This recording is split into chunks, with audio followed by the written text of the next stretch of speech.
It's going to capture. Okay, there we go. Hello, everyone. Welcome here. This, as you may have noticed, is the Elder Scrolls 4 Oblivion Remastered. A brand new, very old game. We played through Oblivion, the original, on stream a little while ago. Now it is time for Oblivion, the unoriginal.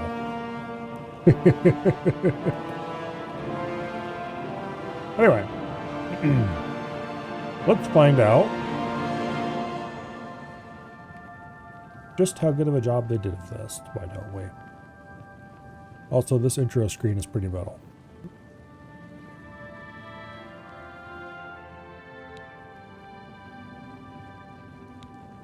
All right.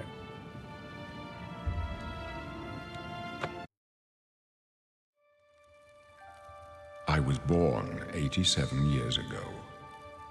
For 65 years, I've ruled as Tamriel's emperor.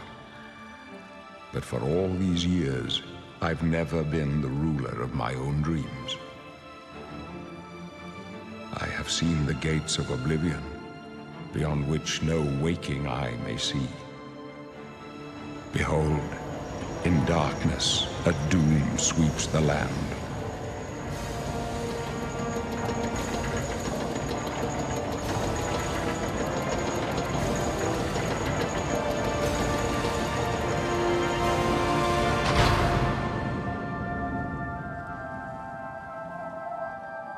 This is the 27th of last seed, the year of Akatosh 433. These are the closing days of the Third Era and the final hours of my life.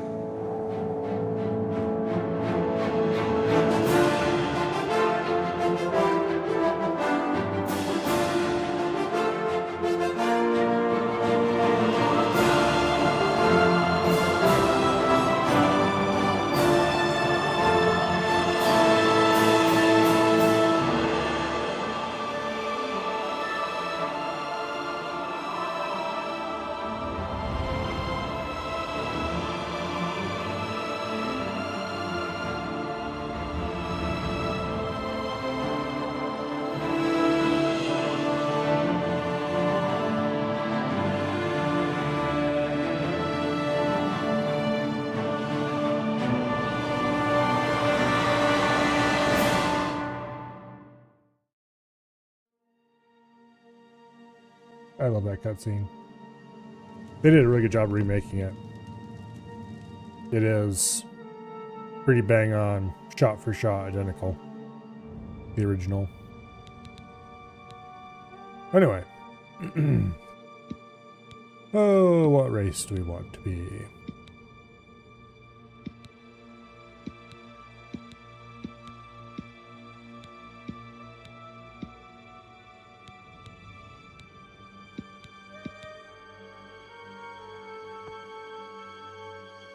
Okay, looks like attributes have remained, which I already knew. And of course, all the skills are here. So the leveling system in this game is different than the original, but it's not much different than the original, from what I understand. It looks like only 20 or so people can live in Cyrodiil, not enough space for housing. Well, welcome to video game cities, I guess.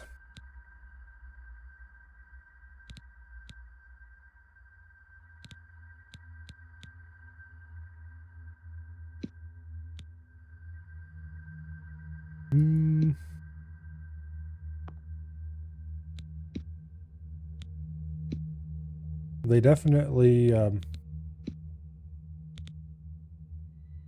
redid the faces and everything, which is very nice because Oblivion's faces are always a little bit not great.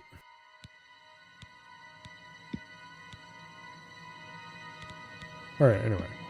We have Argonians, who apparently have big old fins on their head, which is not very OG Oblivion, but is lore correct, more or less.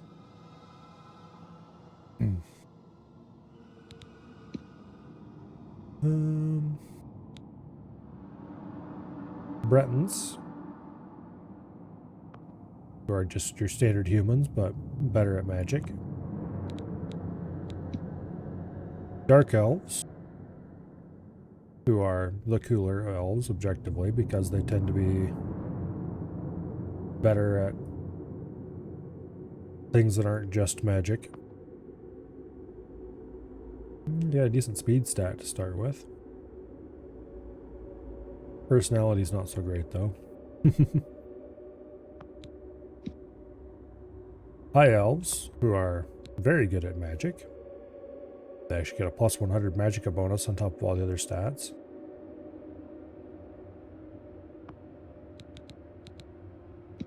Nope, skipped a step.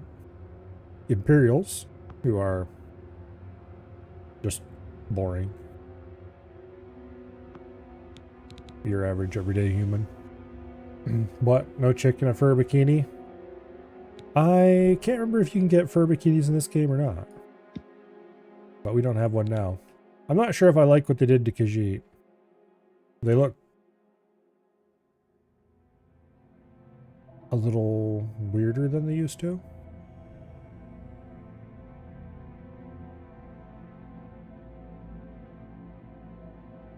Also, they got the standard modern low settings hair going on instead of the much better looking older game hair. For some reason, people forgot how to make hair that looks decent in video games along the line. But oh well. Pretty good agility. Endurance isn't so hot though. Someone taught Mufasa to walk upright and wear clothing. They do kind of look like lions now. Nords, who are standard boring humans, but whiter.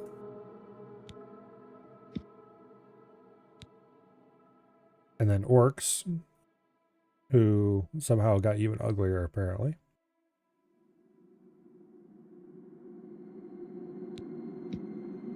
And Redguard, who are standard boring humans, but redder.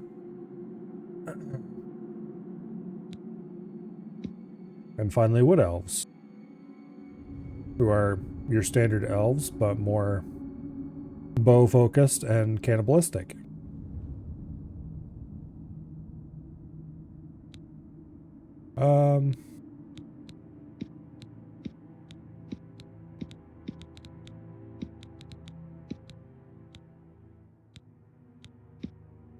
So what are the differences in the origins? These guys have more endurance. These guys have more strength. Okay. I wonder if it's like the original in that early endurance is incredibly valuable because it isn't retroactive.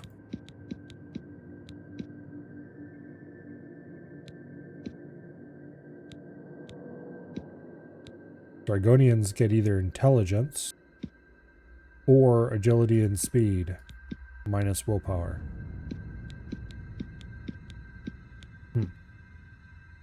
So you can have thief Argonians or kind of mage Argonians. Interesting.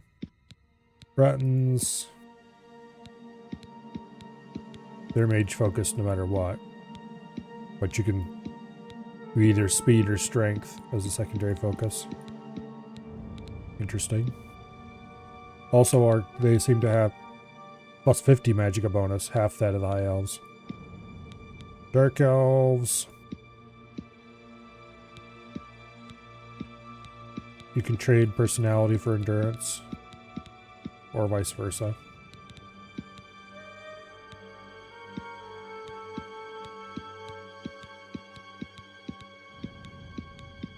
Imperials can trade willpower for speed.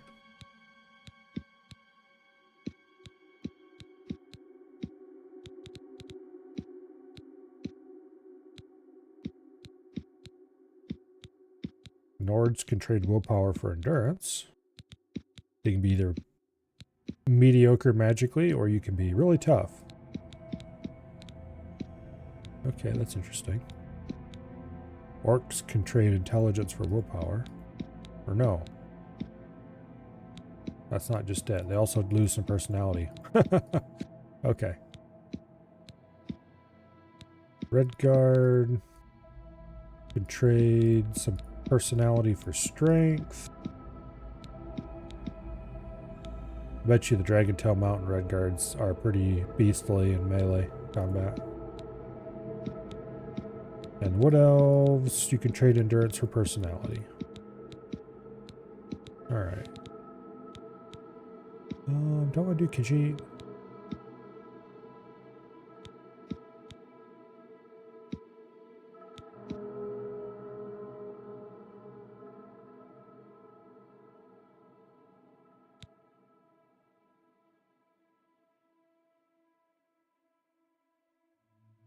I don't remember what willpower does. It helps control magic something, but... was it regen? I think intelligence is magicka amount.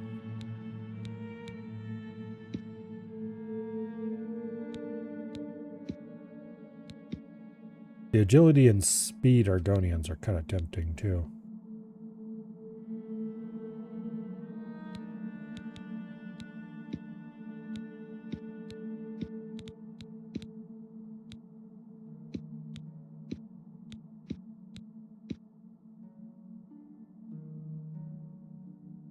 I don't know. Have to think about it.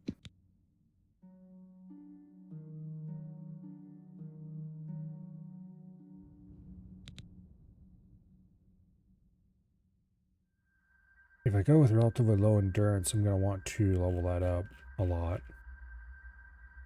Yeah, like what do these guys get for... They get security, sneak, acrobatics, light armor, hand-to-hand, blade, athletics.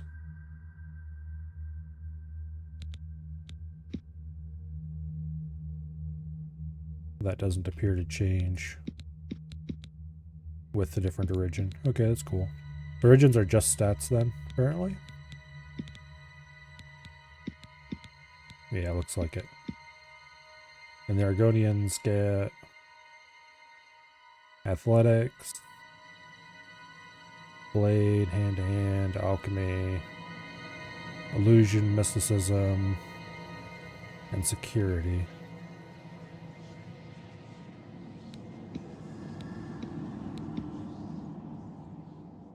Let's roll with the agility and speed Argonian for now.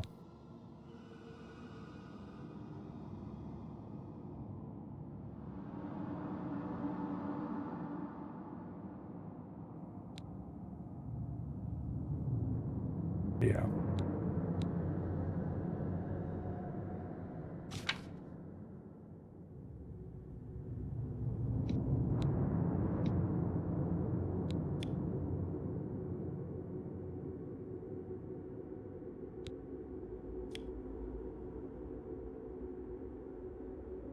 Be more of a bronzed dragon look.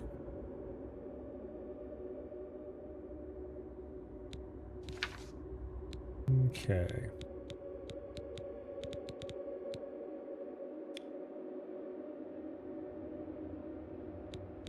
Apparently you can mess around with the sliders to the point where you can make some really interesting looking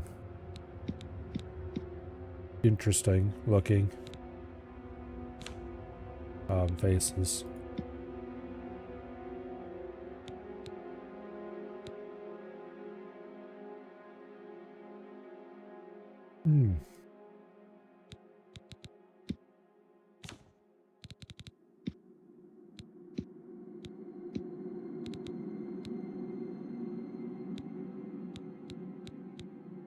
Okay, let's go back a couple steps.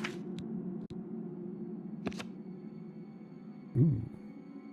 We can get all spiky. Or a different kind of spiky.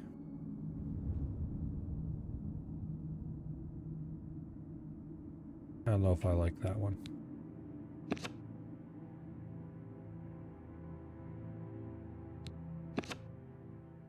Ooh, you can get not spiky at all. Okay, that's kind of cool.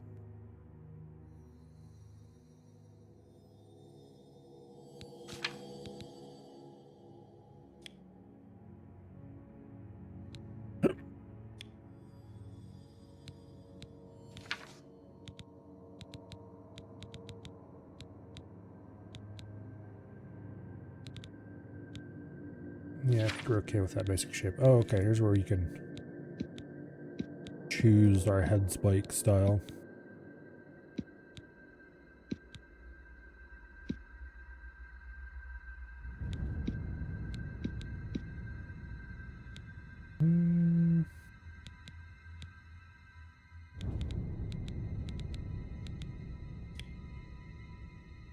Give ourselves an understated little bin.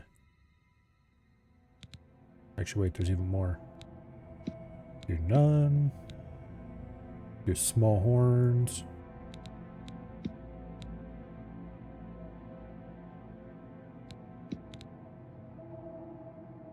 And feathers. Yeah, I kind of liked this though.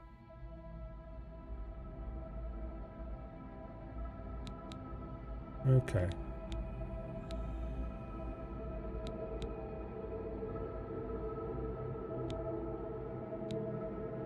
Oh. There we go. Okay. Yeah, sure, why not?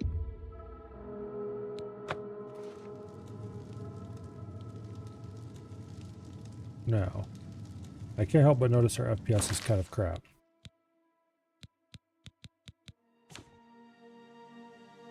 I went in here and messed with the settings before you make it not crap. And apparently, it is somehow not working the same as it was before. Alright, let's turn this down a little bit and see if that makes any difference. No.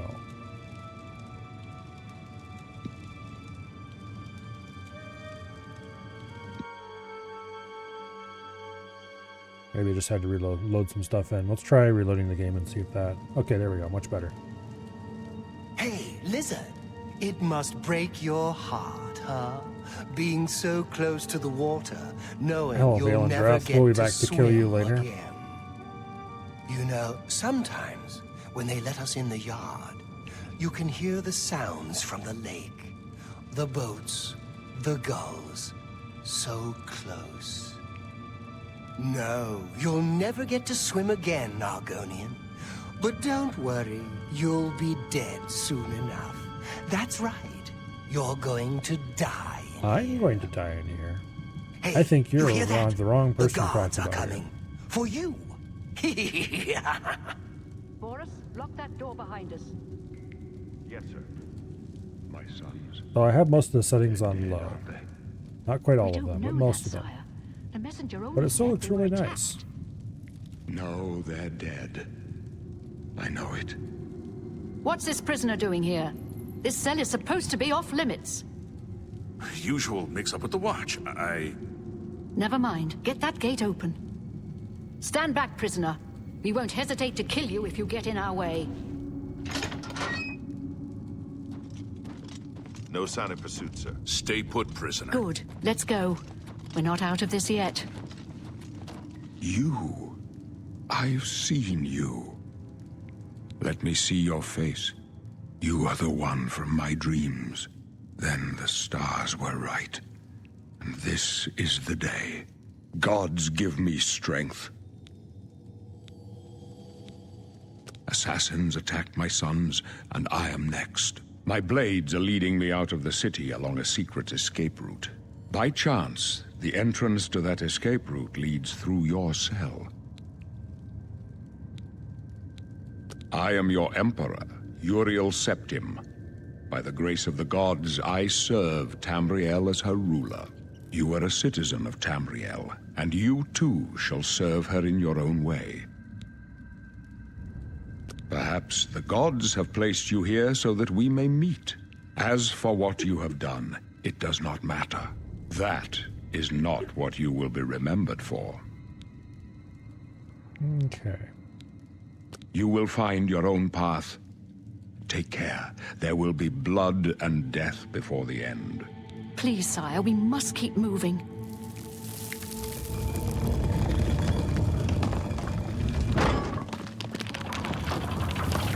Better not close this one. There's no way to open it from the other side.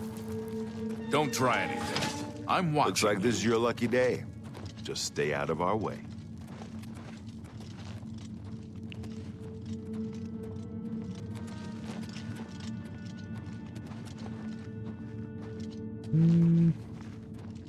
Movement feels a little floaty, maybe.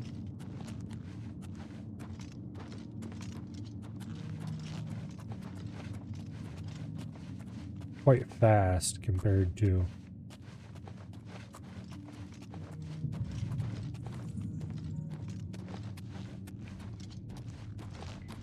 Okay. Close up left. Protect the Emperor. The captain's down. Protect yourself.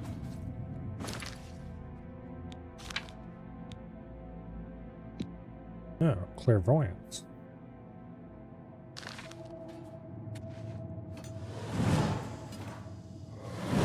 Okay, that's just the Skyrim spell, but kind of cooler looking.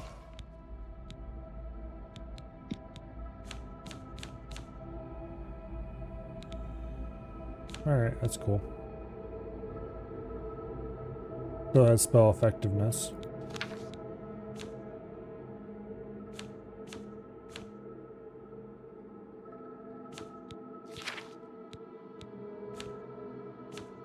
Okay. We haven't created our character fully yet, so everything's listed as a minor skill.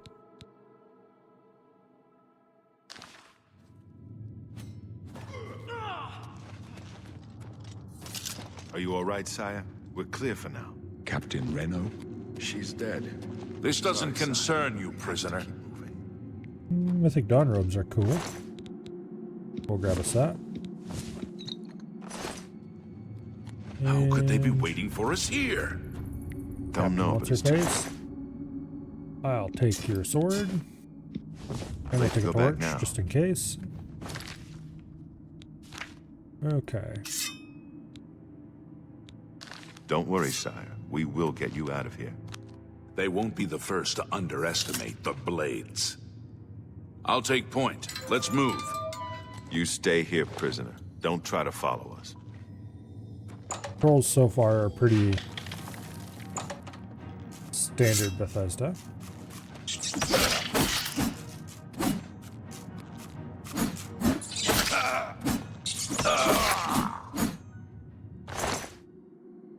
Do I care about rat meat? We'll take a little bit at least.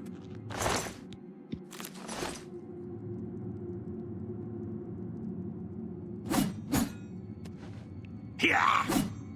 Okay, animations are cool.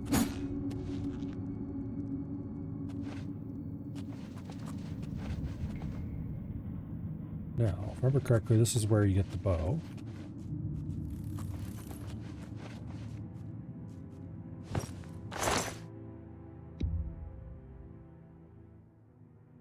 Unfortunately, they did not add a key confirmation, or whatever you call it. Leather armor looks cool. A little lighter tone than the original.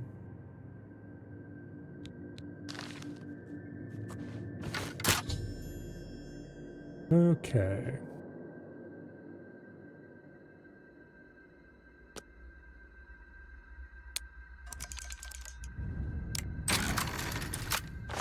Good old Oblivion lockpicking minigame.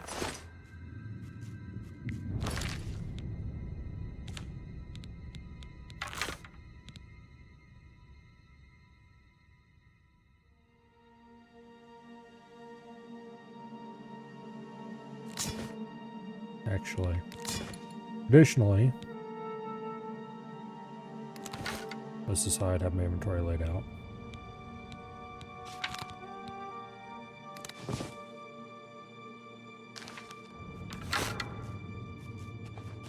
Alright.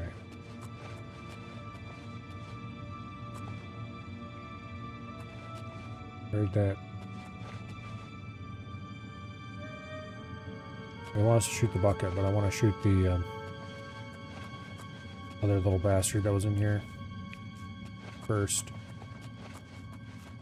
There it is.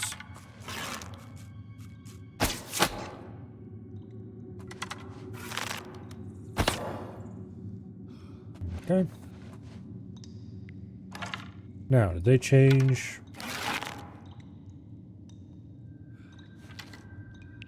Okay. You can put your bow away when you have an arrow drawn and held, which is not something you could do in the original Oblivion. So that's a small +1 for me.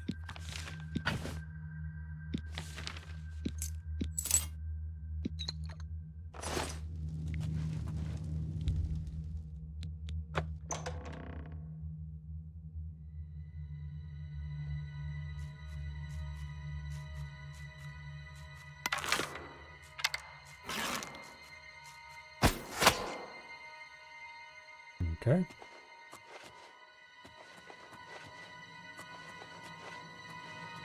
They want us to equip the clairvoyance spell. I don't care about the clairvoyance spell right now.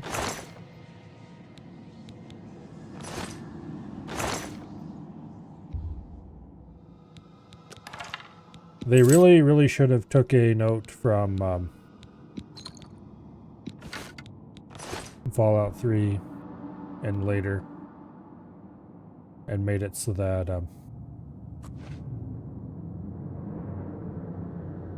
inventory management had more key combos.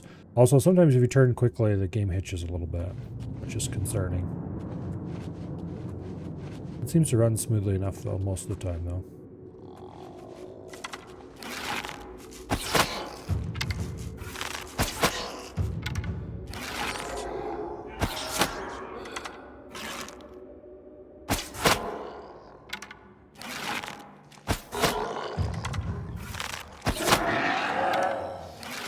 Okay. A cool spark effect on the ground when you hit it.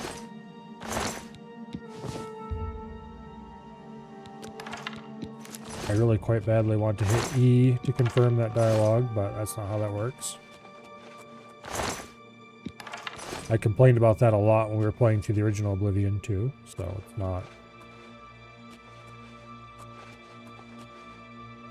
I don't know where that arrow I shot on the ground went. Bounced off something and flew off to who knows where.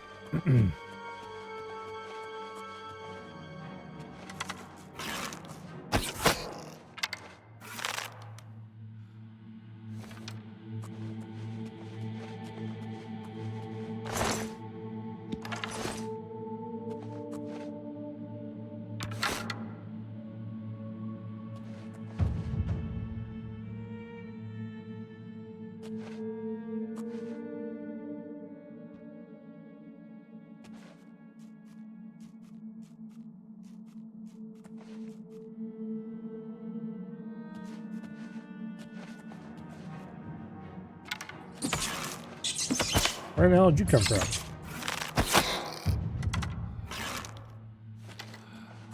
Sneaky little bastard.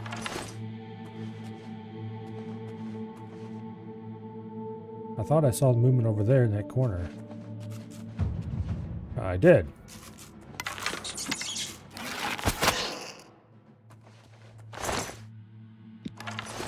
Okay.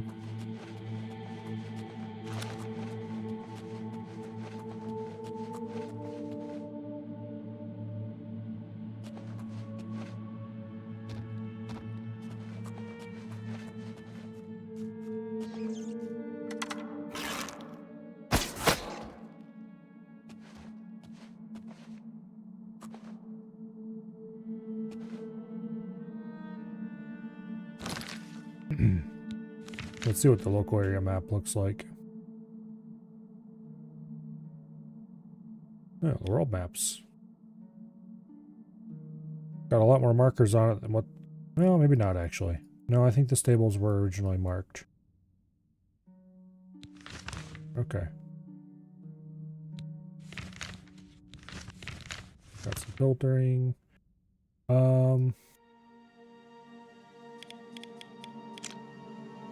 That's how you get to it. Okay.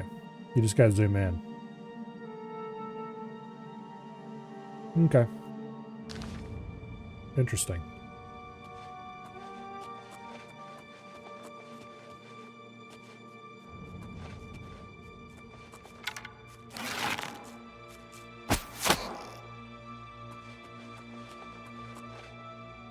I like the animations and stuff so far. Of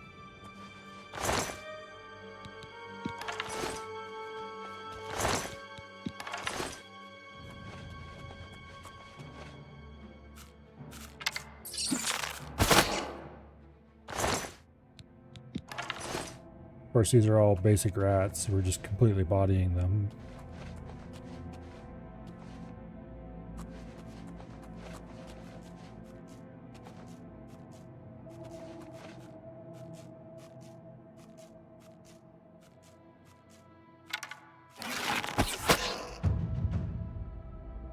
Marksman 10.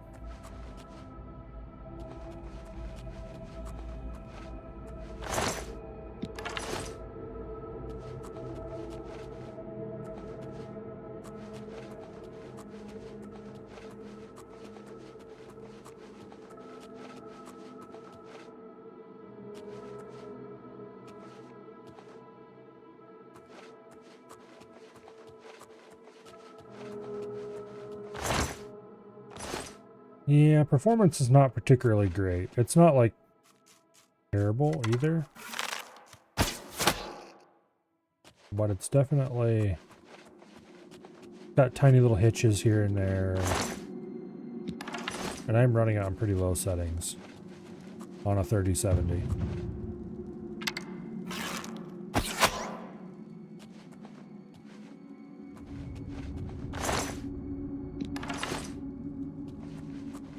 Oh well.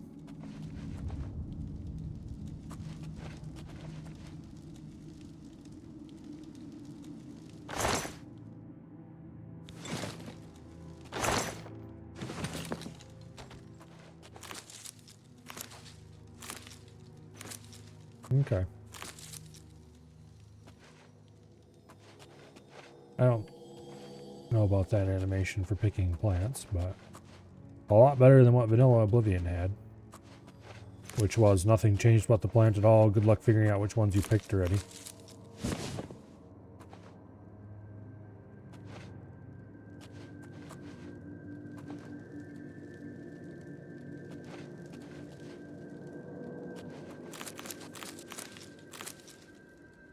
Okay.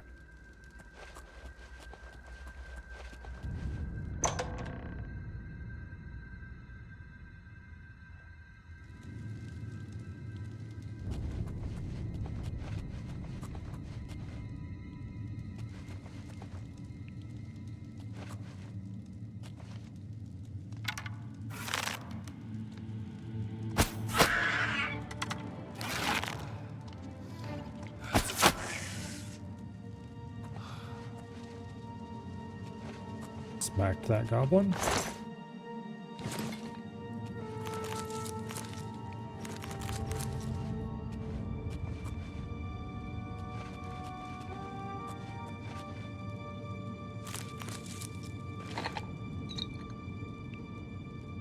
Here's our first possibility of potion making.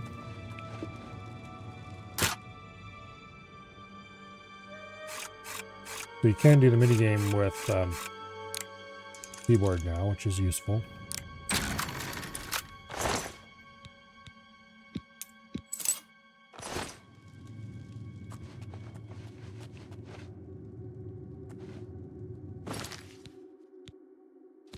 Okay.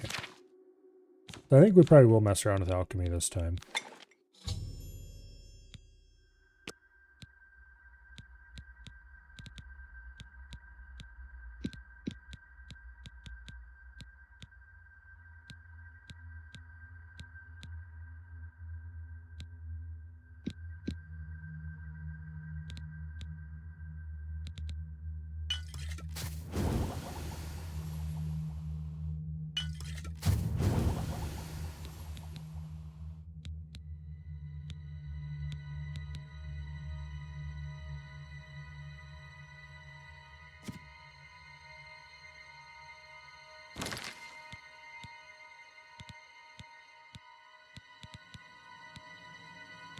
Okay, we've got some poisons.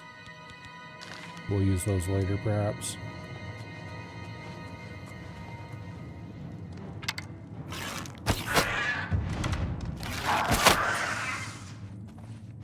Get wrecked.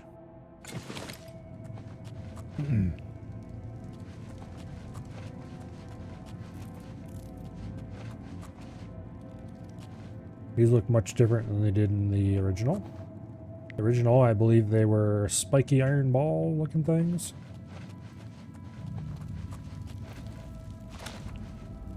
Something like that anyway.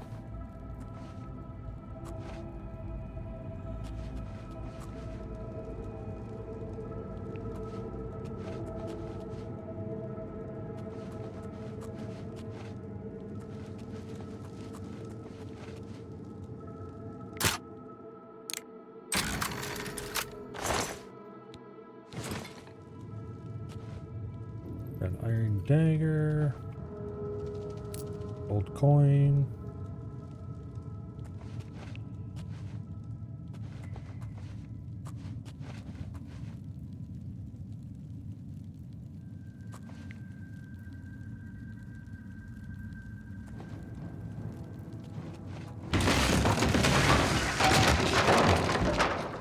Get smooshed.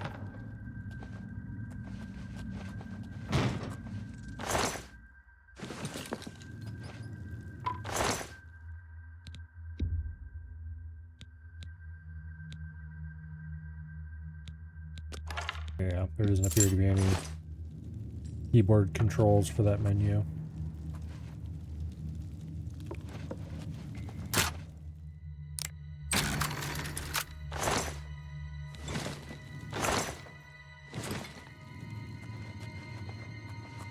All right.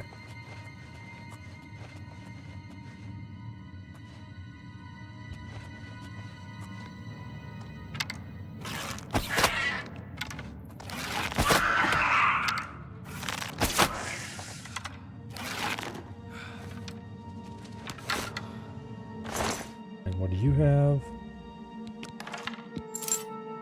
I wonder if there's any settings related to that menu.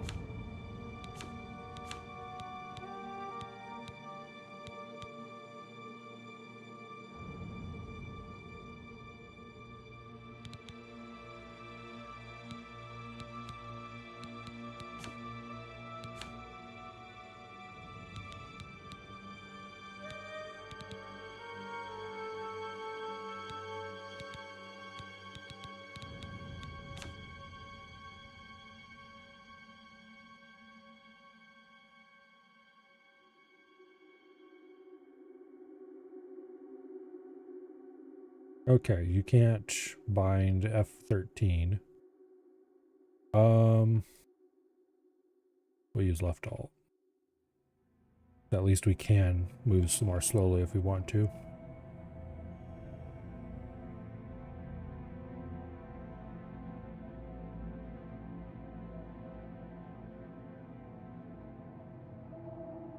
Cast spells automatically bound to the back button. That's useful.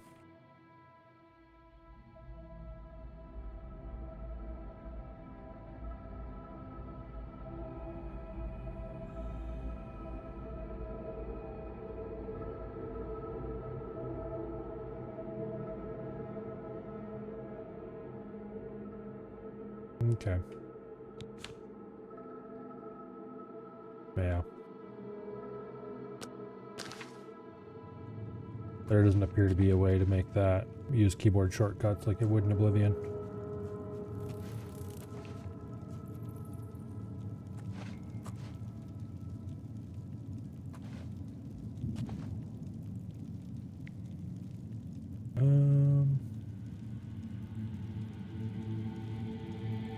There's another goblin in here somewhere.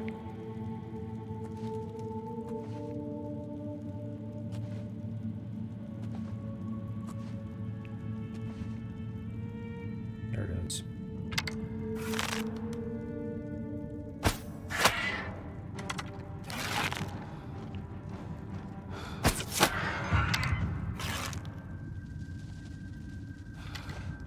I think there's a rat in this pit too.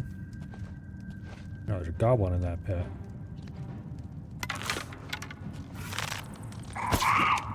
How'd I miss you?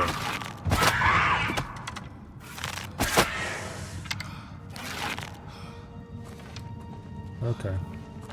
Well, you're dead now.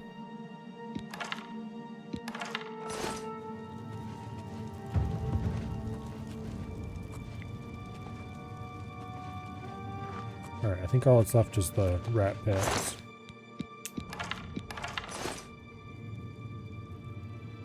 Got a steel short sword, I don't need a rusty iron one.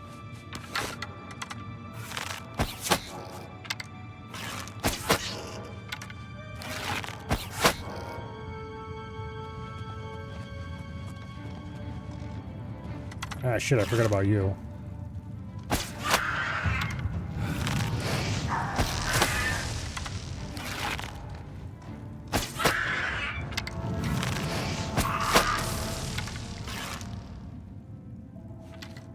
Okay.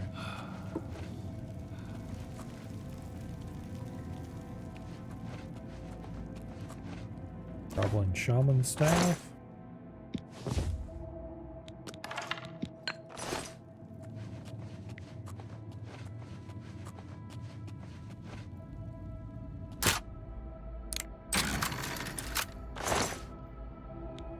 I don't know if they made that easier or if it just feels like they did.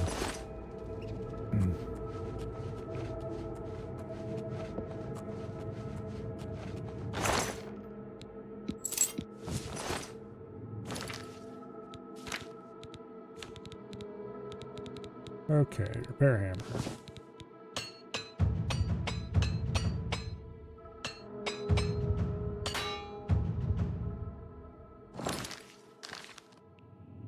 Get some armor levels while we're at it. Those will be useful.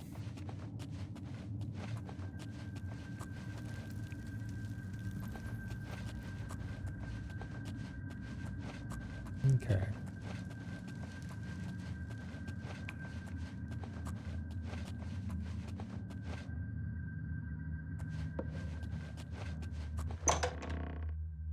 Now, back to meet up with the Emperor and his party again.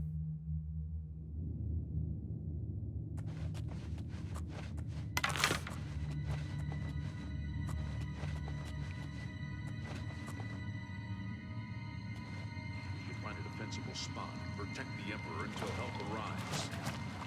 Help? What makes you think help will get here before more of those battles? Here they come again! We need to get the Emperor out of here.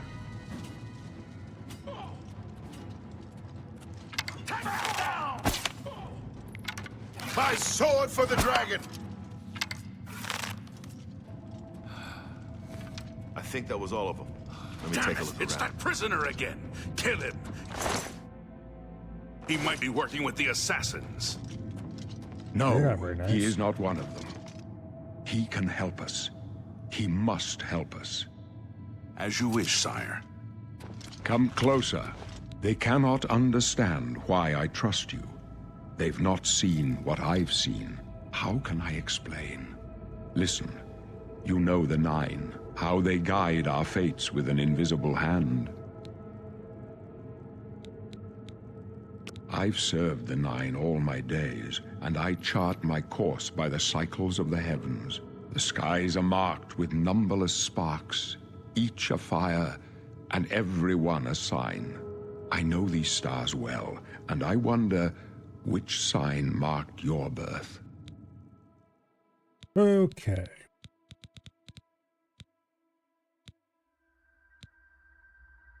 Endurance and strength, magicka, agility, luck, or speed.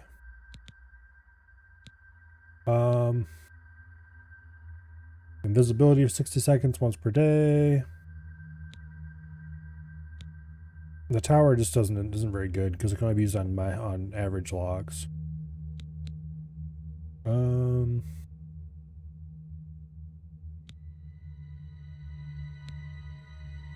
What amounts to an instant full heal. Magic resistance, which is pretty good. I'm willing to bet you can probably still get 100% magic resistance without too much trouble in this game. Willpower, endurance. Paralyzed, 10 seconds.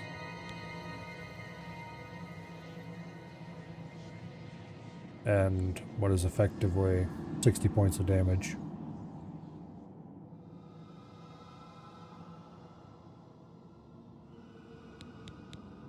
I'm gonna go with Thief. Largely because luck costs more to enhance than any of the other attributes. Or at least so I've read. And luck is also just really good, so. The signs I read show the end of my path. My death, a necessary end, will come when it will come. Your stars are not mine. Today the thief shall guide your steps on the road to destiny. My dreams grant me no opinions of success. Their compass ventures not beyond the doors of death. But in your face I behold the sun's companion. The dawn of Akatosh's bright glory may banish the coming darkness. With such hope, and with the promise of your aid, my heart must be satisfied. No trophies of my triumphs precede me, but I have lived well, and my ghost shall rest easy.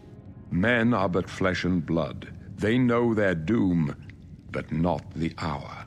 In this, I am blessed to see the hour of my death, to face my apportioned fate, then fall. I go to my grave. A tongue shriller than all the music calls me. You shall follow me yet for a while. Then we must part. I am going to see if I turn things down a little bit more to the lowest they can possibly go.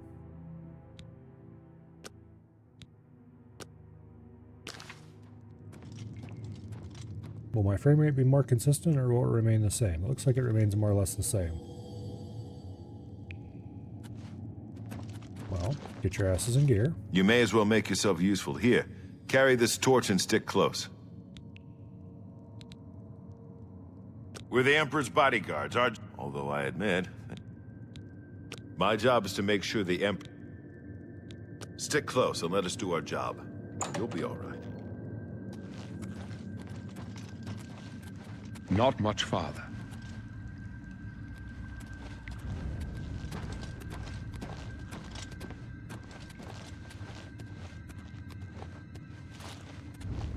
Watch your back, Boris. Protect the Emperor! For the Emperor! Protect the That's Emperor! not smart. Damn it! Why'd you step in front of me just play shot? Dumbass. I would suggest not doing that in the future.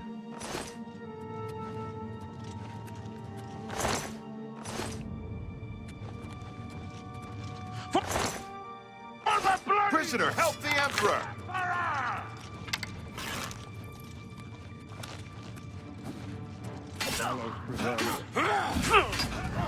Well, any of you stood still for more than like a second.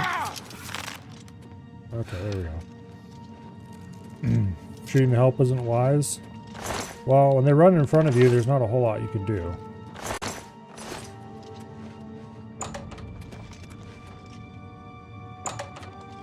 Alright, make sure they go through the door first, so the game doesn't get weird and bug out.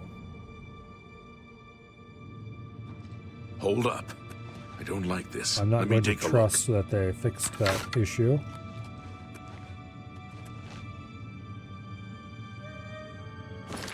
Alright, is there anything I can do to make this run better?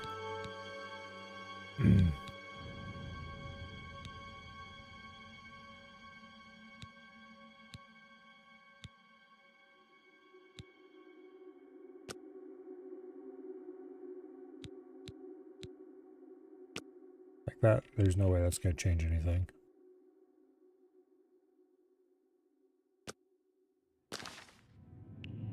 Yeah, no. We've got literally everything off, and it's running like 40 FPS in here.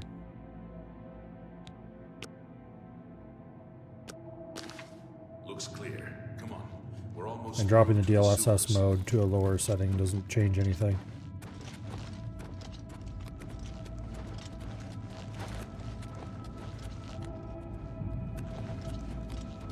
Alright, well that's annoying.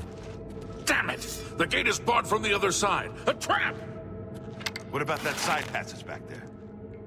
Worth a try. Let's go.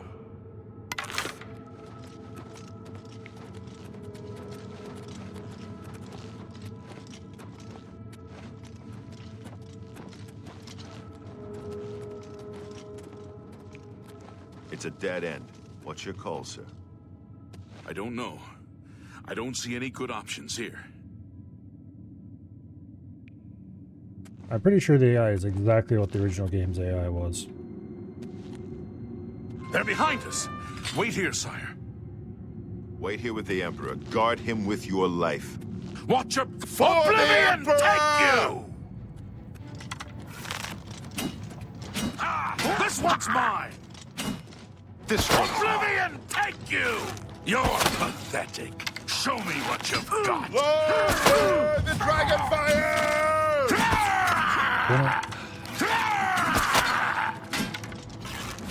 Am I supposed to be impressed? My blood for the Empire!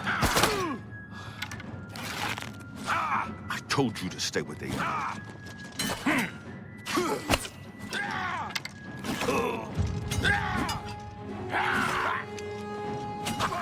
A little light armor skill.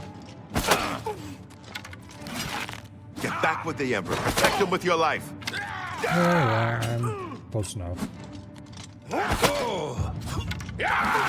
Marksman 15 is good.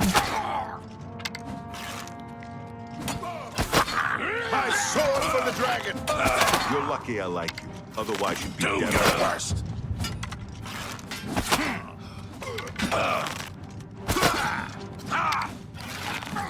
Take them down. Oblivion take you.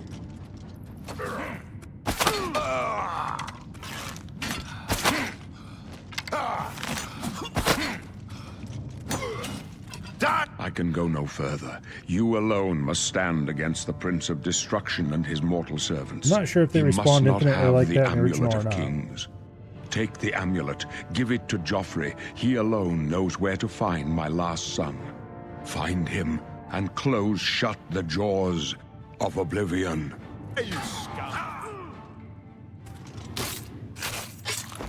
Stranger, you chose a bad day to take up with the cause. For the blades and the Emperor! No. Talos, save us.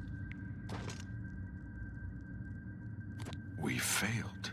I failed. The blades are sworn to protect the Emperor. Now he and all his heirs are dead. The amulet. Well, Where's not the amulet quite of kings? all of It them. wasn't on the Emperor's body.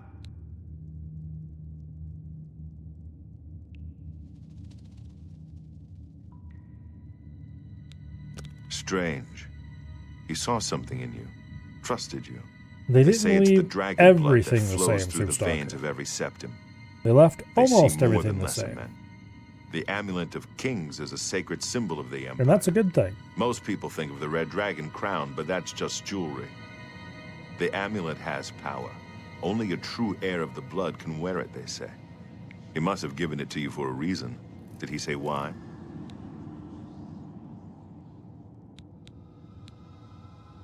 Joffrey? He said that? Why? Nothing I ever heard about. But Joffrey would be the one to know. He's the Grand Master of my order. Although you may not think so to meet him, he lives quietly as a monk at Waynon Priory, near the city of Coral. First, you need to get out of here. Through that door must be the entrance to the sewers, past the locked gate. That's where we were heading. It's a secret way out of the Imperial City. Or it was supposed to be secret. Here, you'll need this key for the last door into the sewers. There are rats and goblins down there. But from what I've seen of you, I'm guessing you're an experienced agent. Am I right? Okay.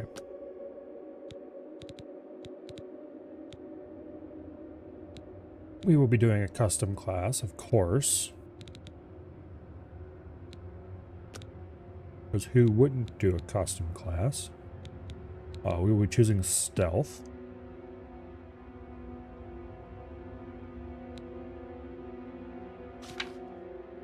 We'll be favoring luck. And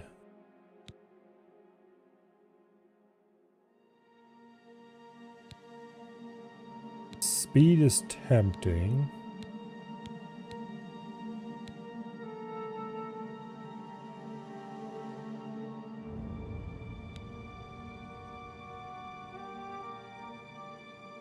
Strength is tempting for the carry weight bonus. And agility is tempting for damage. You know what? We'll take agility. Alright. Now, we'll be taking...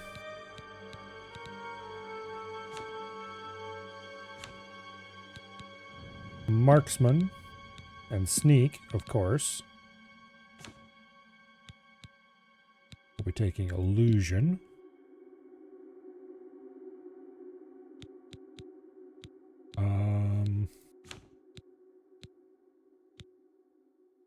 Athletics might be good. Acrobatics is good.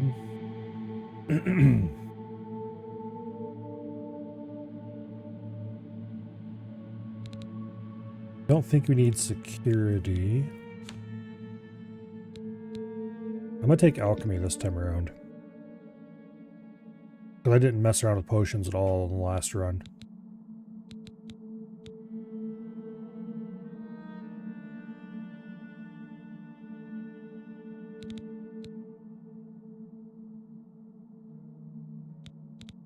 Yeah, we'll take alchemy and illusion for magic.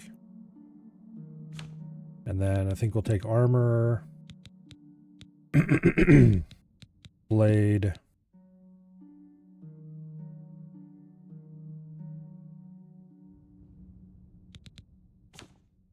And where do I want to put the last one in? I think we'll take acrobatics as our last one, because being able to jump onto things is pretty useful.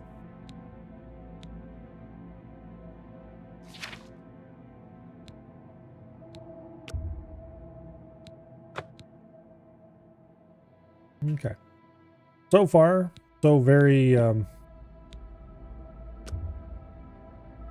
original Oblivion. I wasn't far off. In any case, rats and goblins won't give you any trouble. You must get the amulet to Joffrey. Take no chances, but proceed to Wayne Priory immediately. Got it? Good. I'll stay here to guard the Emperor's body. By the way, thanks for recovering Captain Renault's sword. Okay.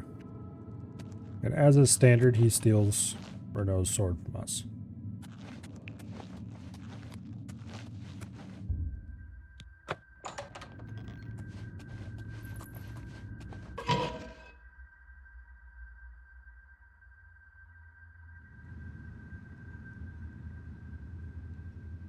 Okay.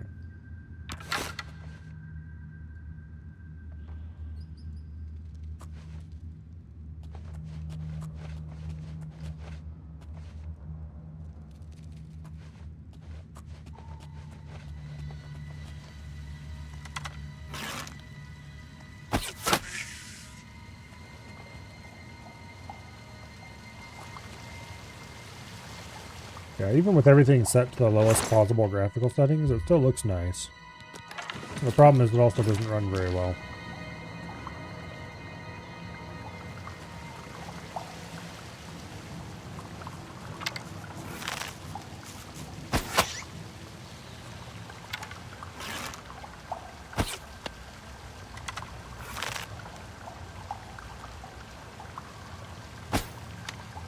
There's still arrow drop, of course.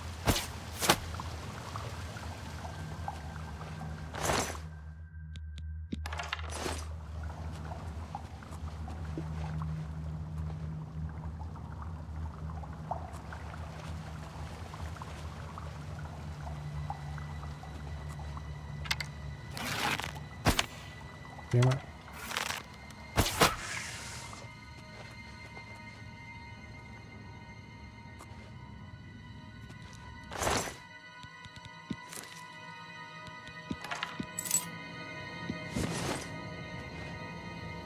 the iron axe.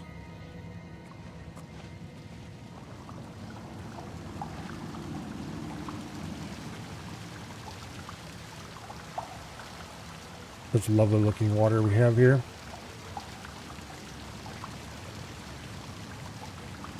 What I'd like to know is what can almost see me.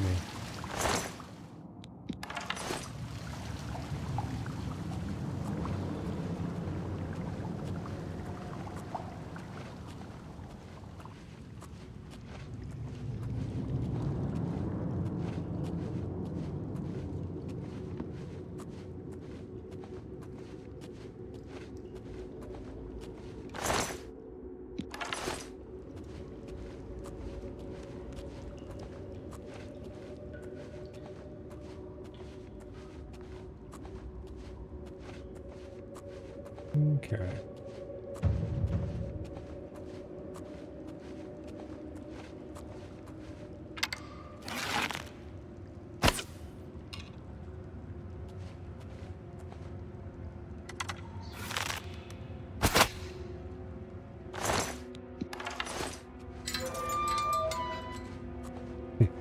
Shot the rat through the door because he was sticking his head through it, not because I could actually shoot through the door.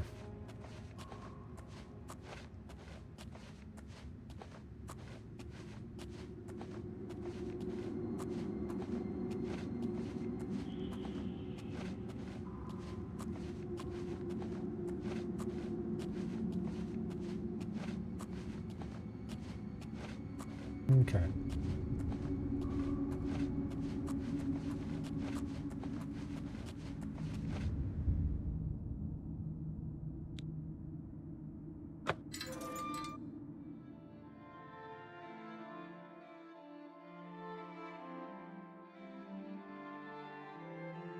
Now, let's see what performance is like when we're outside.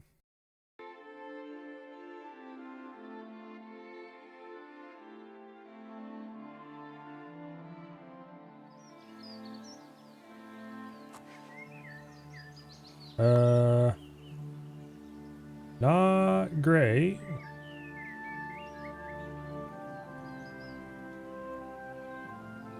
We're getting less than 30 FPS. Okay. Yeah, I know how to get to Wayne Prairie.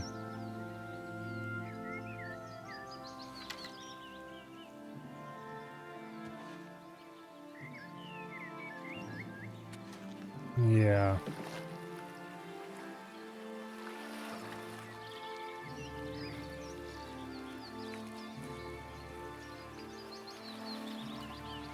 No problem, let's say. Okay, it's been improving slightly, though. Okay, it's been improving a lot. We're now up to the 40s and 50s, and things feel a lot less hitchy. It was probably loading stuff in. Okay. This is 100% more playable than it was about 5 seconds ago. It looks very pretty.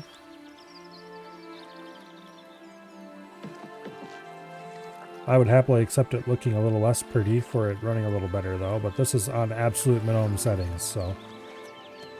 And I'm running on a 3070, so it's not like I have a complete crap graphics card. Supposedly minimum spec is a 2080 or some bullshit like that.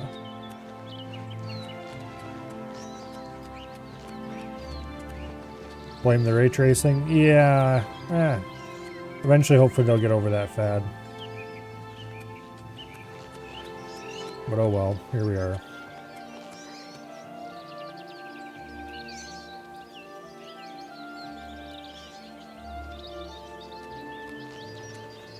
Alright, what happens if I turn view distance up? How badly is it going to chug?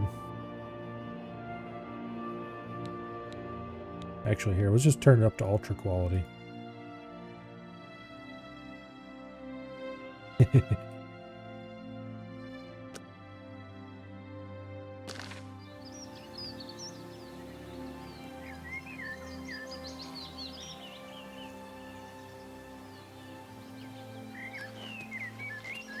Okay, so ultra quality doesn't actually run that much worse. I mean, FPS is like half what it was, but it's not like single digits either. And things don't actually look notably better. What happens if I turn off? Wait,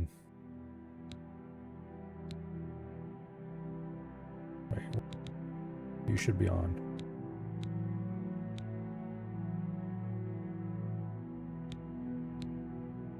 Turn on hardware ray tracing.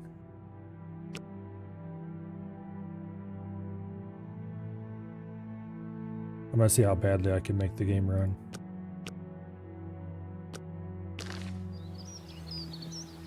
Okay, here's the low double digits, single digits FPS. And once again, it doesn't even look any better. Not by much, anyway. I mean, you can see grass a little farther away.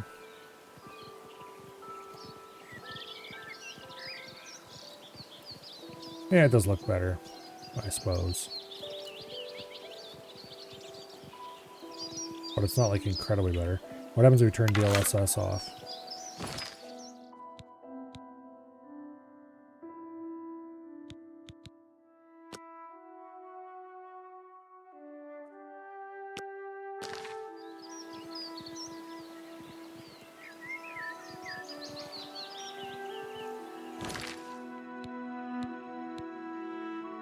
Okay.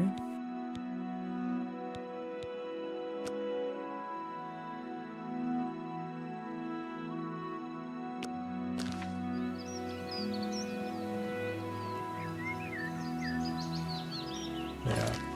Temporal anti-aliasing versus decent anti-aliasing is no different, really. At least not to any notable degree.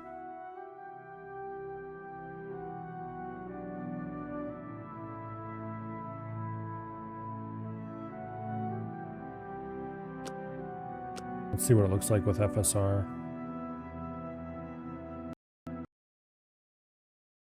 The game has decided it didn't like that. Okay, not that I can really blame it. I was being mean to it after all.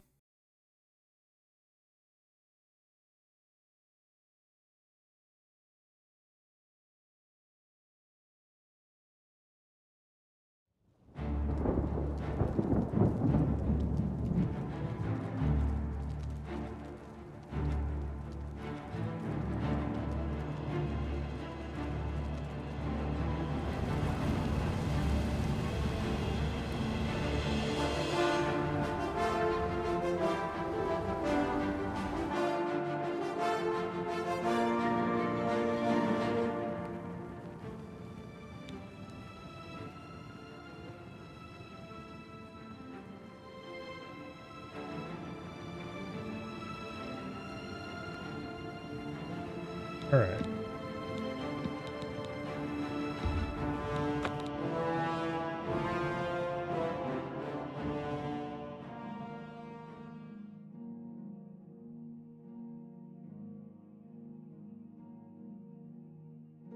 So what we have here is a fine example of developers not using minimum spec machines.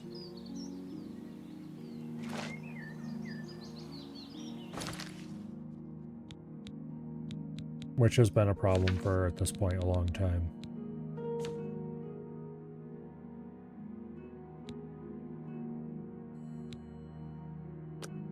See if it crashes when we turn FSR on again. Yep. Okay, game doesn't like FSR. Note to self.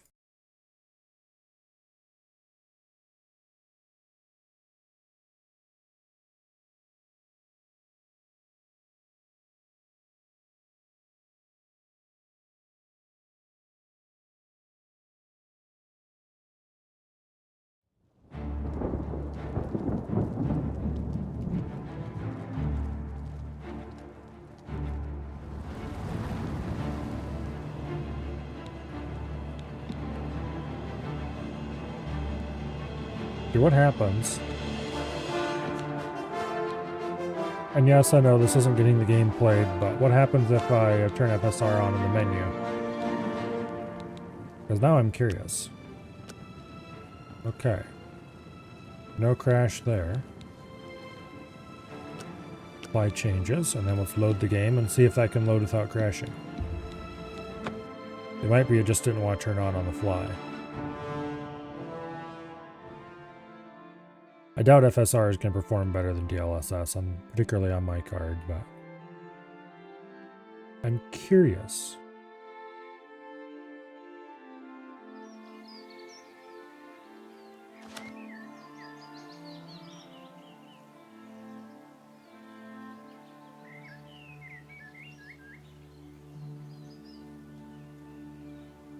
Alright, let's go play with the settings and turn things back down to a reasonable point where it will actually run well. Or run.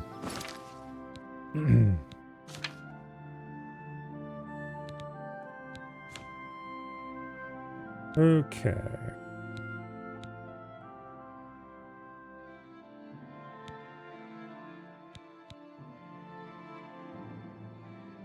So by default, damn it, went one past where I was going to go. By default, it set quality level to medium when I first started the game. Hardware RT was set off.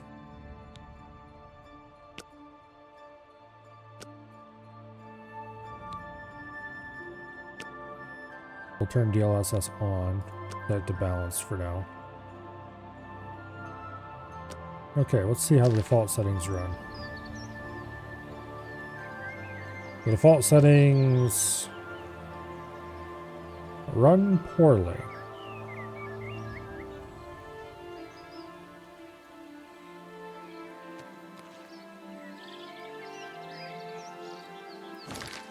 They do look nice though. It's just I value my game running better rather than looking nicer. I'm going to turn view distance back up a little bit if I can. I'm going to turn texture quality up a bunch if I can.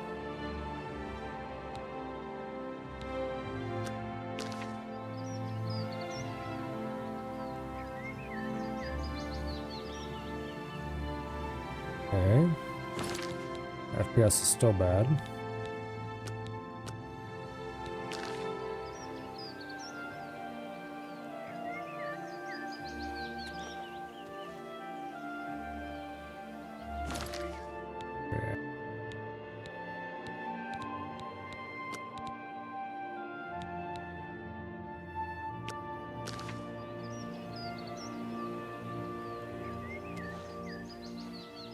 It doesn't really, I don't know.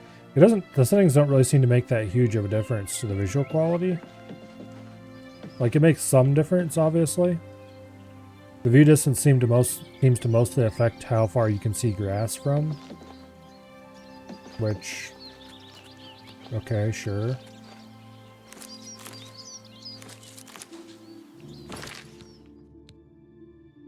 But it's not like a huge deal.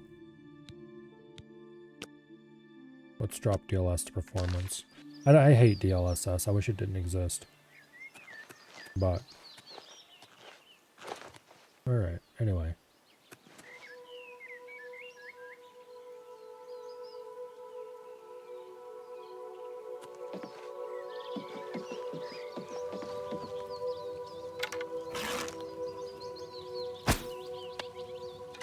Hi.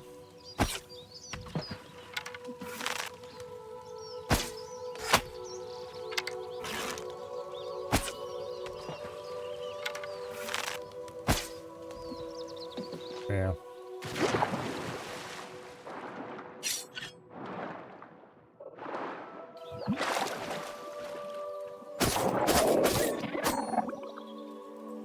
Dagger animations are cool.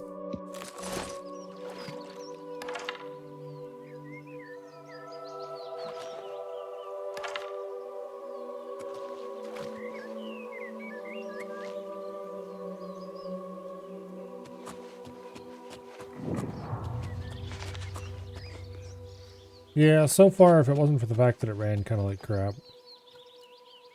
Damn rats. Always skirting around in the shadows. Well,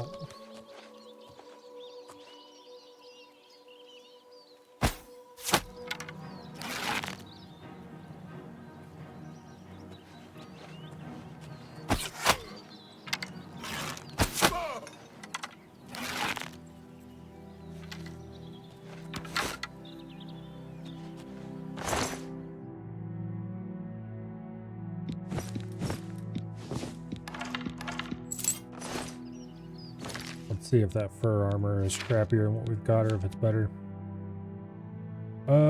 It is crappier than what we got. Also, yeah, it doesn't look good.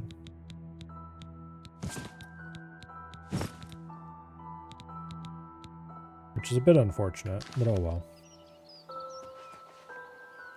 Yeah, I don't know why it is, but modern games do so much of a worse job with any kind of hair or fur or anything than older ones do. Older ones, they made concessions for rendering hair and fur that made it less realistic, but also it just worked better with the limitations of the hardware. And modern game hair and fur can look better on a high-end system, but ultimately it looks like shit on anything other than absolute cranked settings.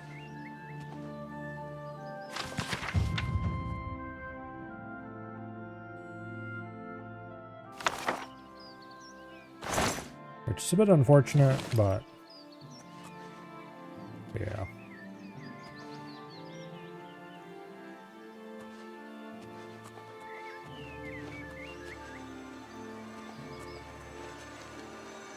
I don't know. The annoying part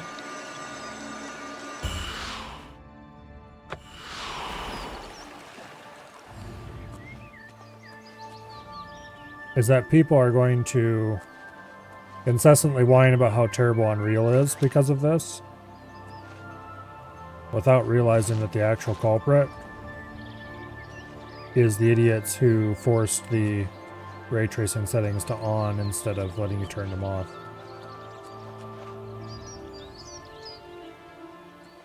But oh well. Heard you can still use the old Oblivion construction kit as well? Probably.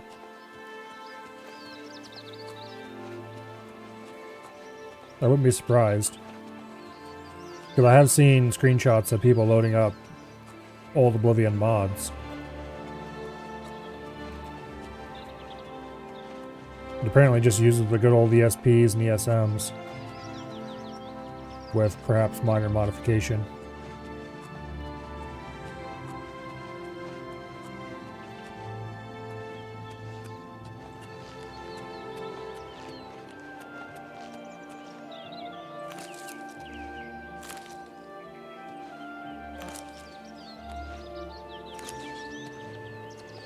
Your money or your life. We can...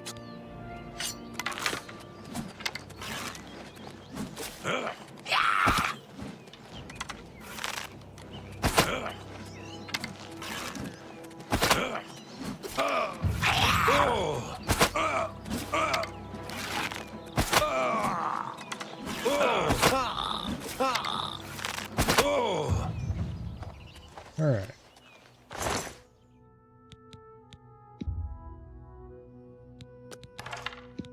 Yeah. It's very much the original Oblivion with some quality of life improvements, some very nice quality of life improvements, which I am pretty happy with so far. Some UI tweaking and stuff that is fine. Also, I bumped the cast button there.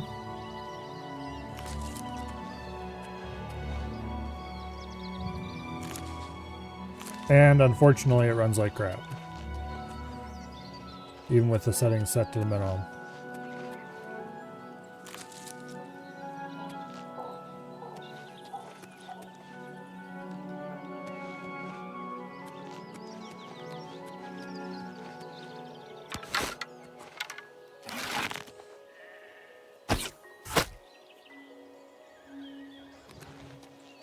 Okay.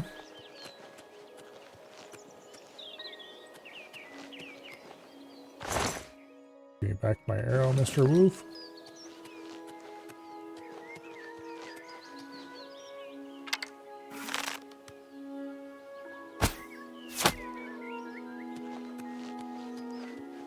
Never played this game, played Morrowind. Oblivion's better than Morrowind in my opinion.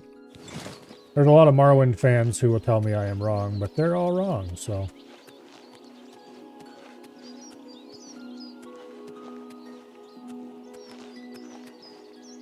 Yeah, they definitely... The lighting seems a little bit overcooked, too. Your typical... We used a modern engine and we didn't put enough effort into actually making it look good instead of looking shiny problem.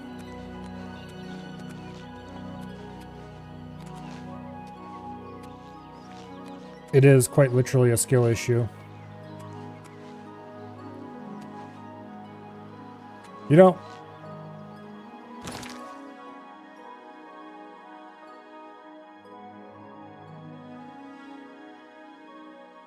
Unreal and what do you call it? Unity have ruined modern AAA game development.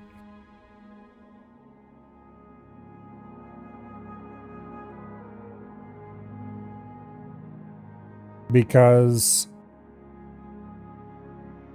it used to be a AAA studio would have people on hand whose job it was to work on the engine.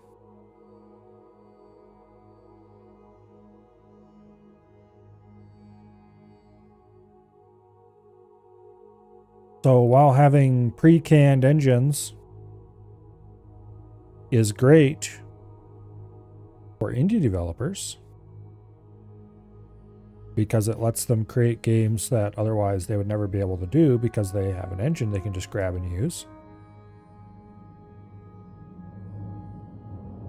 It had the opposite effect with AAA development.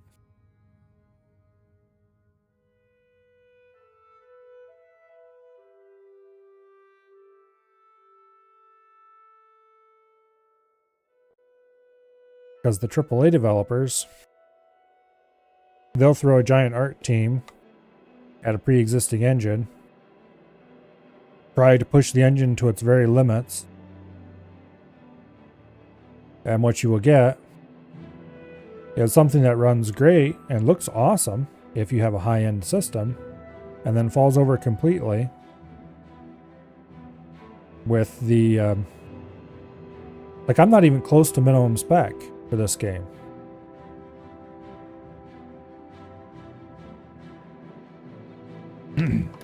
Minimum spec is like a 3600X and like a 2080 or something.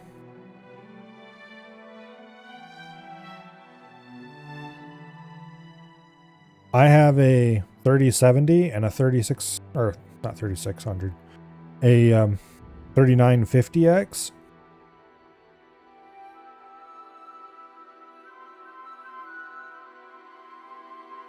Like, I'm not. Actually, wait, that wasn't even minimum spec, was that? Let me look at the Steam page for this real quick. Not that browser window. This browser window. Okay. Oh, shut up, Steam. There we go. You guys probably didn't hear that because web browser shouldn't be sending out to stream. Alright. No, minimum spec is a 2600X. 16 gigs of RAM. I have 64. And a GeForce 1070 Ti. That's the recommended spec, is a 2080 with a 3600X. So I'm a bit over the recommended spec. And the game runs choppily at absolute minimum settings.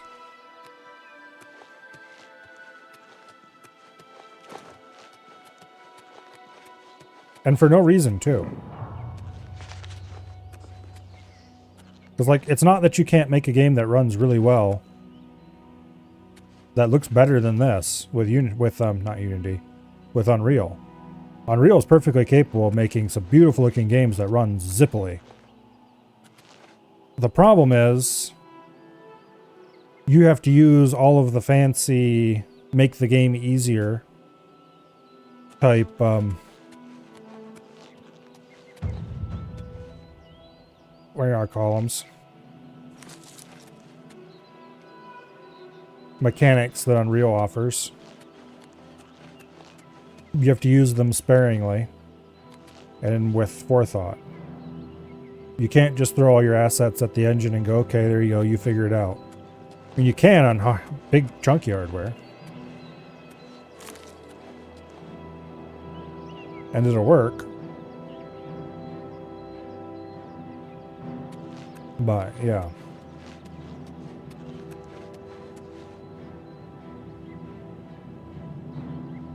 Let's this way. It's a good thing I'm not trying to use the GPU for rendering the stream, or it would probably be running even worse.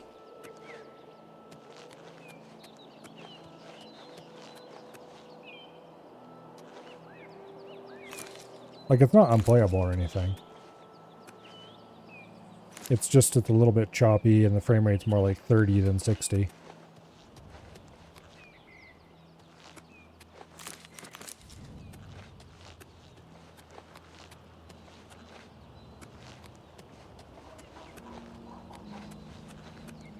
And there's some serious grass pop in. Although the original had that problem too.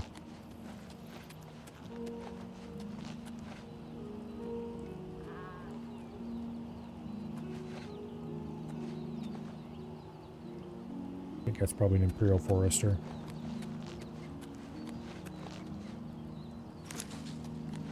Like, let's not glaze the original too much here. It ran like shit too.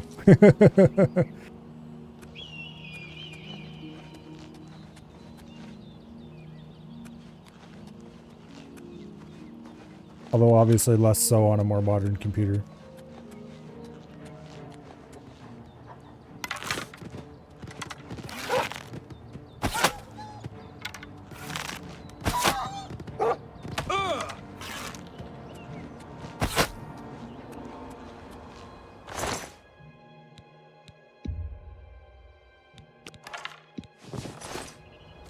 And of course the original, well, it had its share of issues running even on modern computers because the engine didn't scale very well. So you were tempted to crank the settings all the way to the maximum and maybe a little farther with some I&I tweaks, and then you realized it didn't run well because the engine just couldn't handle that, even if no matter how much you wanted it to.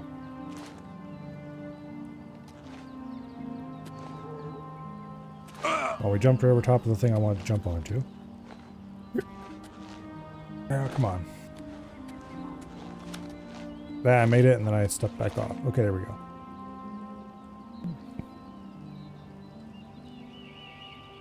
Yeah.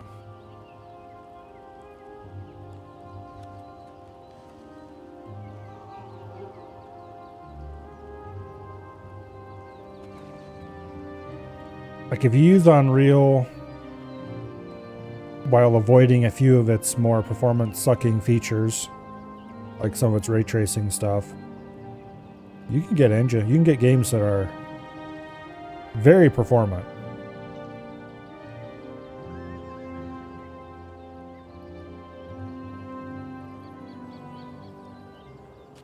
But the problem is that takes, or if you use them sparingly on just the things that really need it to look good.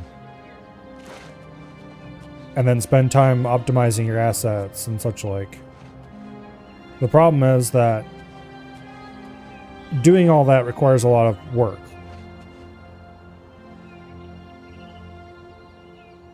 The more effort you put in, the more you're going to get out of your engine.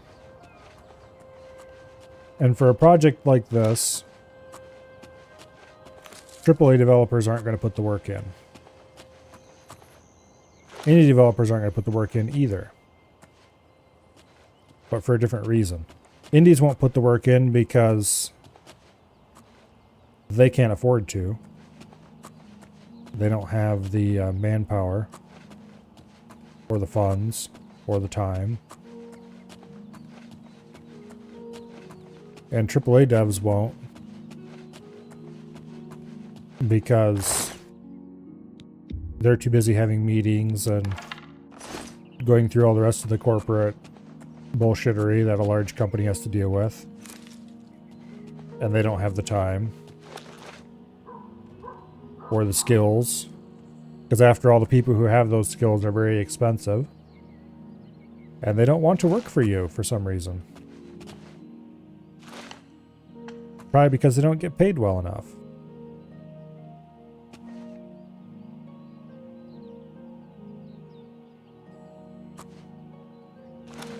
That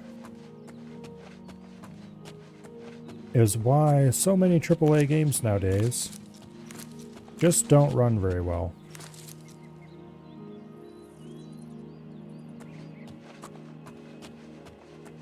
They don't put in the work required to run well.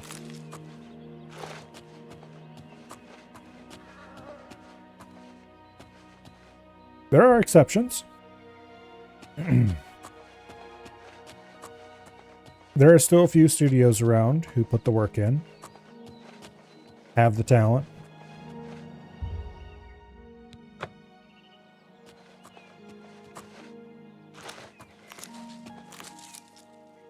However, those exceptions are sadly a bit few and far between.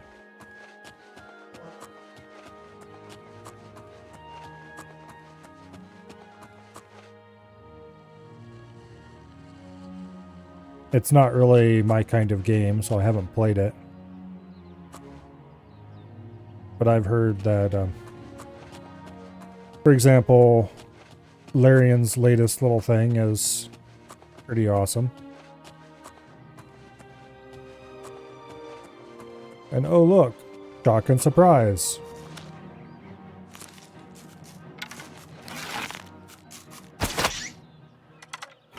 Larian is a studio that's always put forth effort to actually make their games good. And they have the talent to do it. And they have an engine that they know how to use. They optimize their stuff to run well on that engine.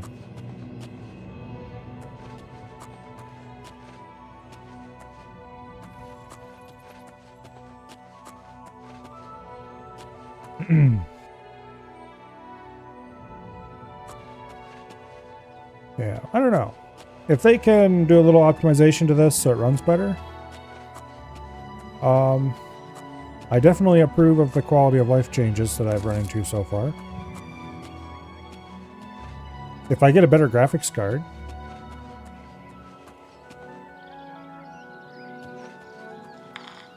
but I don't think we're going to do a full playthrough of this now. We just did a Oblivion playthrough recently anyway.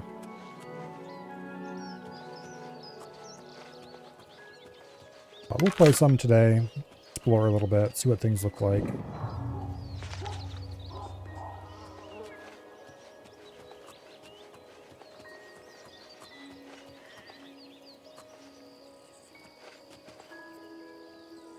Maybe I should go straight to Shivering Isles.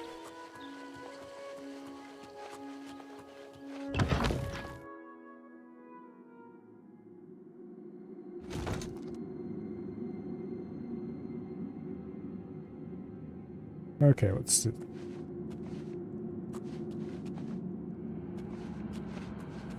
We're getting much higher frame rate inside the interior, but it's also still hitching and stuff. So it's not a case of it actually running better, it's running better when I'm not moving.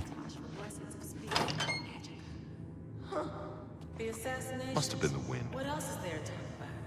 Perfectly planned and executed. The blade's perfectly useless. A complete disaster.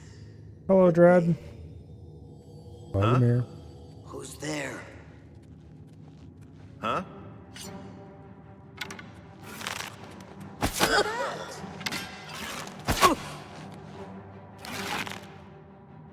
Okay.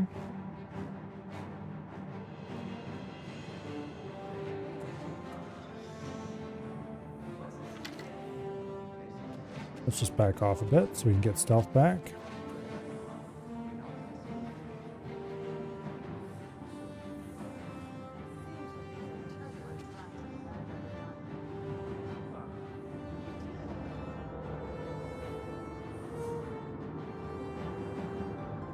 Man, I don't really like Xbox Game Pass. Man, I don't know, it's just not my thing. I prefer to just buy the games.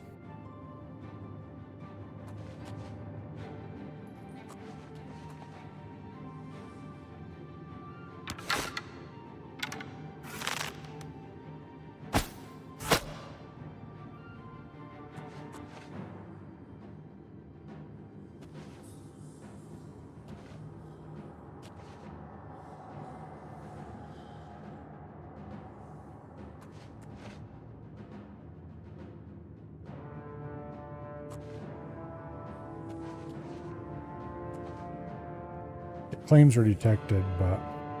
Oh, it's you.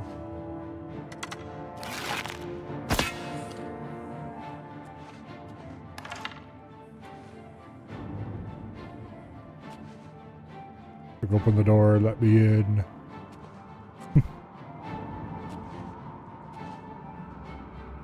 Thought there was another person out here.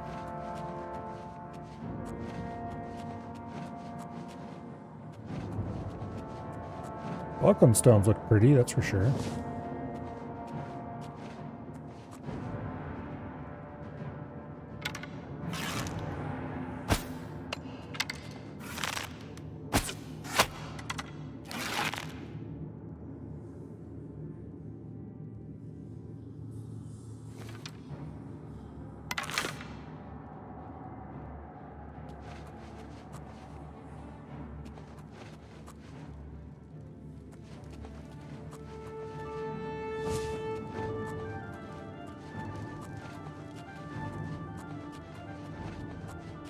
Okay.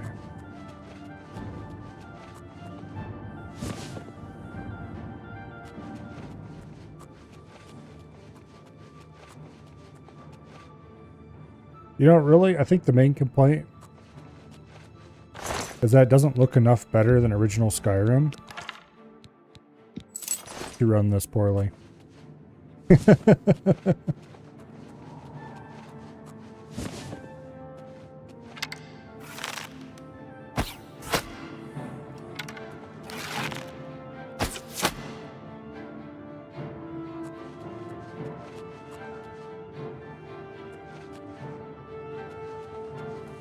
It looks good. This is on minimum settings, to be clear. It looks even better if I turn the settings up. Not like hugely better, which is another minor complaint. If I crank the settings all the way to max, it looks better, but it runs exponentially worse. Not really exponentially worse. It doesn't run worse enough, actually, in some ways. Good old Oblivion's urine combat detection being wonky as ever.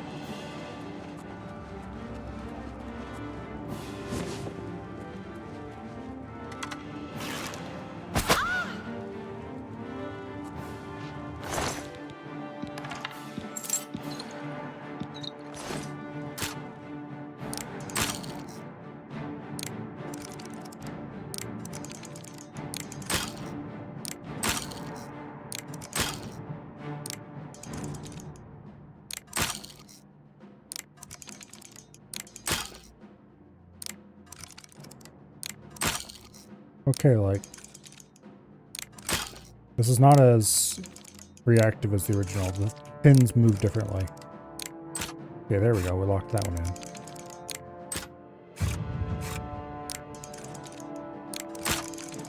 Well, that's nice. Well, it's obvious when I can lock the pins in. I suppose I'll get used to it. It's not like massively different. It's just the timings they feel a little off.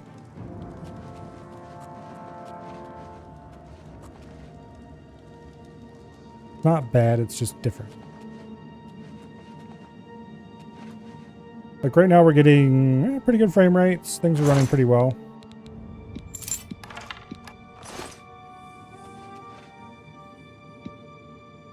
let's play around with graphical settings again.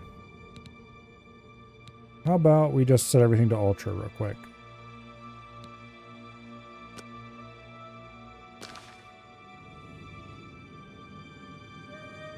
Our frame rate cut in half, more or less. It actually is kind of okay still. We get more fog and such like. It does look very nice. It's too bad it didn't run this well outside.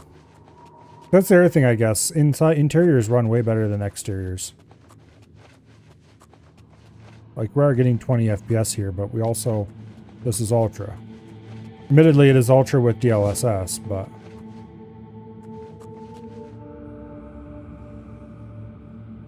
Yeah.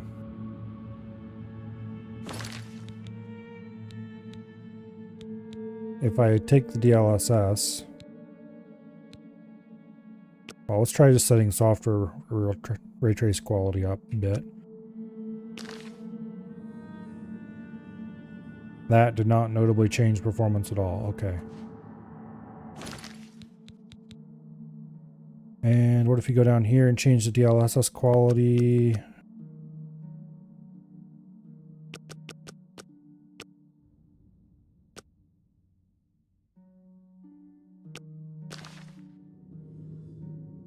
Okay, there we get single digit FPS. Without notably changing the visuals.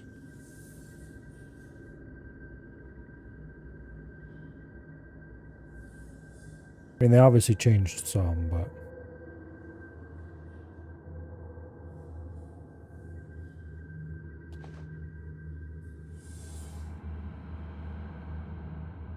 Anyway. Shadows probably improved some.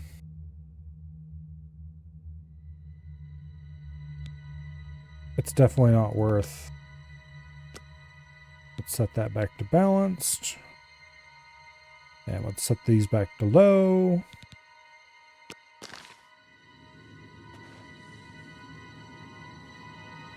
And now our frame rate is back to 60s and 70s and is quite smooth.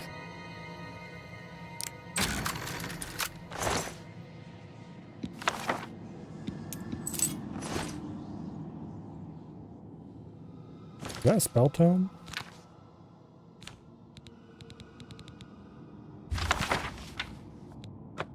Oh yeah.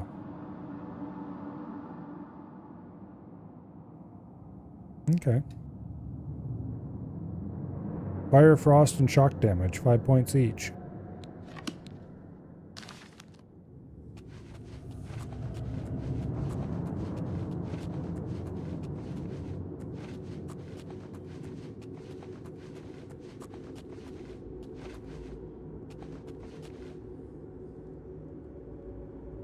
Huh?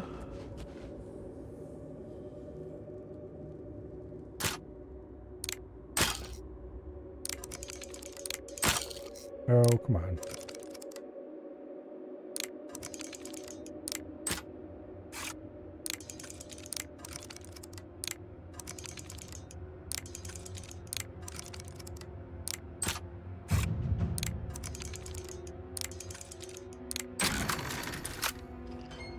Huh?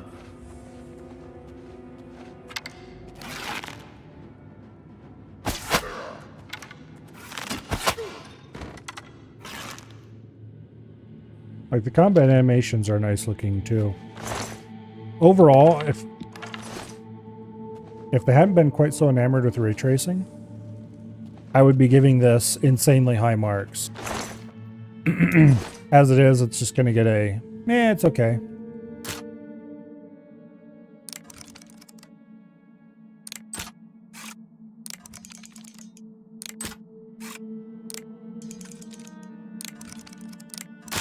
Damn it.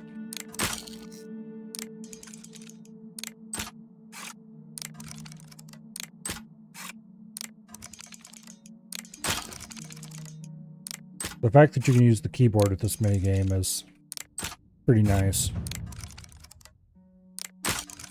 Damn it.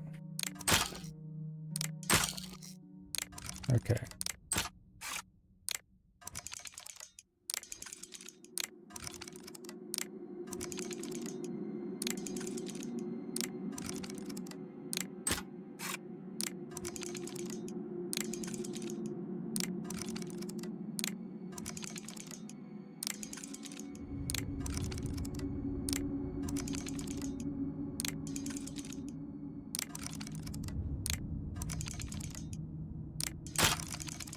was the wrong cycle to do that on.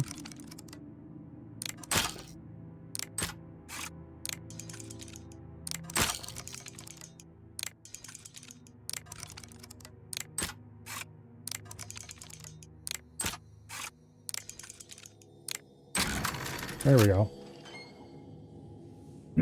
Holding out for physical copy though? Yeah. Physical copy means you'd buy it on console, and that sounds disgusting.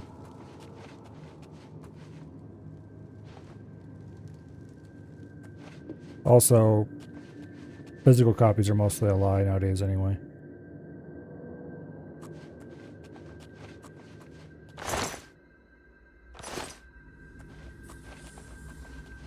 Okay.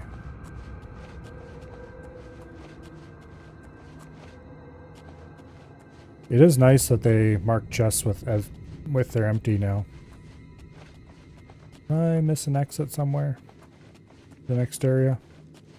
Or is this just a particularly shallow ruin? Nothing wrong with consoles? Really?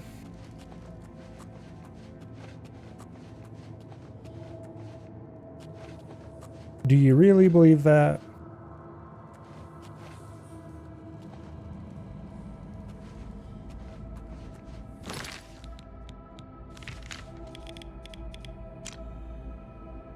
Alright, looks like that's all there is here.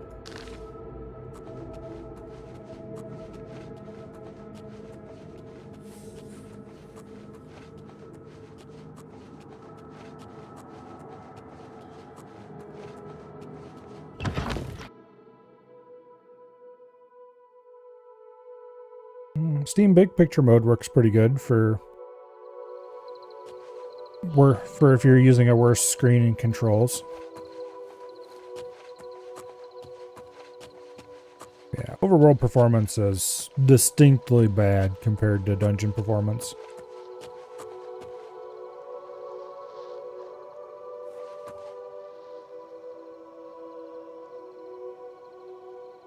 I suspect that's a bandit.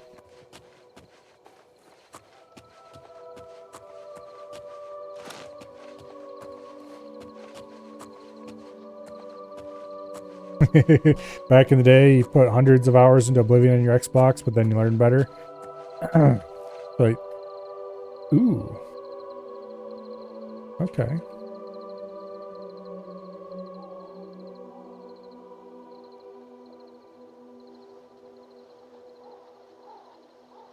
Any of the old?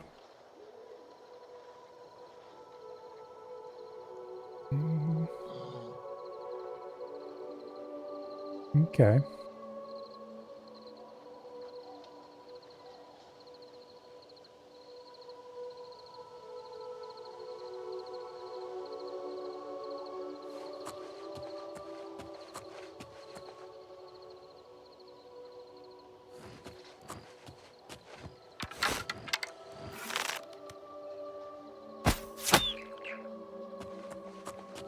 It sounds to me, Soupstalker, like you haven't configured your controller settings properly.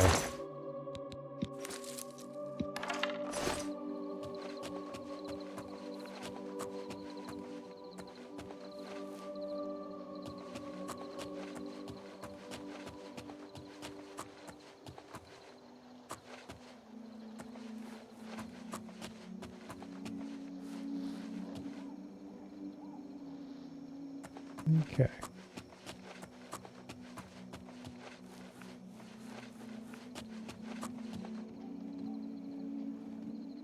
Am I going for a stealth archer build? Well, of course I am. It's a Bethesda RPG. What else would I do?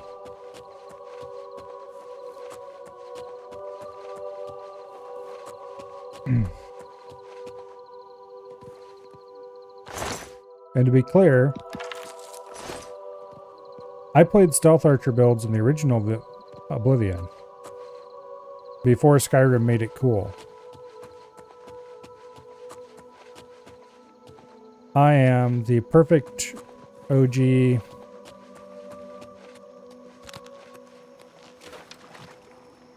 stealth archer hipster.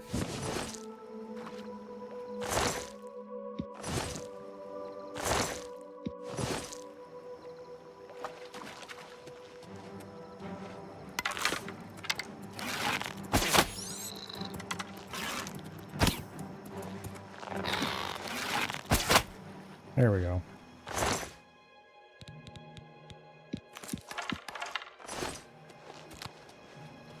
I need to change that binding. I always had R set to sheath.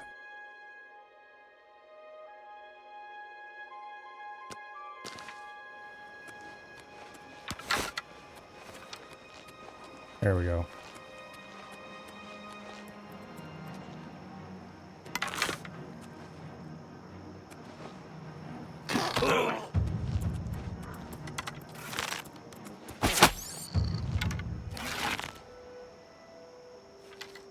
It is very nice that you can sheath your bow when you have a arrow drawn now.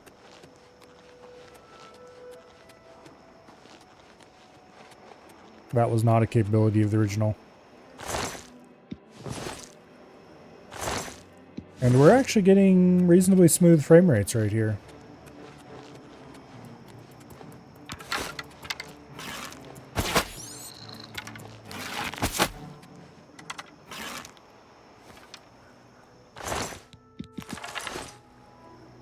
There's an urn root.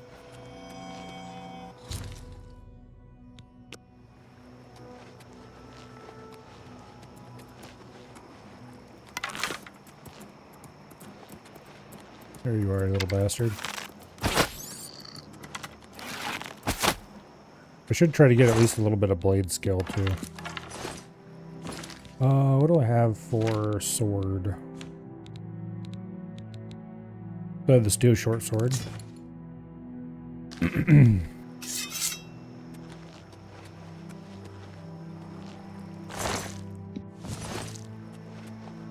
There was a mud crab back this way. Hey, you buster.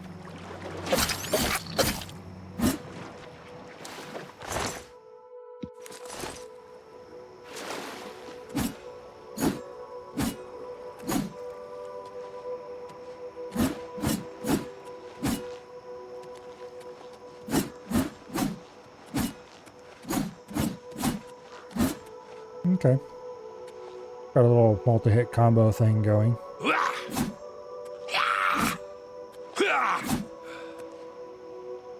Okay.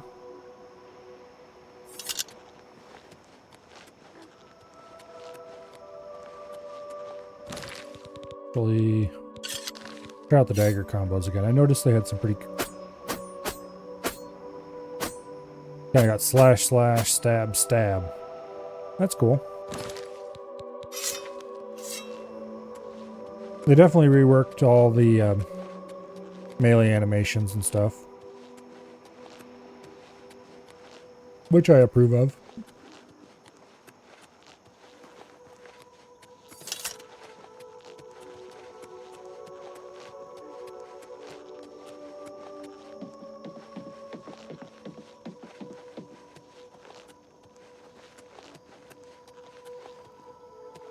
Uh-oh. Oh no. Someone screwed up a rock placement. Naughty, naughty.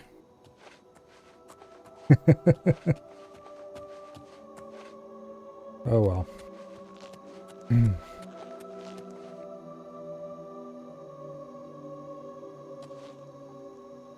I'm not ignoring you, Sealith.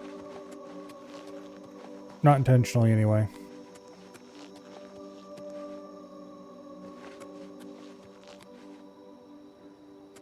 But anyway. I never played Daggerfall. Well, it's not quite true. I did play a little bit of Daggerfall. Enough to know that it was not great.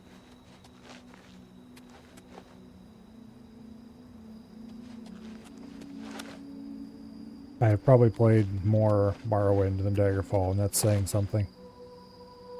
I played just enough Morrowind to know that it is very, very, very old. And also not great. They really should do a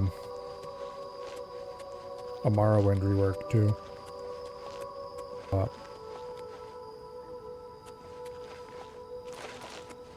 I'm kind of waiting for Skywind.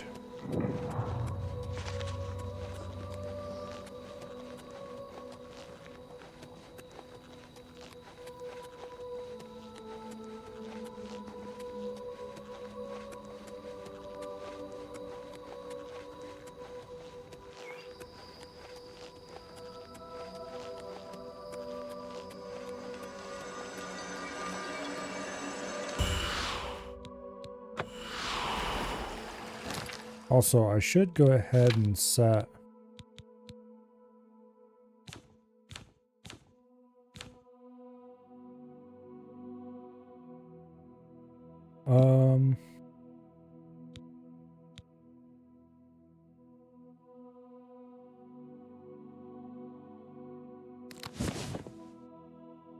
No, let's put that on 3 and put this one on 1.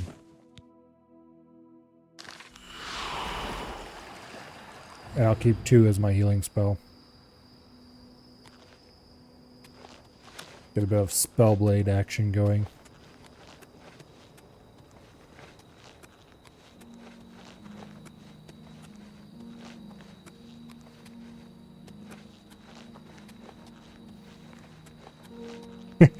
Now you don't have to ring the bell 1,269 times, which you could do.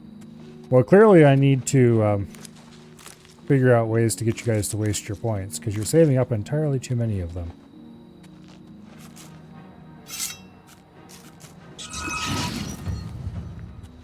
Ooh. Okay. That was pretty looking effects.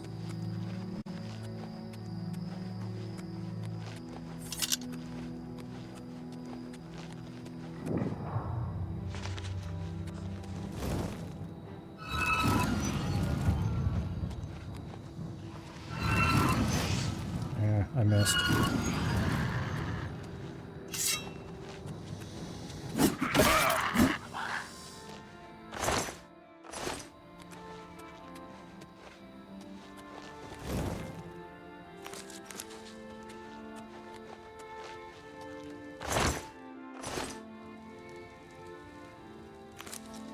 You can only do that about 200 times. Yeah, some people spend entirely too much time here, apparently.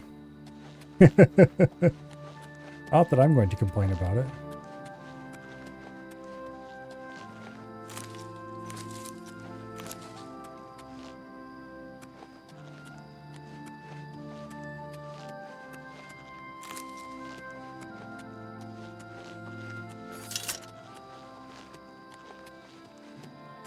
I do like that they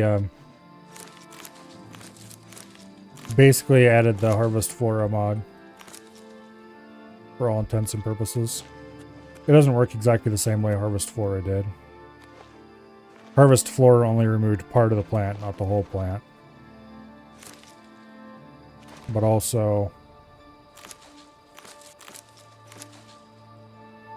just the simple remove the whole plant model that they did here is a massive improvement over what Base Oblivion had.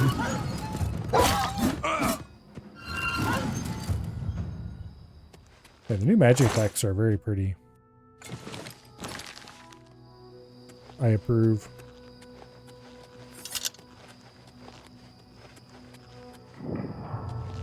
We're probably going to get jumped by a bandit on the other side here. Usually how these things go. This is a holdup. Hand it over or down. We can play.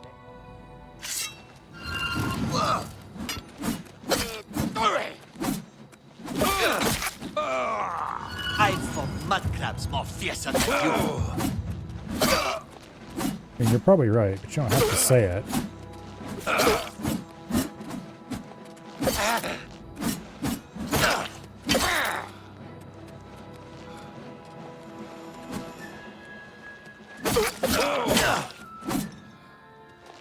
Okay, what's he got?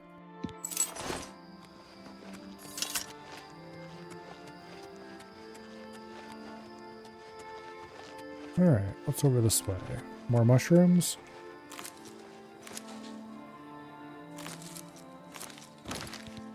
Is there anything interesting I can do with alchemy right now? Last time we gathered alchemy ingredients by the absolute mountain, and then we never used them for anything. Oh, it's showing me 2 effects for each one. Did they remove the system where you had to eat an alchemy ingredient to find out what its effects were? I thought that's how it used to work anyway. Okay, let's see if we can make a better poison. I want a negative effect, so I'd like damage health. We don't have anything better for that. What? Nope. Nope. We could do a damage willpower one.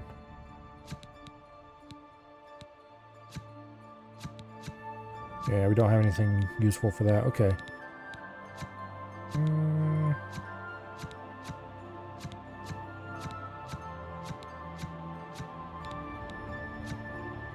We could make resist shock potion.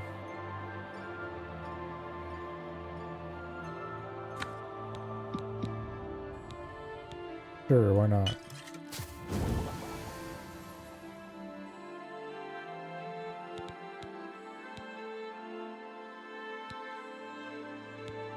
Yeah, we don't really have enough ingredients to make a ton of potions right now.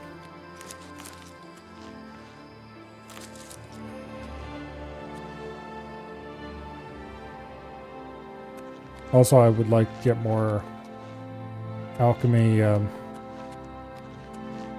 tools before we waste too many of our ingredients. Oh, we're almost to coral, purely by happenstance. Let's find out how the game runs inside of a city, why don't we?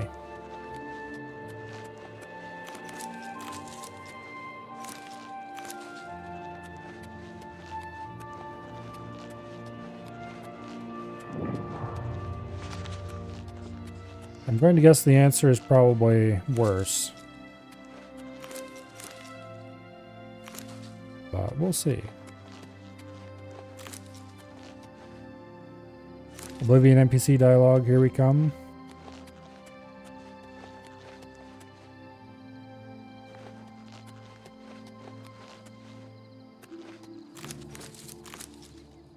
Well, it is Oblivion after all. If we didn't have Oblivion NPC dialogue, I would be disappointed.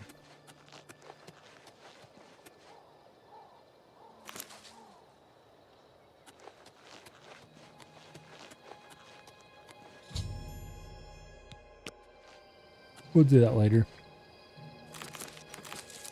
Joffrey can wait.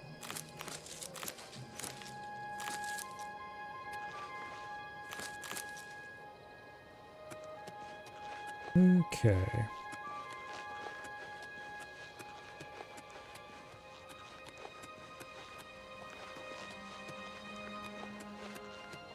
I wonder what things look like around the anvil area. Might have to fast travel down there to see what it looks like. Because that area was always pretty.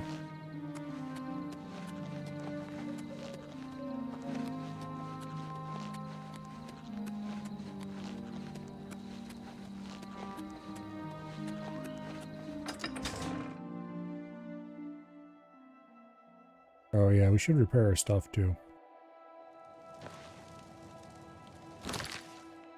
Let's do that right now while I'm thinking about it. Got a repair hammer in here somewhere.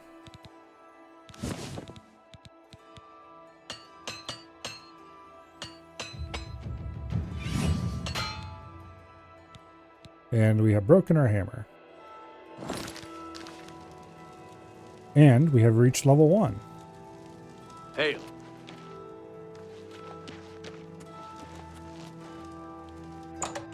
Let's take this opportunity to rent ourselves a bed and level up and find out exactly what that is like.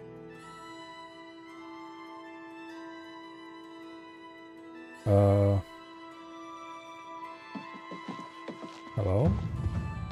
Anyone home?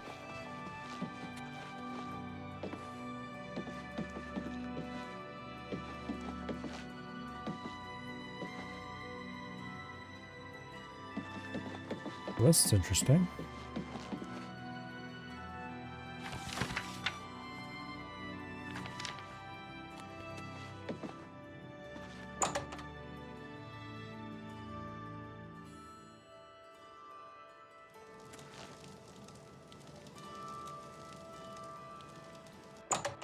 Oblivion Remastered, now with 100% less innkeepers? Apparently. Let's try waiting for an hour.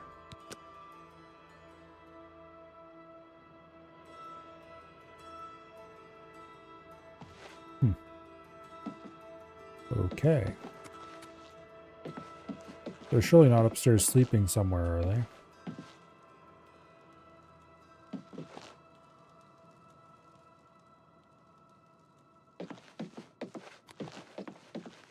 I didn't think that was a thing they would do.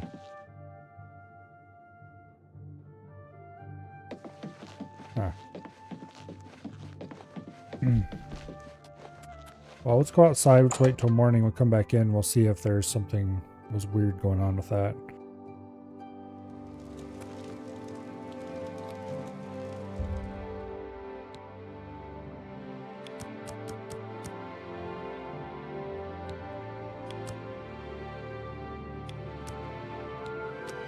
Should get us to about 9 a.m.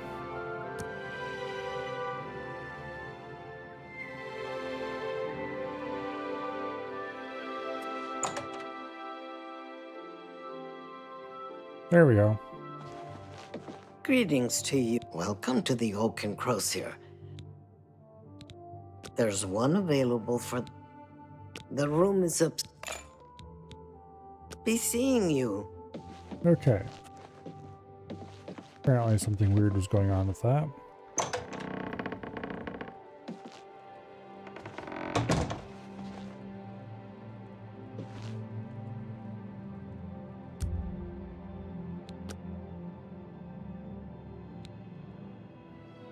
Okay, level 2. We have 12 virtues, they call them. We could select 3 attributes to increase. Apparently, I did read about this before, but it costs 4 virtues for every point of luck we want. And then everything else is 1 virtue for each point. We got really high agility and speed already. I'm going to go ahead and sink the max you can into endurance, which is 5. And then I'm going to sink 5 into strength because I want more carry weight. And then the other 2 I'm going to put into our willpower, I think, for now. Okay. In the original Oblivion, you were allowed to pick a certain number of attributes to raise, but how much they raised by was determined by what skills you had leveled before you leveled up. And that was a really bad system, because if you weren't leveling up the right skills, PM, then your attributes would just suck. So this is a pretty massive improvement. That alone makes the remaster worth playing over the original. The fact that you can pick your attributes. Or pick how much you want to level your attributes by, I guess I should say. Like, technically, you could get better improvements than that by making the crafting the perfect level up every time. But that was so tedious, and this way is much better. Alright, so performance was really bad when we first stepped out of the door, but now it's stabilized and is better. As long as you don't move too quickly.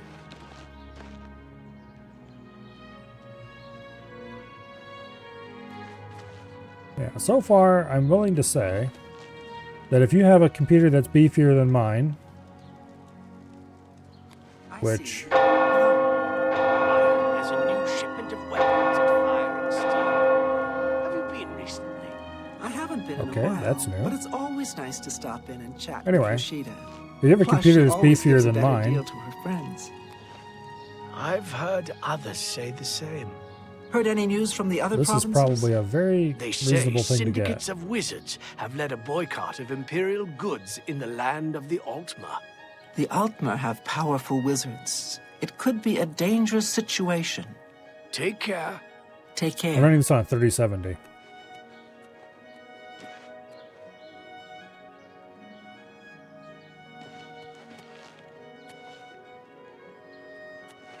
and this is the absolute lowest settings. I could maybe turn a few things down a little tiny bit, but not by much. Everything's on low. Yeah. My children are starving. Please help. Anyway, there's exactly the right amount of changed stuff, and not everything else is just not changed at all. I've seen them. Everyone likes them.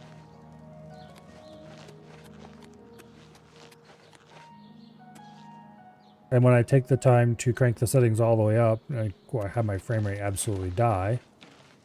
Everything does look very pretty. And even now it does look better than, well, okay, the DLSS is making it a little smeary and stuff in places. I don't like that at all. My feet are killing me. But other than that, it is very pretty. Even on low.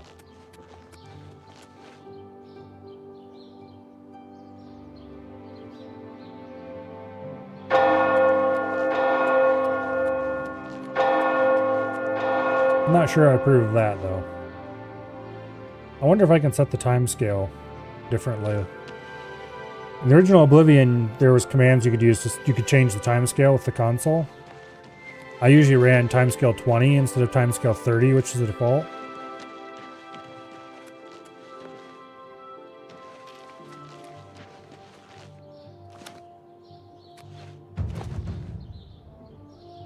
I wonder what setting I'd have to change, or if I can even change a setting to get the timescale changed.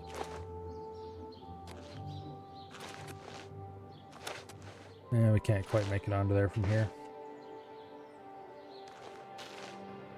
Let's try jumping from this wall again.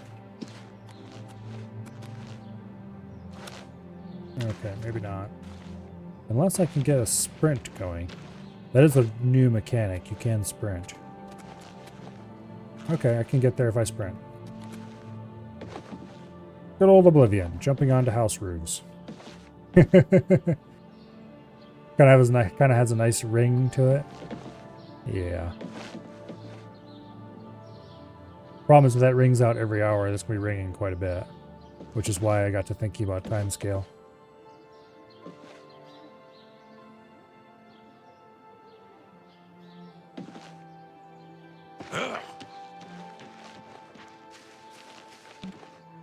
There's just a random patch of empty ground here in Coral, just like it always used to be. Not sure why it is that way, it just is. He really knows his way around, though. Okay, let's go to Anvil, because I want to see what Anvil looks like.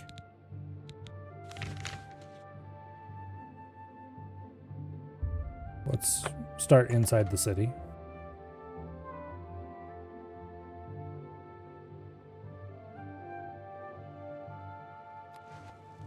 Good evening. Okay, we've arrived at night. What's going on with you? I saw a mud crab a couple of days ago. Ugly. I have Greetings noticed to you. Well, at least they're slow. some of the windows are illuminated, which is cool. I used to run a mod for that in base Oblivion.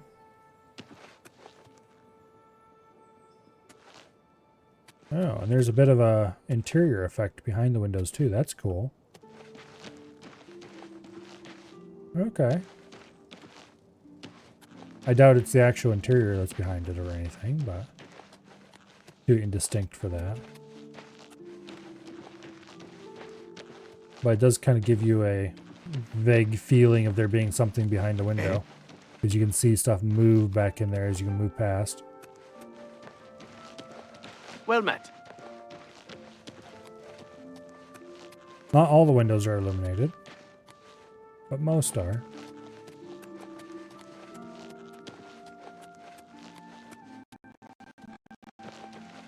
There was a bit of a chug there.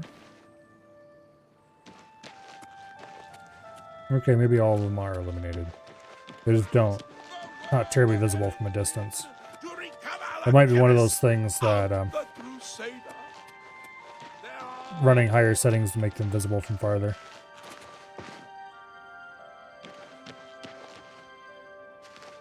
Let's see what the interior of the cathedral looks like.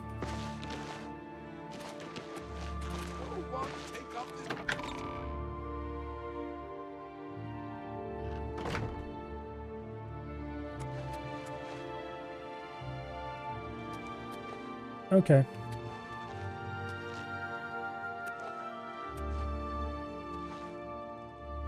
Or you can kind of see some kind of indistinct shapes outside these windows too. That's cool.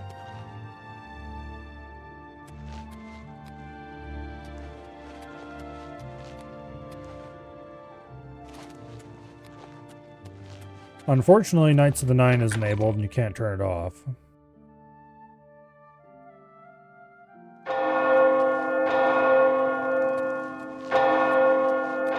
It's you. Hi. Which, personally, I don't like Knights of the Nine. I would much rather not have that.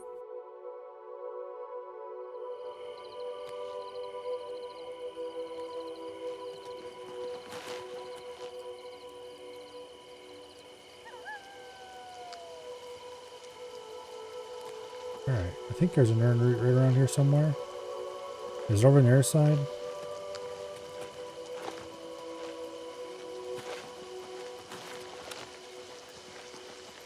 Maybe I'm thinking of a different spot. I thought there was an urn right around this area somewhere.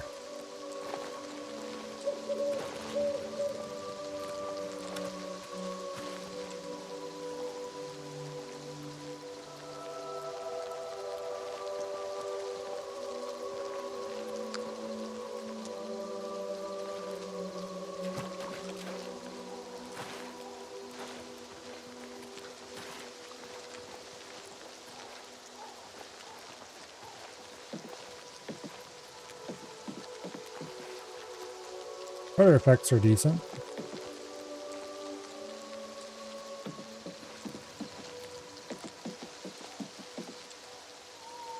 The anvil docks are pretty mossy looking, which is kind of cool.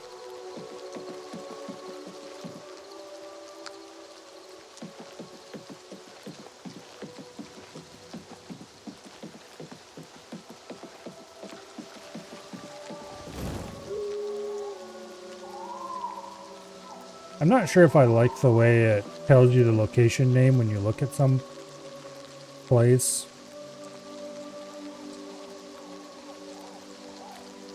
Because it does that even for area place you haven't discovered. Here's an urn route. Gimme. But it's not really like not like I'm against it or anything. It's just kind of different. It is useful if you're trying to find some place or something like that.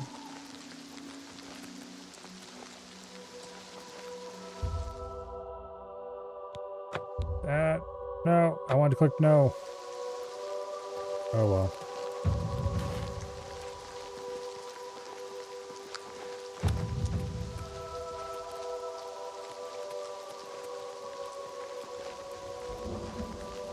Go check out this stone too. I think this is one of the ones that gives you a summoned weapon for a while. These things look pretty cool when they're active.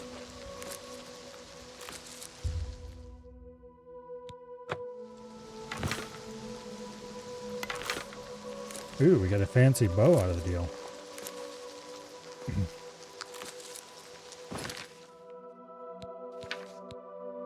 And a fancy helmet.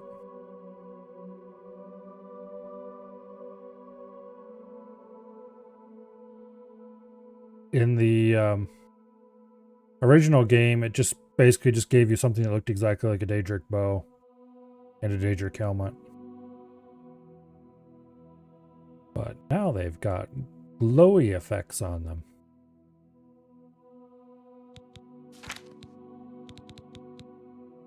Well, that's cool.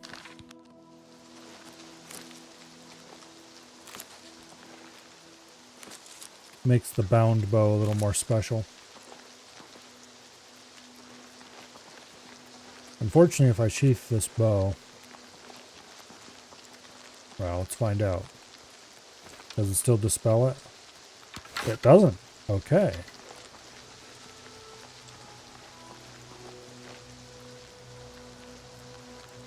I was pretty sure...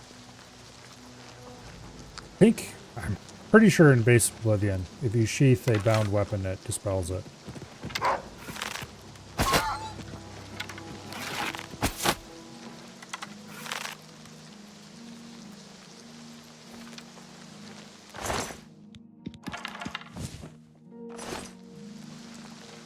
But anyway. See the northern lights, that's cool. Bit overcast, so we can't really see the skybox. Oblivion always had such beautiful skyboxes. I'm curious, particularly at night. I'm kind of curious what the remastered ones are like.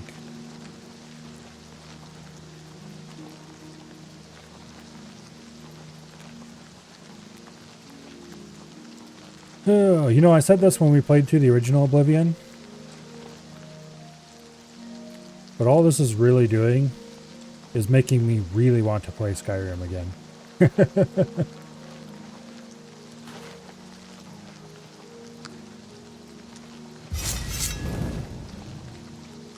Nope. There went our bow.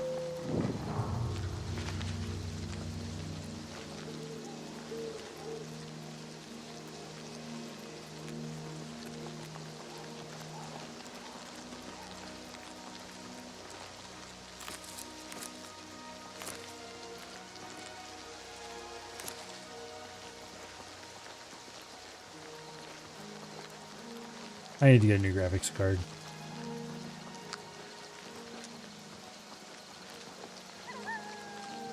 Which I already knew, but anyway.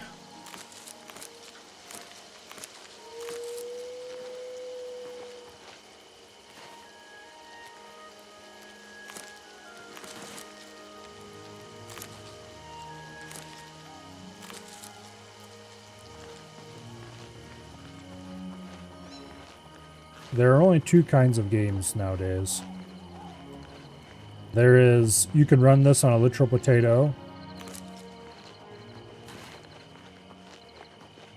And then there is, you better have the latest graphics cards.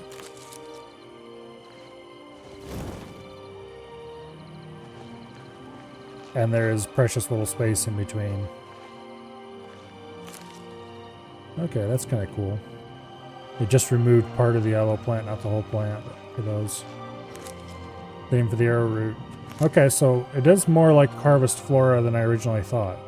It doesn't remove the whole plant for any larger plants. It just removes the whole plant for the small stuff like mushrooms and such like. Hello there, Imperial Legionnaire. Speak.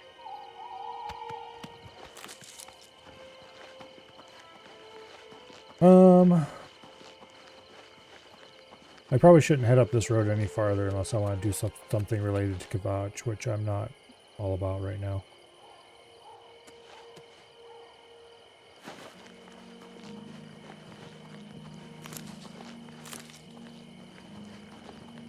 Right now I just feel like exploring the world and looking at what they've changed visually.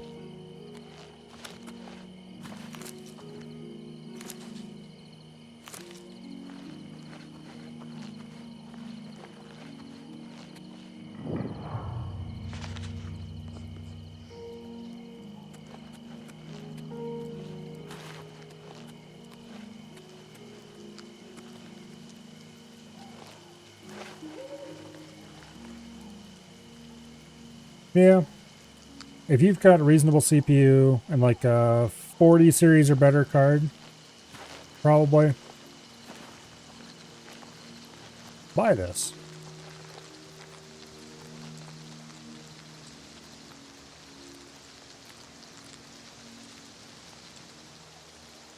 It's very good. I just wish that AAA devs knew how to optimize.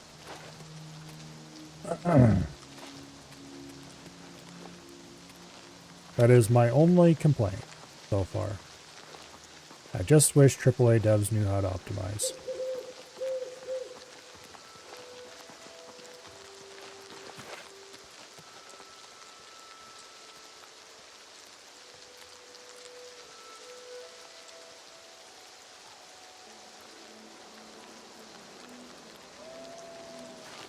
Alright, let's go check out a different part of the map. How about...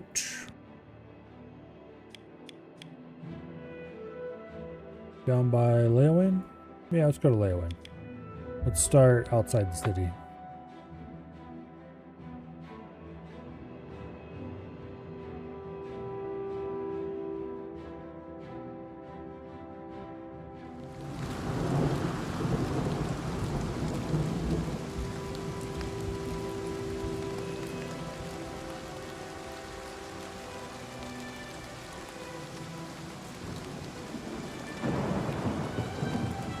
It's not even that, Soup Stalker.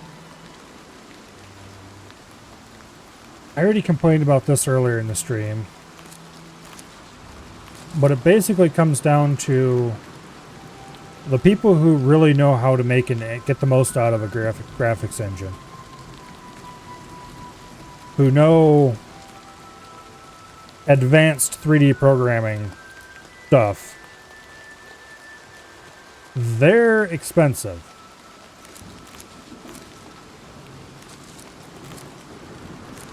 And so they tend to go work for people who are willing to pay developers to do actual engine work. And so there's plenty of those people working for places like, say, Epic.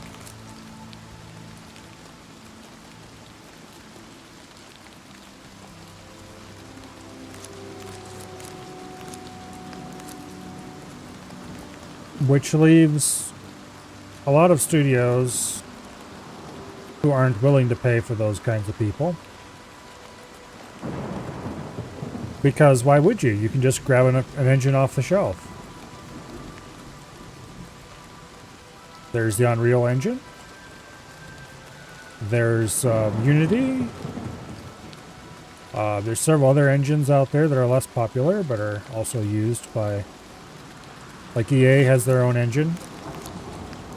The guys who are developing EA's engine, those guys are knowledgeable and, you know, good at making the kinds of changes you need to make an engine sing.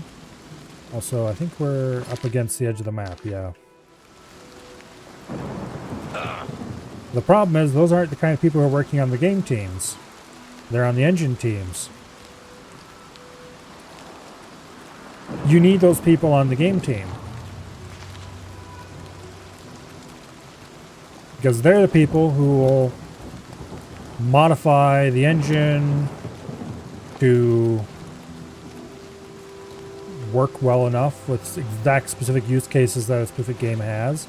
Or they're the kind of people who bunk the artists over the head and say, look, you can't do that. You need to rein this in a bit here, or you need to optimize that effect there. And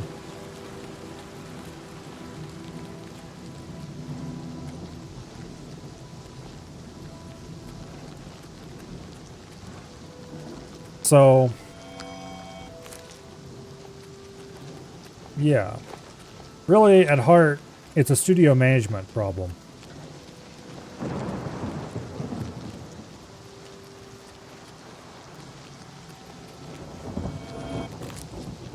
And an unwillingness to spend money in the right places problem. They're perfectly willing to hire lots of unnecessary people, waste tons of money on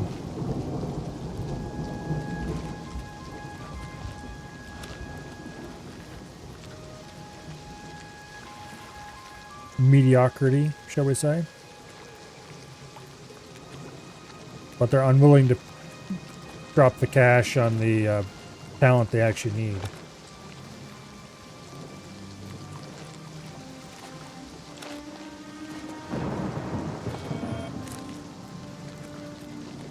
Oh, there's a ton of nerd roots over here. I didn't realize there's this many here. Clearly we should have come over this way when we were searching for nerd roots during the main Oblivion run.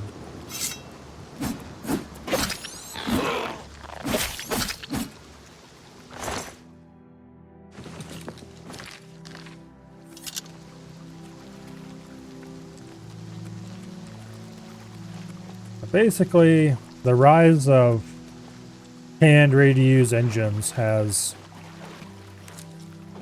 both completely supercharged and completely destroyed the games industry.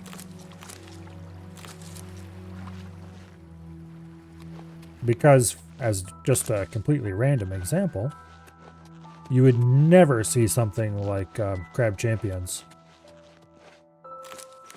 if it wasn't for Unreal just being there and available to use for some random one-man band game development studio.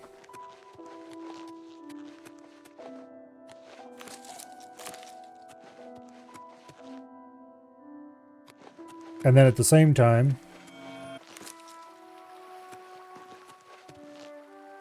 Unreal is being used by a AAA studio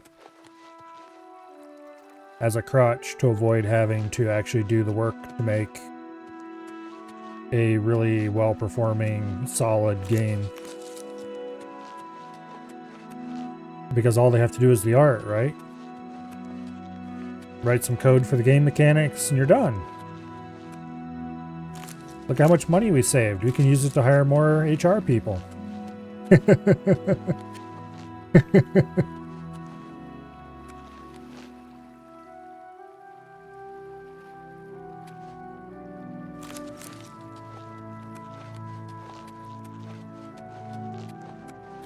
And so, we continue farther and farther with every day into a world that is completely dominated by indie games. And the occasional AAA developer who still cares to put in the work to get good quality. There it is.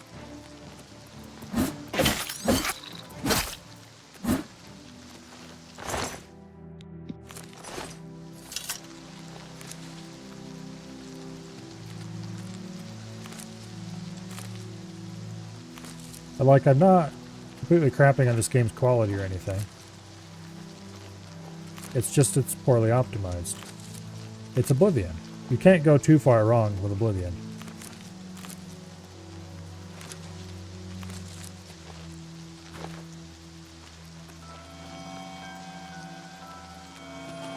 Although you can do things like not sink the nerd root into the ground quite right, apparently.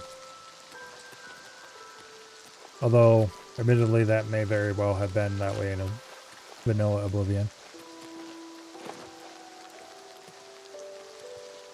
I doubt they went through and replaced every single item. They probably just took the game data and fed better art into it. So I wouldn't be surprised at all if that was in the original base game that way.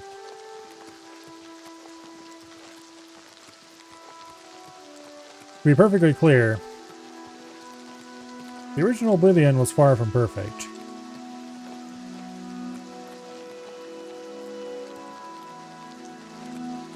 And if the cost of experiencing slightly better, okay, that one's out of the ground too. Maybe they needed to adjust the origin point for the nerd root slightly upward.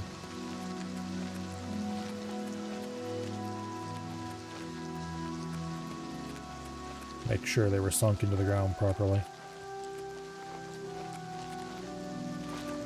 And considering that this can use the Oblivion data files with possible minor modification. Like some mods, I've seen screenshots of mods being installed into this and working with no changes. And the original Oblivion construction set running with the data files from this game. There will definitely be a remaster version of the unofficial patch available at some point. We are just getting completely snowed under with nerd roots. I know there's a lot of them down in this area, but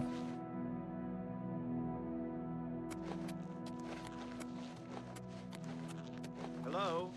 Who's there?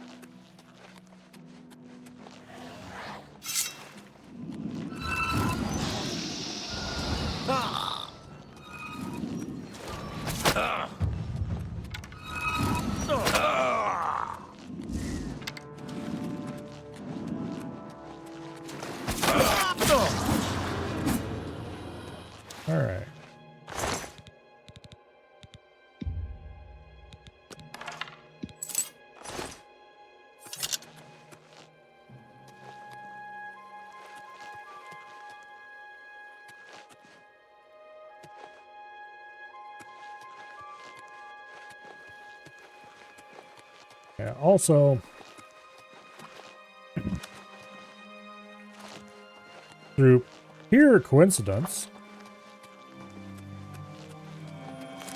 most of the AAA devs who I would say are putting out performant, good-looking games nowadays, they seem to be using mostly traditional rendering for some reason. I can't imagine why that would be.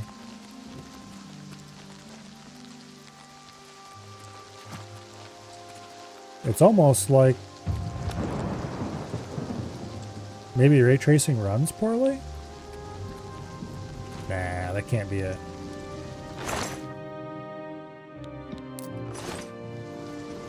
Alright, let's go see what it looks like inside Leyland City.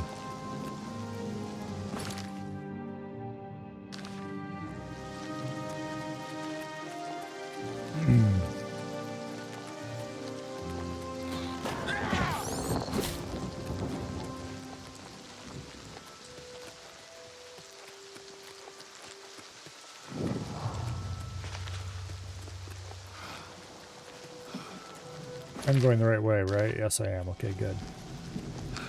Route. Go over here, yo.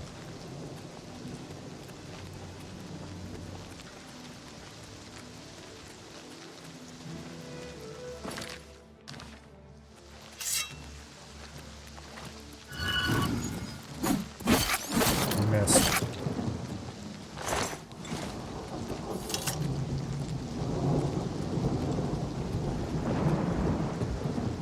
Oh well.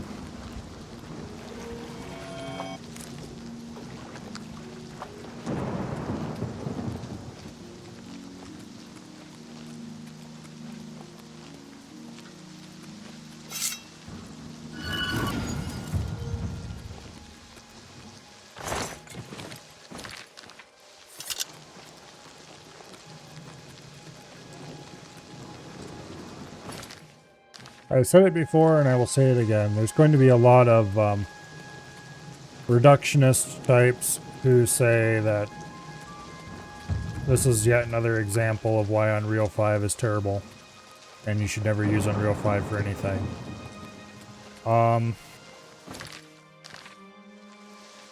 But they're wrong.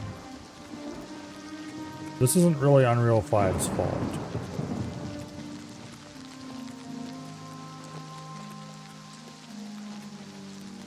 It is a effect of using Unreal 5 in a somewhat lazy manner. Hi.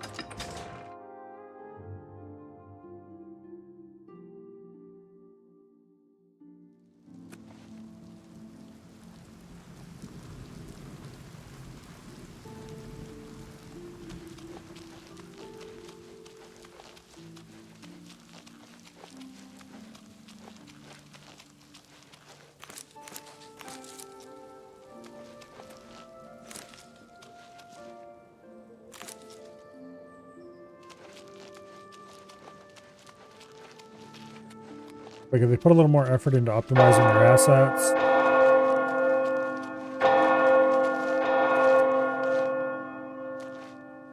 a little more effort carefully choosing what features they turned on, enabled.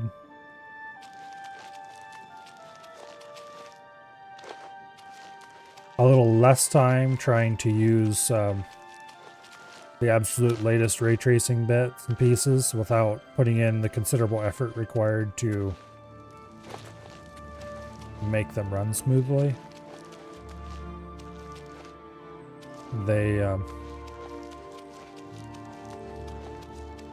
could have made something that looked almost as good as what this could look on a maxed out system without having to use DLSS or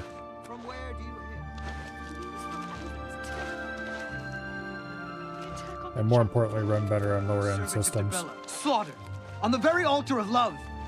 Truly shocking. By the gods! Absolutely. Bye.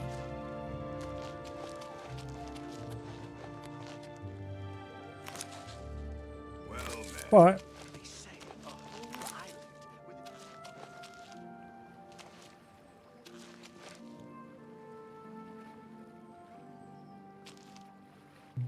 got some dragonflies buzzing around. If it were Skyrim, you'd be able to grab those butterflies, but or not butterflies, dragonflies.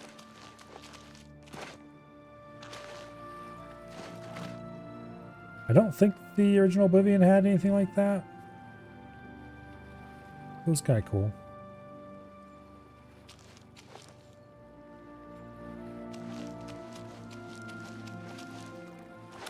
Pretty cool little pond here.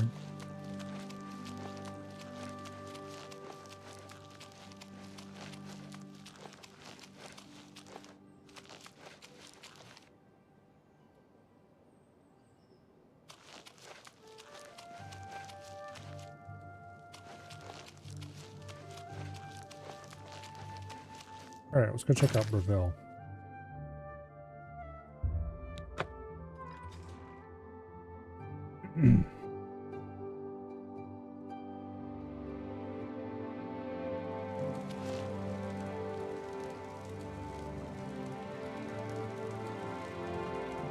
We'll run around a little bit at night and then we'll switch over to daytime.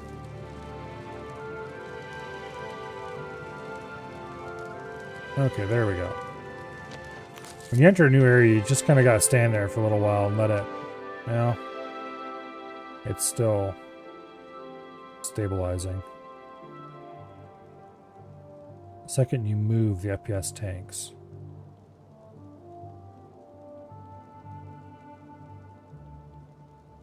Seems to be a Breville issue. Let's run around a little bit and see if it stabilizes. There we go.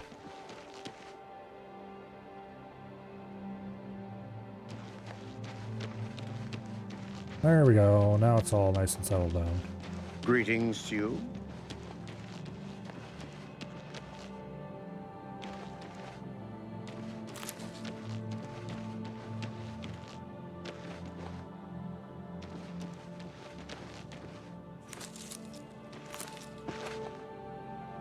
Like, they did a good job with all of the models and stuff. Visually.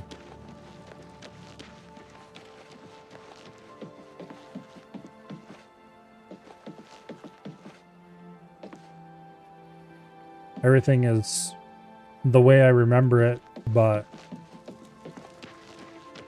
more detailed, better.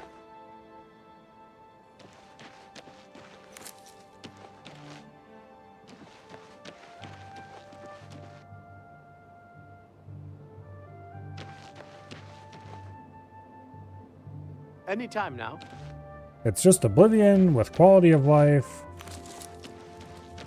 A few Oblivion with a few carefully chosen quality of life mods installed.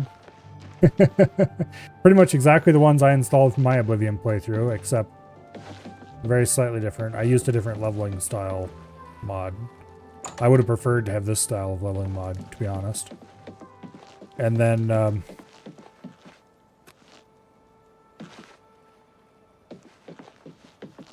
tons of really quite nice graphical improvements in exchange for running a little bit like crap. Which, to be perfectly clear, you can get a basic Oblivion to run this badly without much trouble at all. On systems much beefier than my system. Guys, let's not... With graphical mods, the original Oblivion can run very badly without having to do a whole lot. It just really wasn't optimized to run super high detailed textures and such like. So I guess this is the true Oblivion graphics mod experience. Particularly if you installed one of the ones that put the cities into the world space. Let's go visit the Imperial City. I haven't been there yet. I was going to run around Breville during the daylight, but screw that. Let's go to the Imperial City. Good old Market District. If they were Nintendo, they'd slap an $80 on it. It is like, what, 40 bucks, 50 bucks, something like that? Have pity on an old war veteran. Speak. Can you spare a coin? Imperial armor. What is it, citizen? Cool as ever.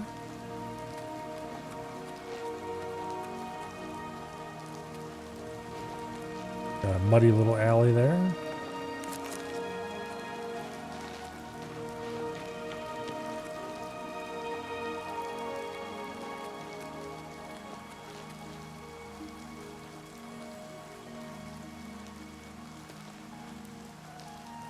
I don't like how DLSS makes this stuff really fuzzy. It's partially DLSS's fault and partially just the graphic settings being low. But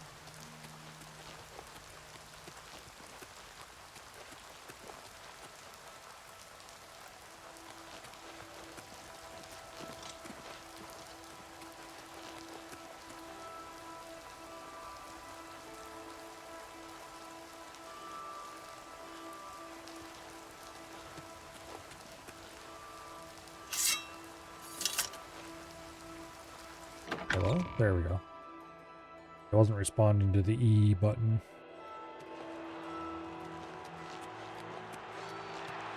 Let's go watch a fight in the arena.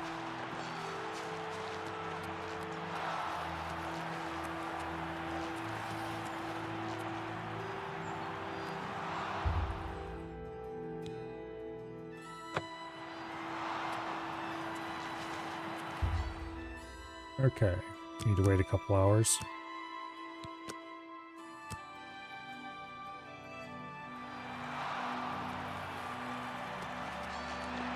Hello there. Welcome to the arena. I don't think I've ever... If you're looking to join the arena as a combatant, if you're here to bet on a fight, on the other hand, that's a lot of chances to fill your... Excellent. The teams are evenly matched, so... Oh, right then. All right, my friend.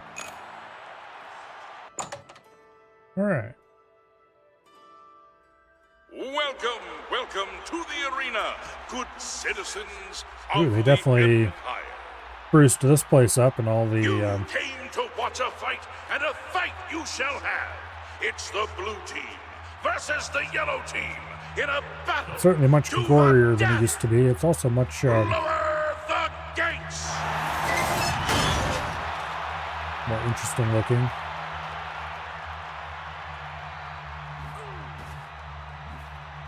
Take that! Yeah! Die! Ha! You'll never take me down! I fought mud crabs more fearsome than you. Ha! Ha!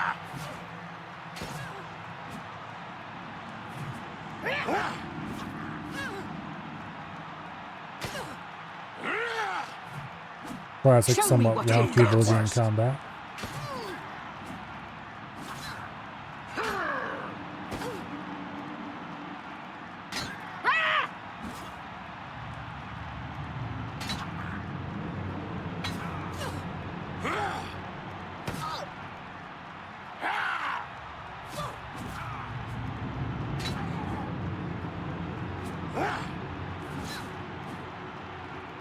Kind of curious. Can I click on stuff to select it still?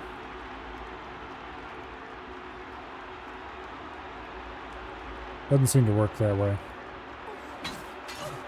The console seems completely different.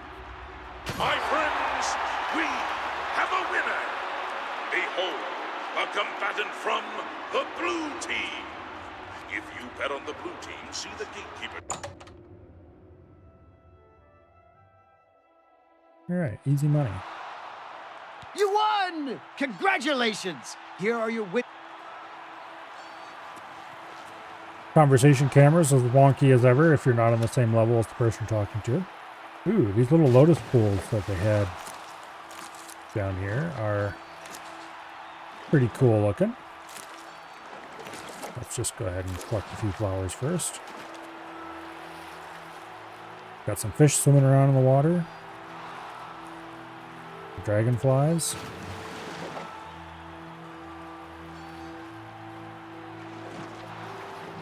Is that a dragonfly underwater? I don't think so. Just one of those small blue fish. Okay, that's cool.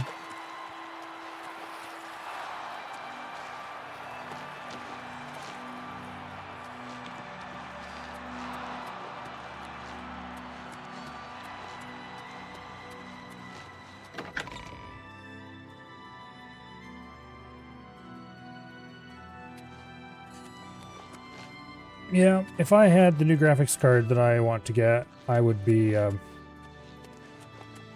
ecstatic about this game. It is pretty much everything I ever wanted in Oblivion Remake. I understand the Fighters Guild is hiring new members. Not bad work for some folks. I've heard others Like, I may be complaining about the graphics being performance and such like not being so great, but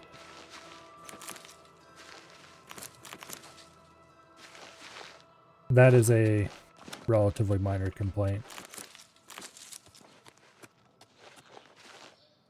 against what all is right about this. The Imperial City is, well, let's go through to the Imperial Palace district. That should be cool.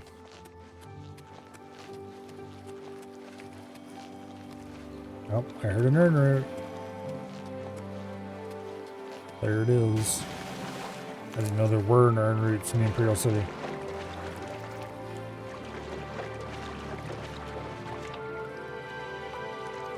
Alright, well.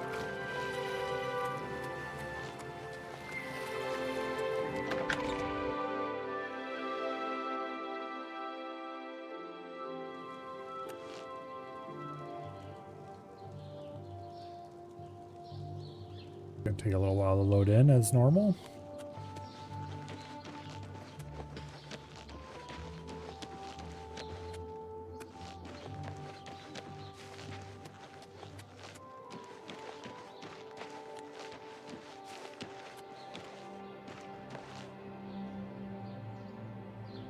There's that indicator showing us where to go to find the Mythic Dawn. We won't find out about that until much later in the main quest.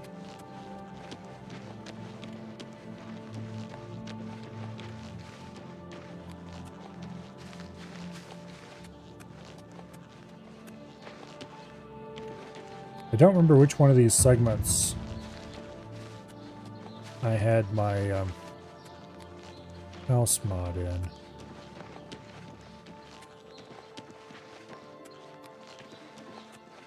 It wasn't that one, I don't think. Because I don't think I deleted anything to make room for it.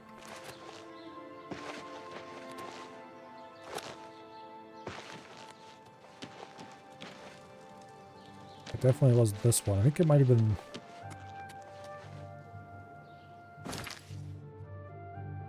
Well, it was right beside the fast travel point. That's one way to find out. Okay, apparently it was in here. Maybe I did move some of these gravestones to make room for it.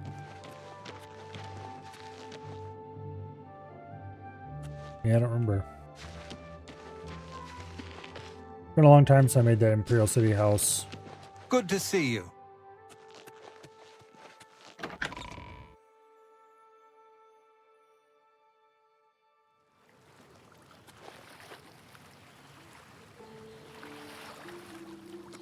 You have my ear, citizen.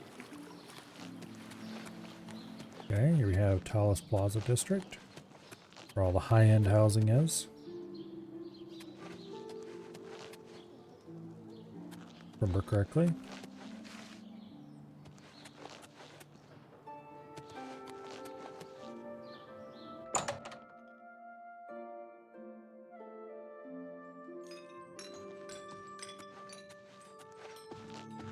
Jolring the butler. I've served Master Umbacano for many years. You too. I just wanted to go look at the interior of one of these buildings. Prey approaches. Anyway, back out we go.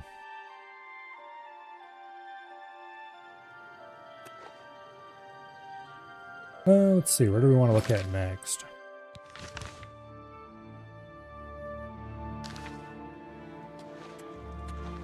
I wonder what the dragon statue in the temple district will look like. Obviously we can't go check that out now, but...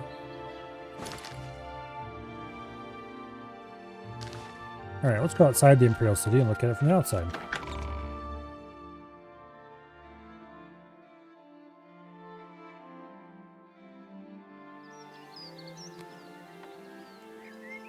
Speak.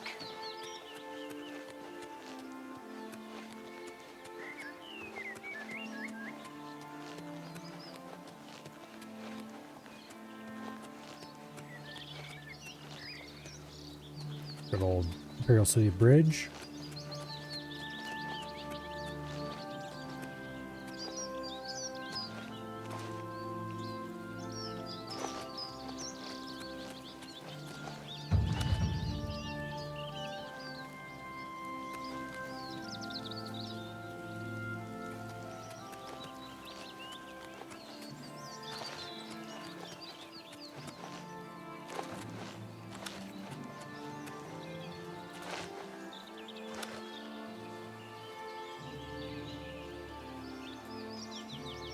There's the Harbor District. The one part of the Imperial City that's actually out in the world. Go head over there, why don't we?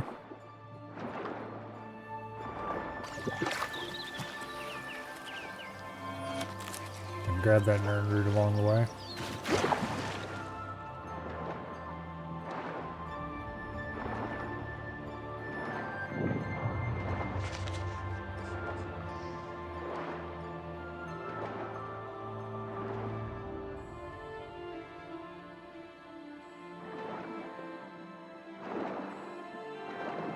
Okay.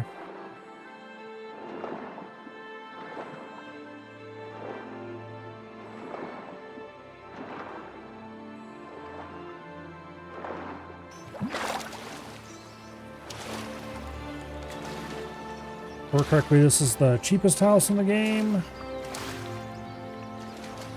We're not going to be getting access to that anytime soon. How about you? How are you? Not bad. I suppose that's good. Oh, okay.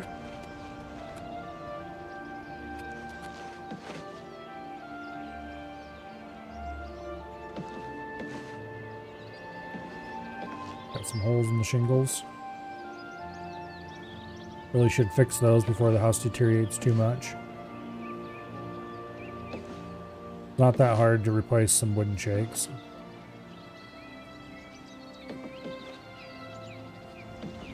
Shouldn't be particularly expensive either.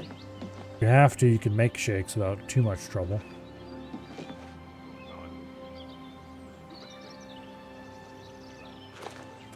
And a lot of that is going to the Renredra Kryn. That skooma trade is bad business, and the Renredra Kryn are just a bunch of thugs. Othiel from the Arcane University is looking for someone to chase the bandits from Camp Ailes. Probably trying to enhance her weird. Okay.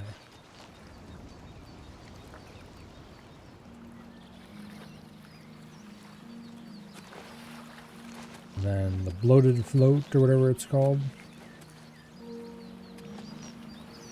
which has its name emblazoned on the back. I can't remember if that was that way in the original game or not.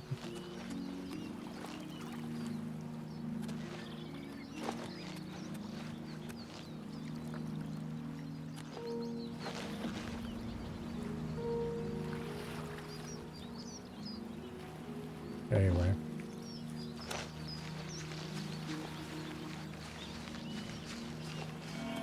How many nerd roots do I have by now anyway?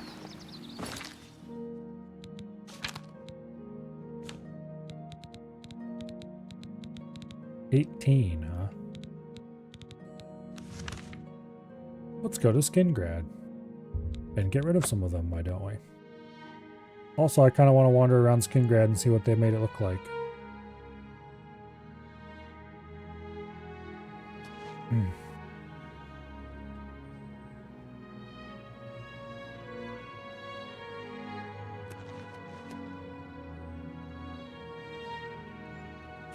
Okay, come on. You can finish loading in now.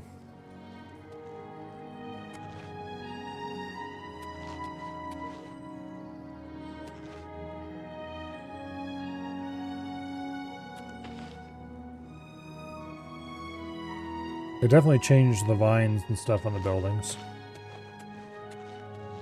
In the original, they were all just the blue flower vines.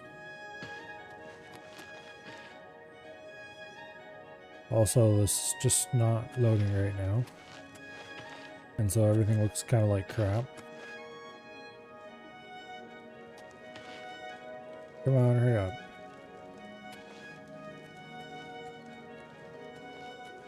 This is running on a fast SSD. It shouldn't take that long to shove everything over the graphics card or wherever you're doing.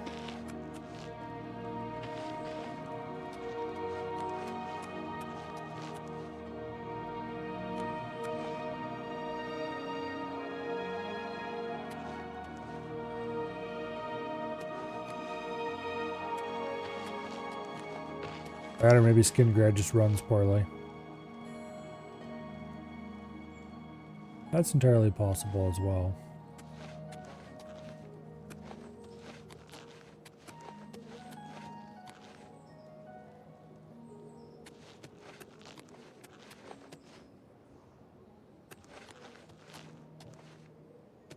Yeah, all the other cities we've been in have loaded up by now.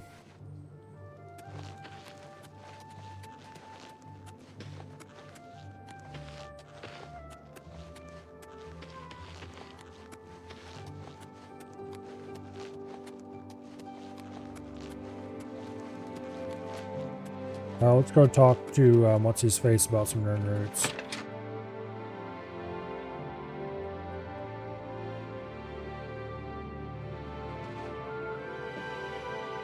Well met.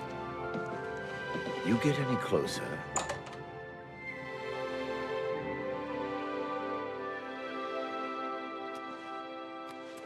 Okay.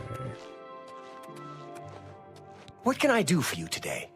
You here to bring me some Nern root? Perhaps. Yes, Nern root. Haven't seen any yet? It appears as a slightly glowing shoot that grows right out of the ground. A few years ago, an adventurer not unlike yourself sold me a musty old tome containing alchemical formulas. Most of them were worthless. But one of the moldy pages contained a recipe for a potion known as an elixir of exploration, a sort of ultimate dungeon delver's brew. The formula looked sound, except it required an extremely rare ingredient. Yes, you guessed it, the Nern root. I put the book aside, because frankly, I had so many other delicate experiments going on that I just didn't have the time to go plant hunting. Now that you're here, that changes things. Oh, really? The Elixir of Exploration is a multi-purpose potion that was obviously created with the Dungeon Explorer in mind. The formula describes many magnitudes of the brew. If you're interested, I wrote a short missive about it for the Imperial Alchemy Symposium. You bring me 10 samples of Nernroot, and I'll make the elixir available to you at a huge discount, as well as give you one for free. The best place for you to start would be Shade Leaf Copse, which is a part of the Great Forest northeast of here. Good luck, and hurry back with more of the Nernroot. How goes the search? If you need to... Fantastic!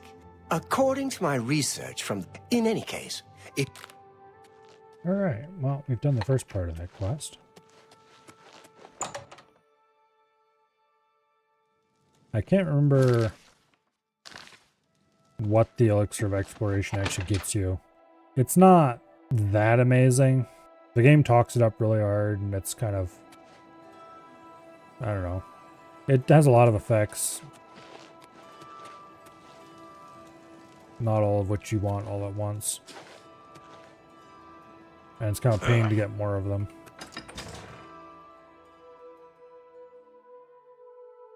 Anyway, let's go to poke around outside.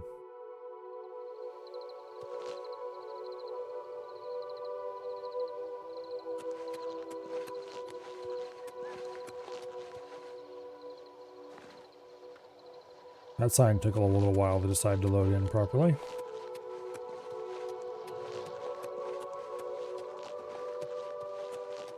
Got some serious pop-in going on with my settings. But, oh well.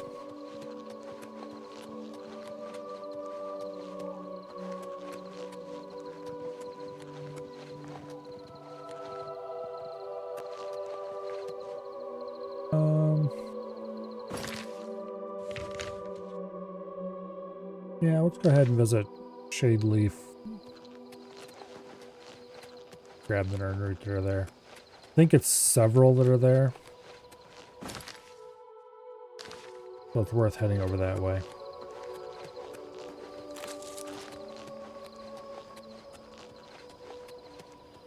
I'm not terribly enthralled with the idea of gathering nerd root, but we're close. I remember it being a rather picturesque little spot.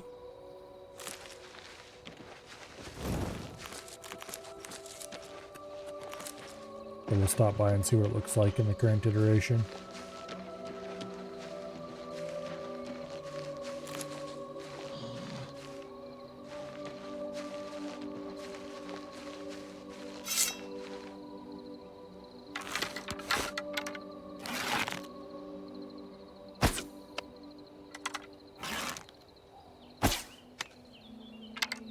Really? There we go.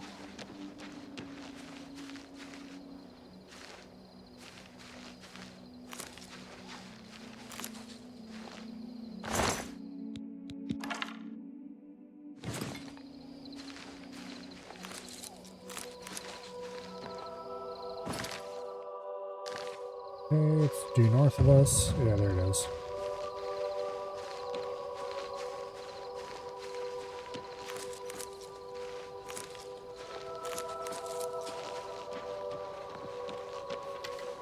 Okay.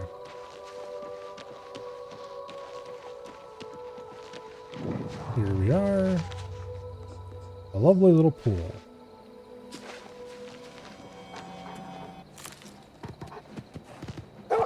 Full of lovely little wolves that want to eat us.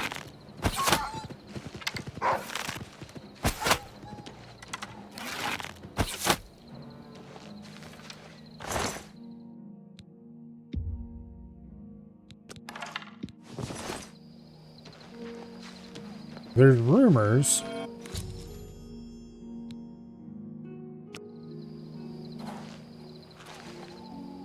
that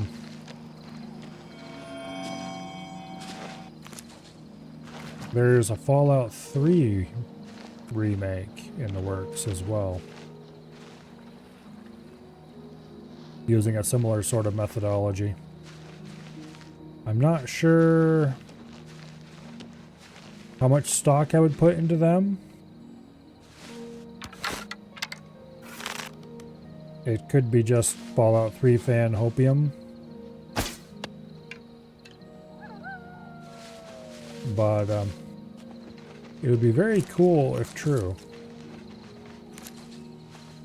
And just in case, I am going to put the planned Fallout 3 run on hold for now.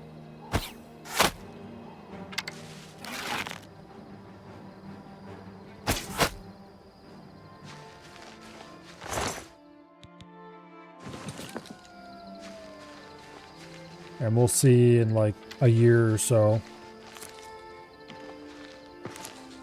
Or less, more likely. Yeah, if any of those rumors firm up into anything more concrete.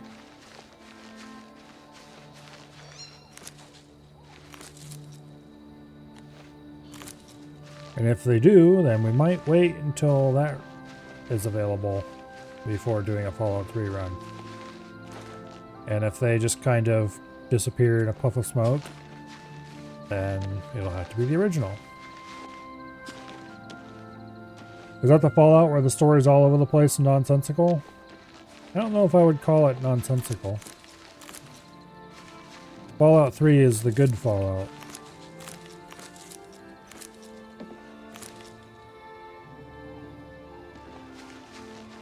It's the one that wasn't ruined by Obsidian.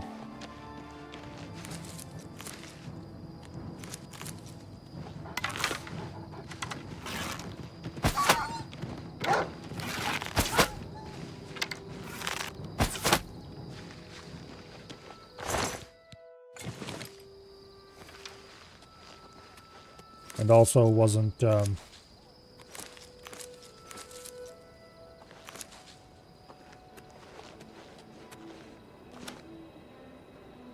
yeah, Bethesda didn't do a very good job of Fallout 4 either. Let's put it that way.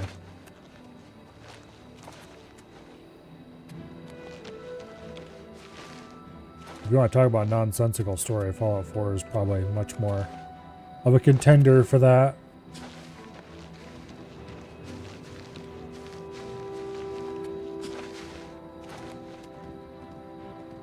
Anyway, Fallout 3 is probably my favorite Fallout. It would have to compete with Fallout Tactics for that. Which Fallout Tactics puts up a pretty good fight in that direction. So I'm not sure.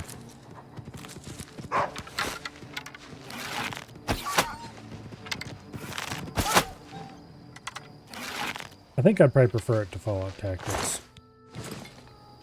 Tactics is a little bit old and jank. Of course, at this point, Fallout 3 is no spring chicken either. It's only a little newer than Oblivion. Both games' endings were dumb. Yeah, I bet.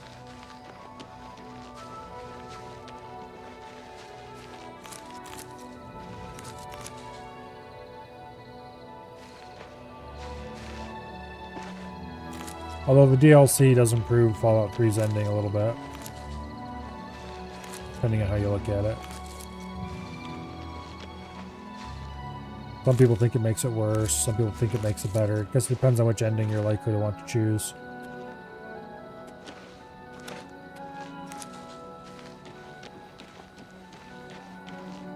The original ending, to get the good ending, you basically had to heroically sacrifice yourself, even if that was nonsensical. So that part is a bit dumb.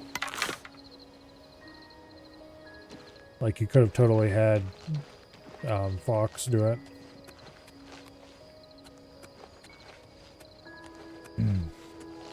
Mothership Zeta is just silly.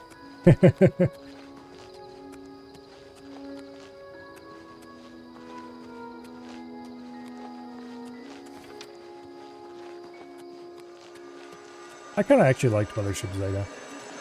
Like, it's not my favorite DLC by a mile. But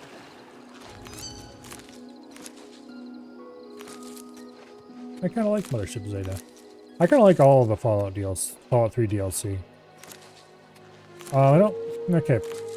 The Pit is kind of... Point Lookout... Yeah, I don't know about the main story of Point Lookout.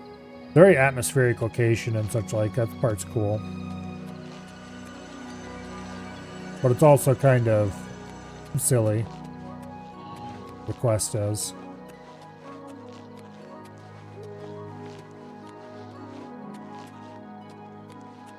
But it's not bad. Broken Steel is quite solid. Let's see what other DLCs were available. Hey, you, get wrecked.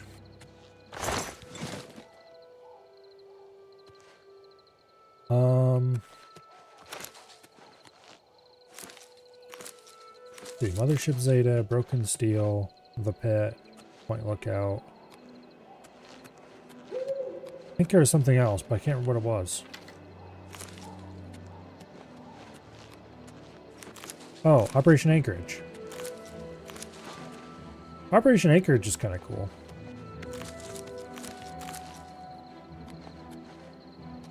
It gives you a lot of really overpowered gear.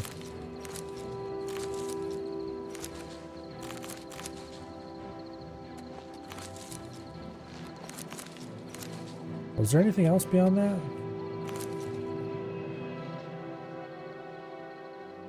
Let's look this up.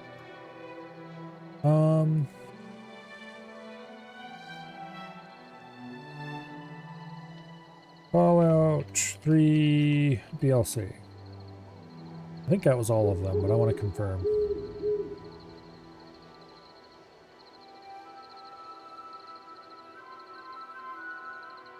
Yeah, Operation Anchorage, The Pit, Broken Steel, Point Lookout, Mothership Zeta.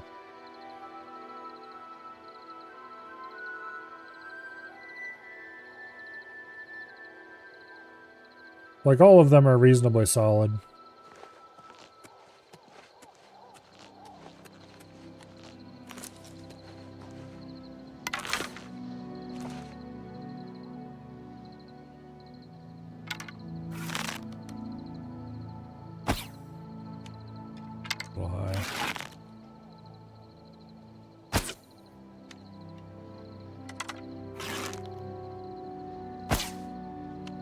Okay, that's way low. Maybe I was low in the first...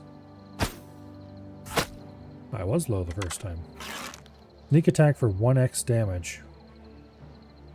Weird.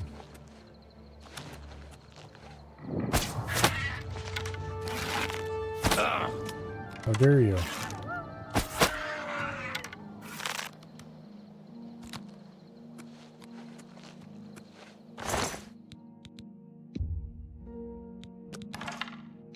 There's a steel dagger. I should probably repair my bow, but I don't have any repair hammers. Which means I should probably go to a blacksmith and buy some repair hammers.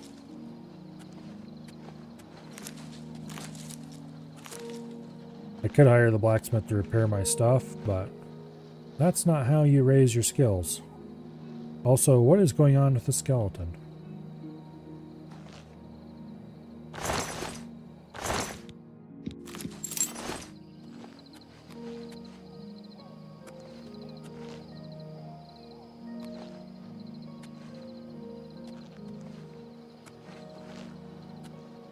Okay.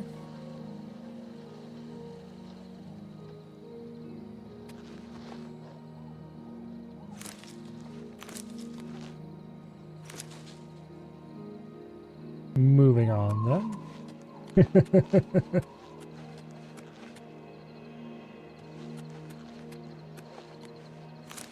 Yeah, see, I never really bothered with companions because I don't like them in these kind of games. So I never had Fox along during that part of the game anyway.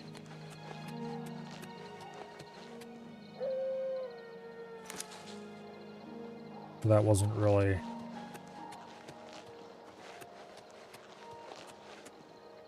an issue. It was always either me or Sarah Lyon. And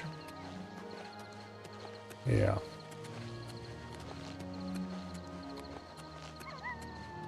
So that particular complaint about the ending never really bothered me too much.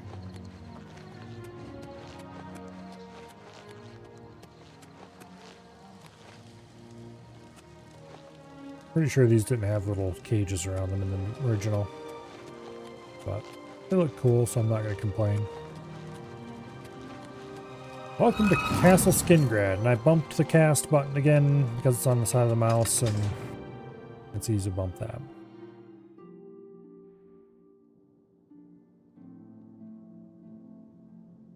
I don't think we're going to bump. Well, actually, let's go inside because we haven't seen the interior of a castle yet.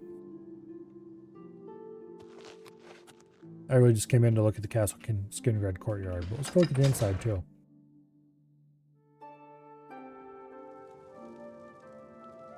So that's one of the things I didn't like about Mothership Zeta. You need to bring various people along as companions to different parts of Mothership Zeta if you want to see everything there is to see.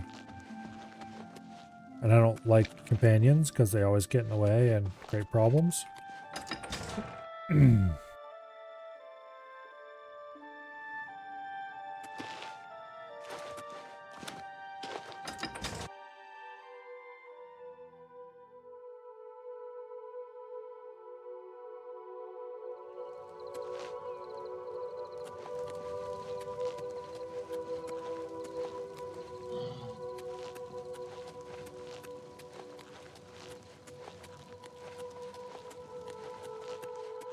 I wish I had a better graphics card.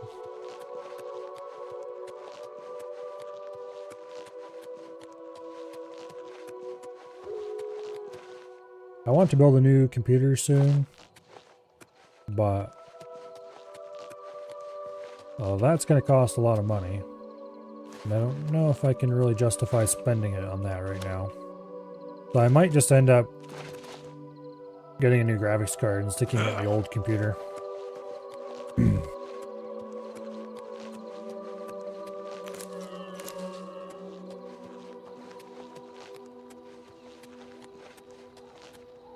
But like, this thing is not exactly a powerhouse anymore.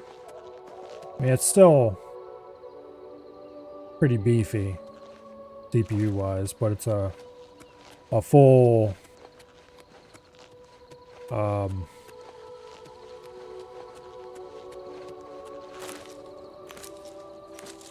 generation behind.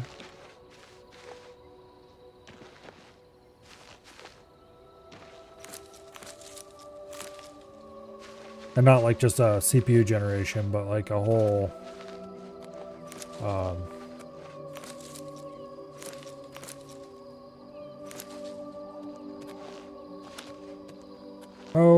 probably the best way to track these things from, in my mind anyway, is by RAM generations.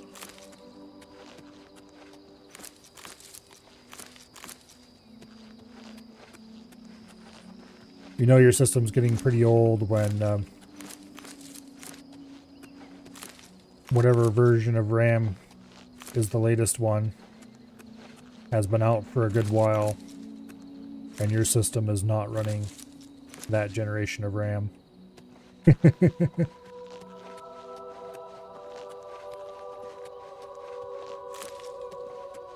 DDR5 has been out for long enough now that if your system's not running DDR5, it's probably time for an upgrade.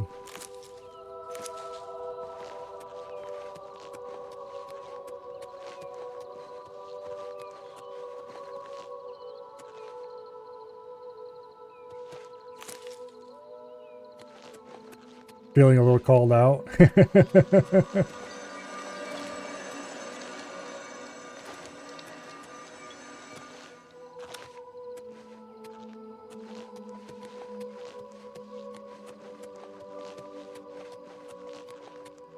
Oh, I'm not wrong, am I?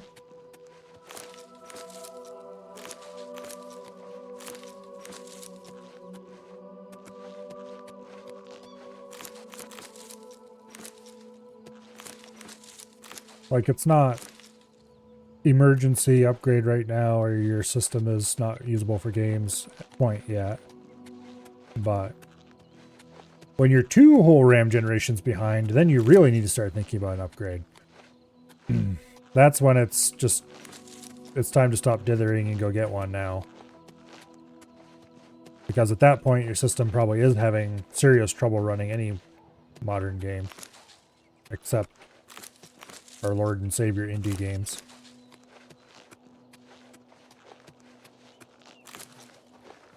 Which nowadays there's enough indie games out there that upgrades are less of a priority, I guess.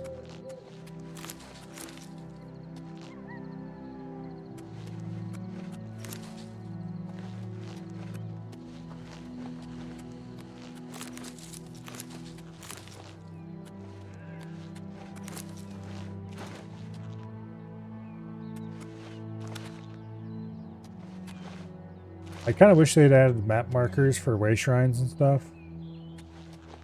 But there's mods for that could probably be updated. Problem is, I think some of those mods use the script extender, and I'm not sure how... Yeah, script extender is not going to work with this.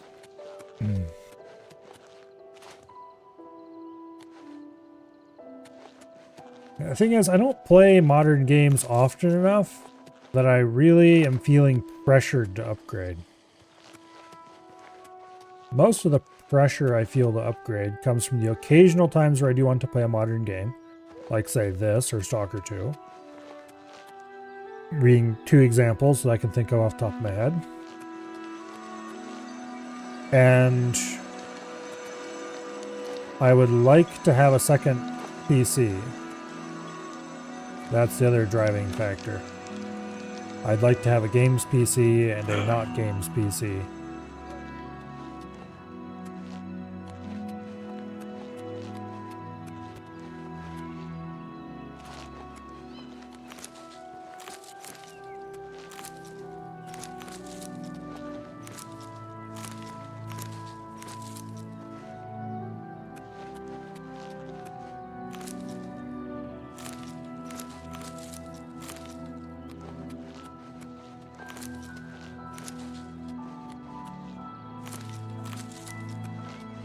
Anyway. And, just like the last time we played Oblivion, it has immediately turned itself into a flower picking simulator.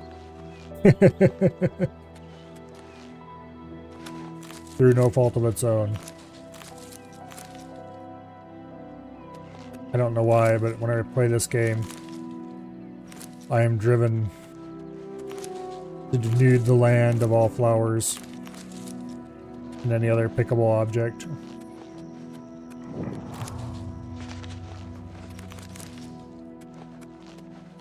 They must be taken into my inventory.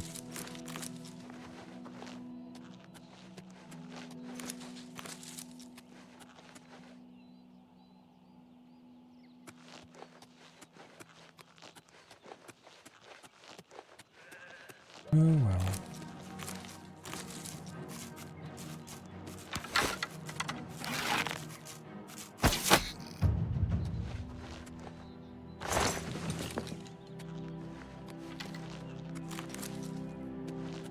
We've almost gained a level.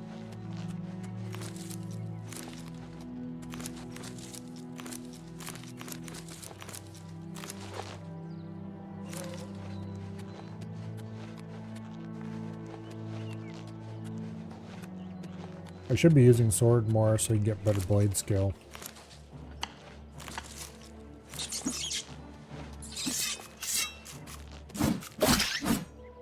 Now's a good time to do that.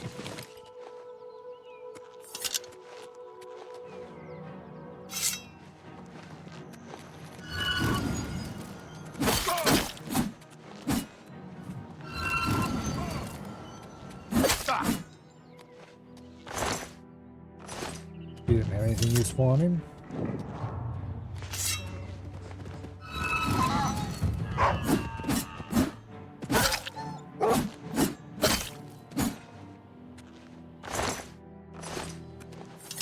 Okay.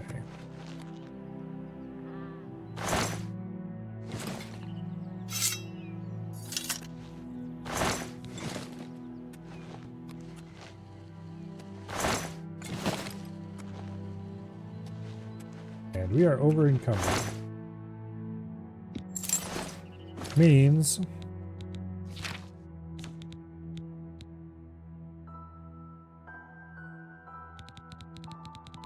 let's do some alchemy and see if we can use up some of these random ingredients and gain some levels. Maybe make some useful stuff out of them. Where is that blasted? Actually, here. Let's drop that. That'll get us back under the weight limit. And then we need to visit a town and buy more alchemy, not ingredients, but supplies. Specifically, let's go to the market district and see if we can buy the rest of the alchemy tooling we need.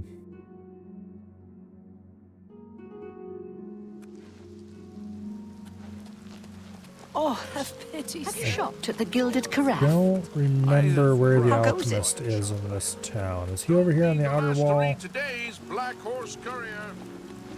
The main ingredient, yep. Okay. I did remember where it was. Finally, a new customer. Okay. Have a look around. You won't find better prices in all Tamriel. Oh. This is an improved shop screen for sure.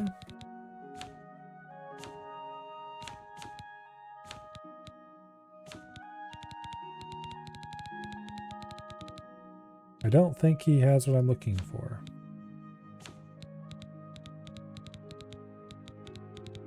Oh yeah, he does. Okay.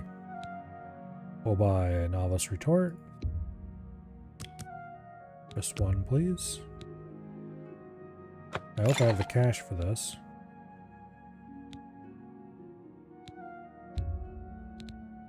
Okay, we're gonna have to sell some stuff.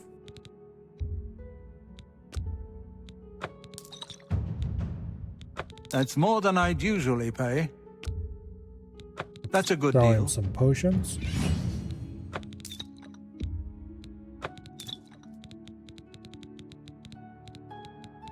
Okay, we have a retort, we have a mortar and pestle.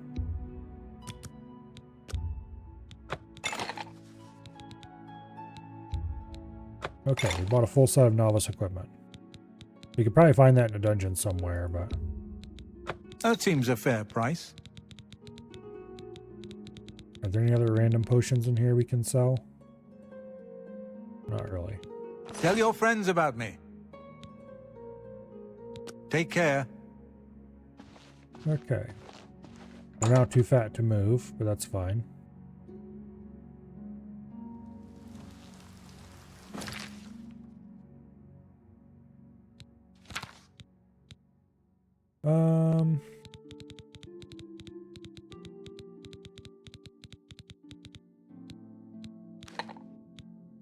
Okay. I don't remember what effects these have, but each of these alchemy tools actually has an effect. Like the mortar and pestle is needed to do any mixing at all. One of them removes negative effects from potions and positive effects from poisons, or like remove one effect or something. One of them improves whatever your result is. I can make some burden potions, okay.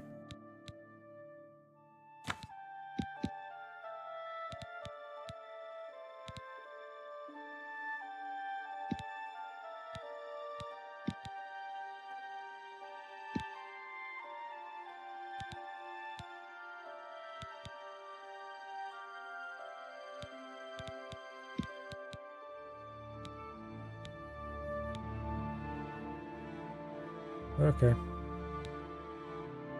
Go ahead and make this, which I don't remember how to do. Oh, here it tells us what it does. Retort increases the magnitude and duration of all positive effects. The alembic decreases the magnitude and duration of negative side effects.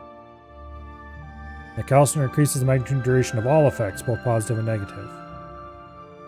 Okay. So the retort makes positive potions better, and calciner makes everything better, and the alembic decreases side effects. That's not what I wanted to do.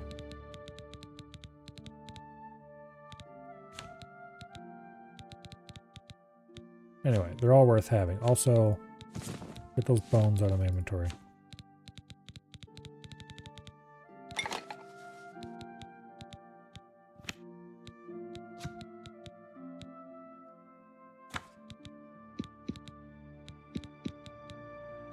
Okay. Oh, there we go. There's the create button.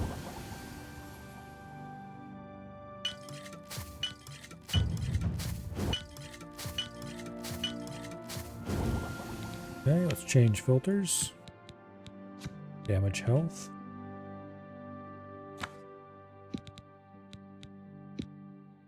Ooh, we can get burden and... Oh, wait, no. I need to remove you two. There we go. Damage health.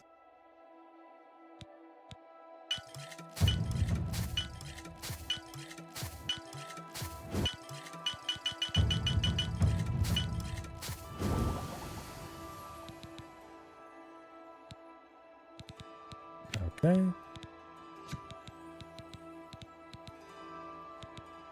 How about drain fatigue? Not really. We could make those. No, I don't think actually we couldn't make them because Nernroot's the only thing we have that has that. Here. Let's unselect. There we go. Let's unselect everything.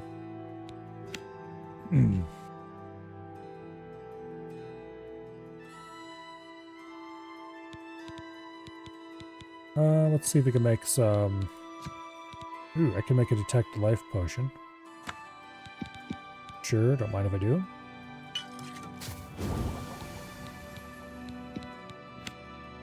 And... do some restore health since we sold all of ours.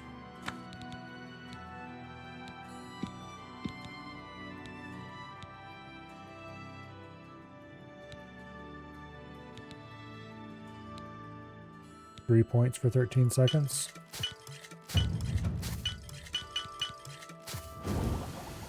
Not particularly great restore health potion, but better than nothing.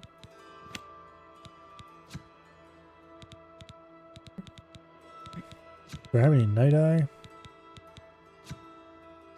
Sort of.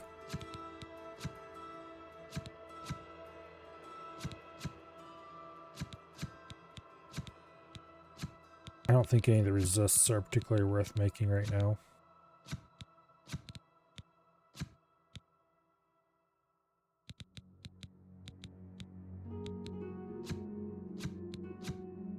We could make a water breathing, but we don't need that. Because our character has the strength of 10 and...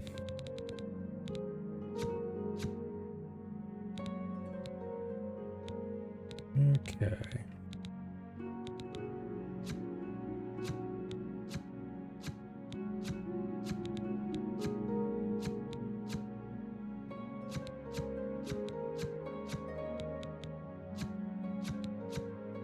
Was looking if I have anything that I have tons of ingredients in 2 stacks. I don't think I really do.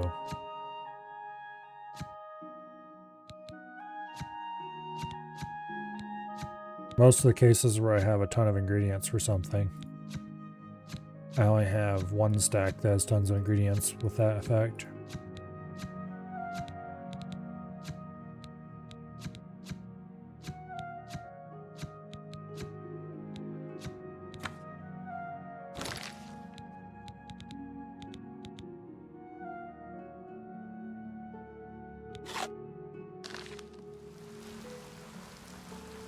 Okay, well, we gained some alchemy levels and we're ready to level up. So, do you need something? Let's go hit up the inn here.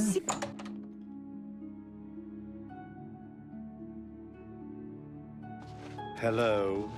What? I would like to I buy do a have bed. a bed. Very good. Bye. There is a cheaper tavern that costs half as much, but this one's convenient.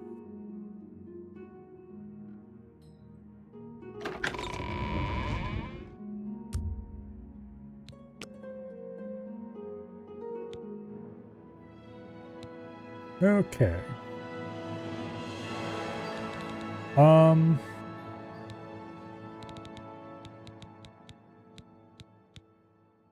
Let's continue with endurance, because I would like to have more health. And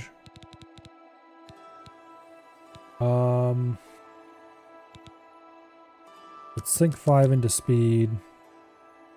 And then we'll put the remaining 2 into willpower again to get that up some more.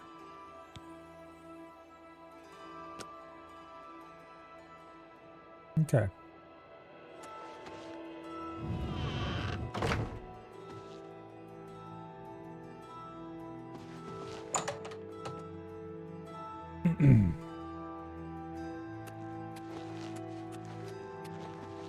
Yeah.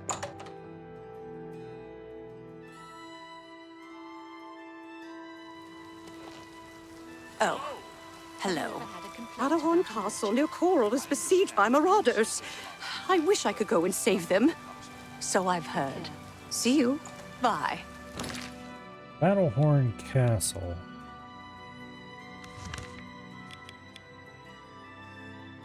That is...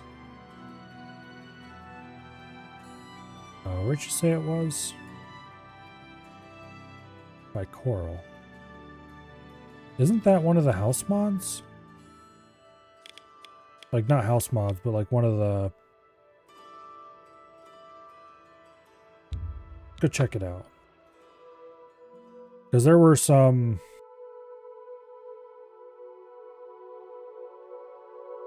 Oh... Effectively, they were house mods, but they were official.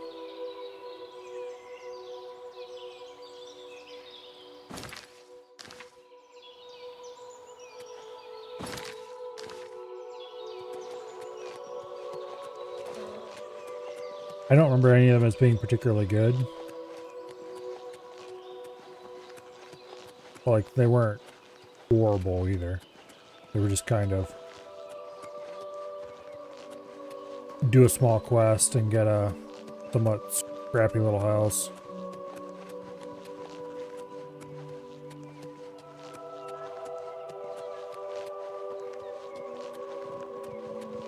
Are we going the right way, right? Yes, we are. Okay, good.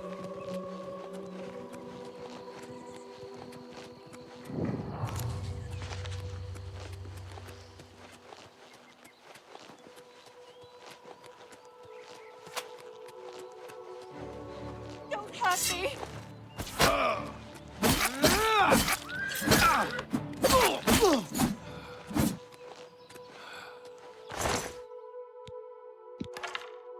Ooh, steel arrows. Don't mind if I do. I should have bought repair hammers when I was in town. Oh well.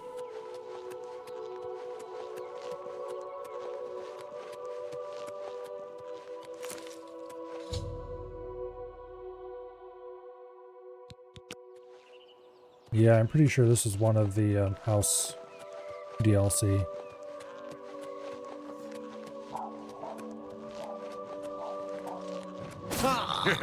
Jump on my sword while you can. I'll send your bloody soul straight to Sovngarde.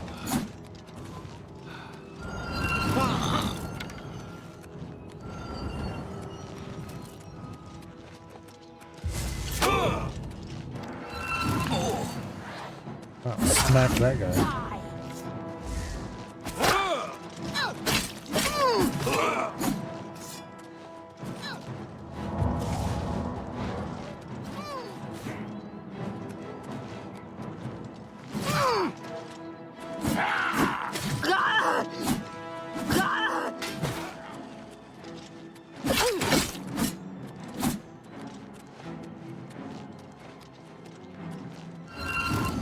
Damn it, I missed. And now I don't have any magicka.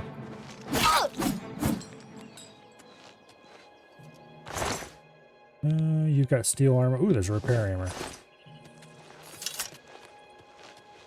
Nice, I needed that. You've got a repair hammer. And you've got some iron arrows.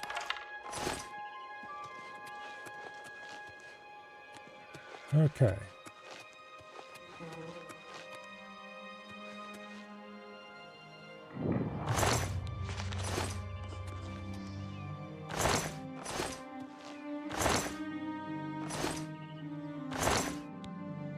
There's Lord Kelvin. This is indeed a dark day for all of us left. But I thank you for risking your own life to help us. Here, take this. It'll tell you all you need to know. As the newest master of the castle, I bid you welcome. Okay. Yeah, this is indeed the Battlehorn Castle DLC. I didn't realize that was included in this. I suppose it makes sense that it would be. That means that they probably also have like Mehrunes Day Razor, and let's see what other minor DLCs were there. Rogue's Den, I think it's called. There's like a somewhere down here there was a house. thingy. I'm not sure what you need to do to uncover that one. I think Marion's Razor was one of them. There's several others that I'm not thinking of at the moment. Well, that's cool. I'm glad I decided to come check this out. Like, I never really... I did acquire a copy of those official plugins, but I never really was too enthused about them.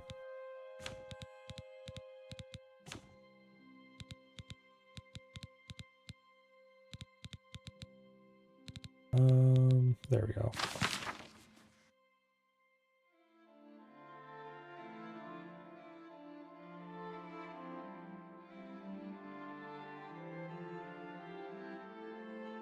Okay.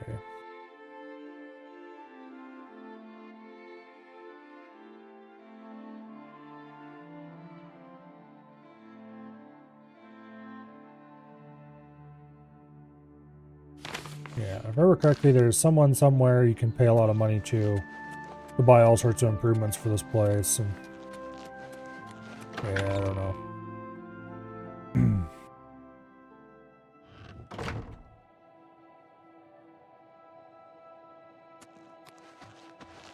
So yes, Oblivion has a player-owned castle.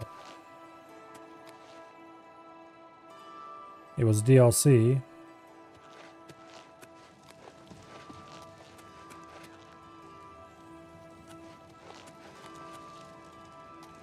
Some empty display cases around here.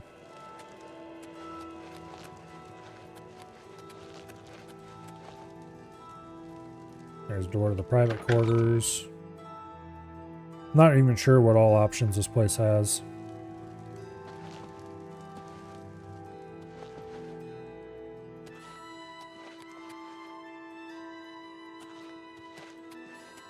Got a bed here. There's really not much in the way of storage options. Our athletics mastery has increased. That's handy.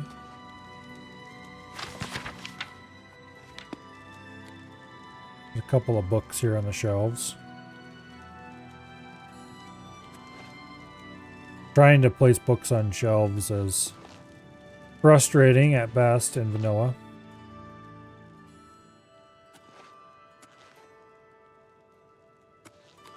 Although you can with enough patience. And there are mods that add spells that are specifically designed for placing books on shelves for display purposes.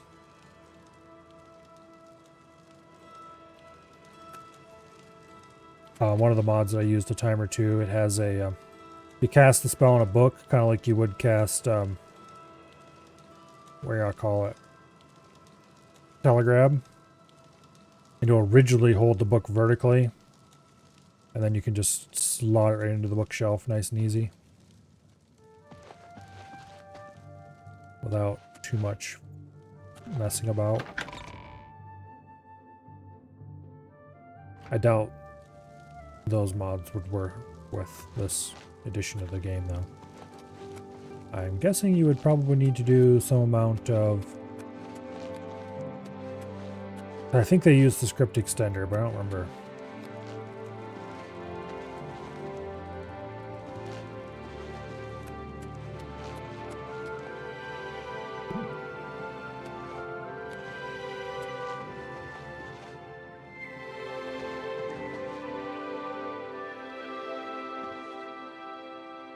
Was this one of the ones that had mannequins in it? I think it might have been.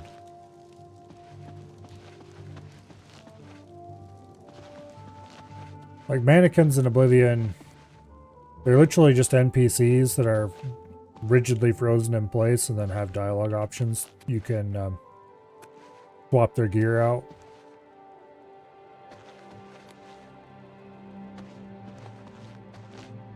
But I think originally they were a mod. And then eventually Bethesda added at least a few of them to some of their, or when they made some of their house plugins, They had mannequins in some of them. And I think this is one of them, and I think these little plinths or whatever hold them. If you after you buy that upgrade from whoever you buy it from. A pleasure to see you.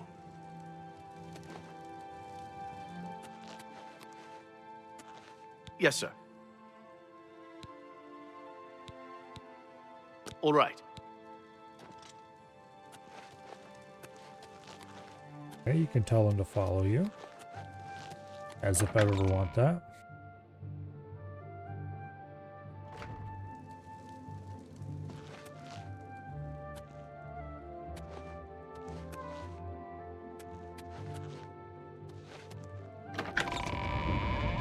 Got a bit of a dungeon down here.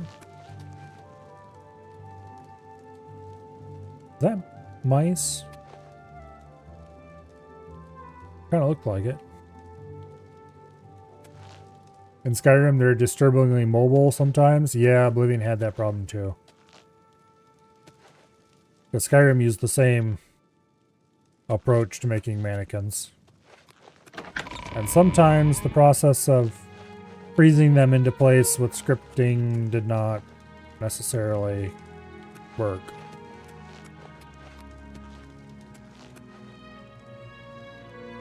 Yeah, there's mice running around on the floor. That's cool. Okay. I'm pretty sure that little touch wasn't in the original, but then again, I'm not entirely sure, actually. Maybe it was.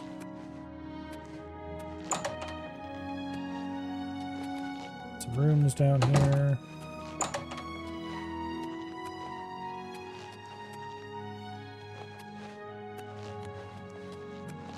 This place is pretty empty at the moment, but I don't remember where it is, but somewhere you can buy upgrades. I'm gonna try something.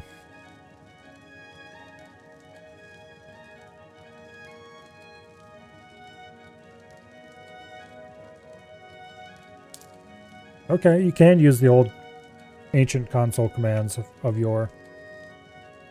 That's nice.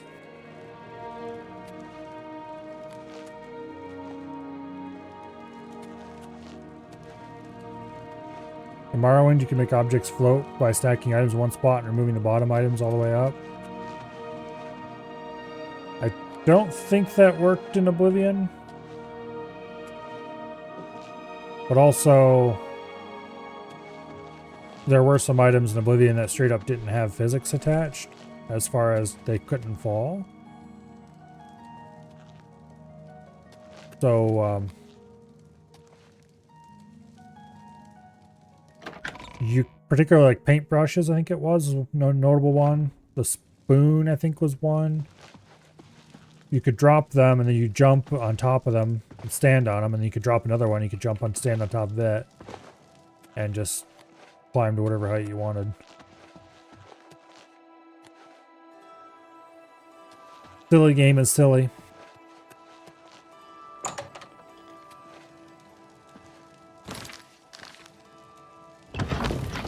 Secret passage. Oh, okay, I think I know where that comes out.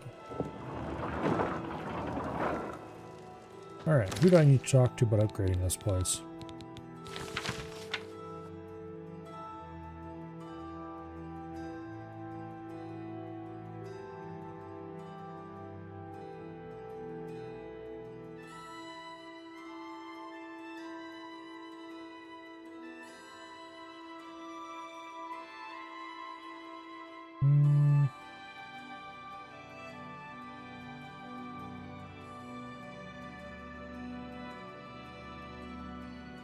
Okay, where is the dude?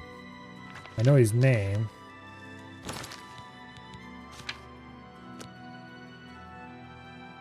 Merchants Inn in the Market District of the Imperial City. Okay.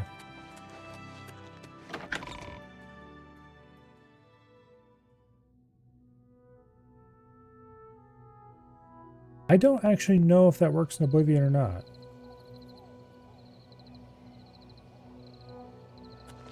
Hello. Anyway, Let's go visit the dude and ask him what we can buy for this place. I'm not actually going to buy anything. I'm just curious what all he offers.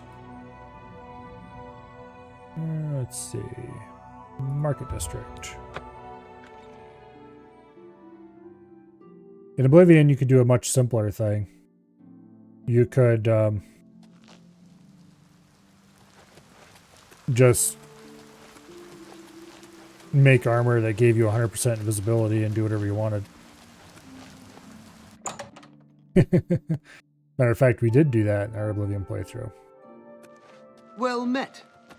What can I do for you? Hello. Allow me to extend my congratulations on your daring victory. I am at your service. I have everything you need to make the place more livable. Here, take this list.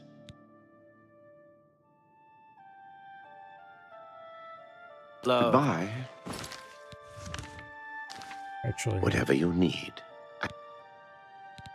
Have a look around. You won't find better prices in all Tamriel. Battlehorn Barracks, bedroom, dining area, kitchen area, library area, training room, trophy hall, wine cellar. He's got a bunch of other shit on him.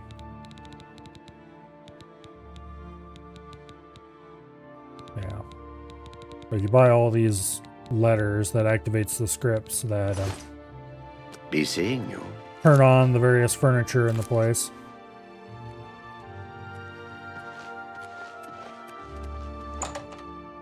Yeah, Morrowind has a much more basic NPC system. Because nobody moves around, it's much easier to engage in crime. Also in Morrowind, because chests had inventory limits, if you wanted to store things long term, you would use any one of a number of permanent corpses. Because NPCs don't have storage limits. Good evening. There's been some terrible trouble at the chapel in Anvil. All of Debella's priestesses. Anyway, it is 10:39. I think we'll call this here. All in all... What is it, citizen? This remake is pretty much as good as I had hoped it was, minus the performance issues with my poor, at this point, aging graphics card. It is like, what, 5 years old probably at this point?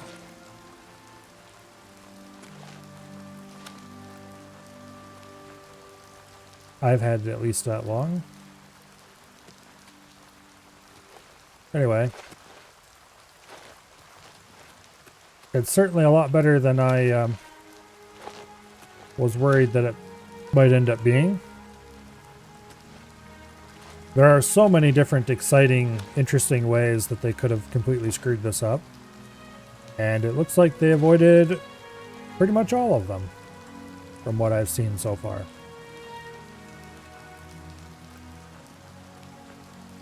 So, yeah. If I hadn't just done an Oblivion run a few months ago, I would definitely be doing one now.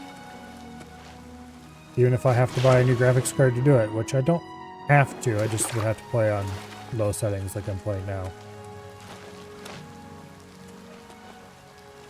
Like, it stutters a little bit here and there at these settings on my system, but it's not unplayably bad. And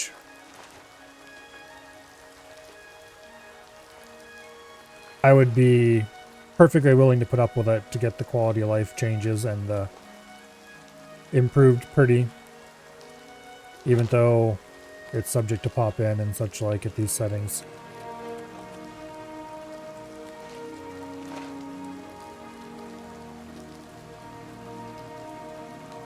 Yeah.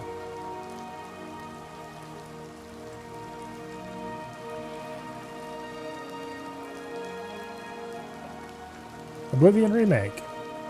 It's at least an 8 out of 10, probably a 9 out of 10. It has my stamp of approval for sure.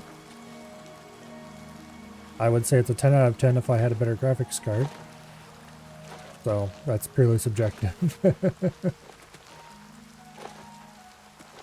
I'm definitely not biased in any way here. Oblivion is totally not one of my favorite games of all time.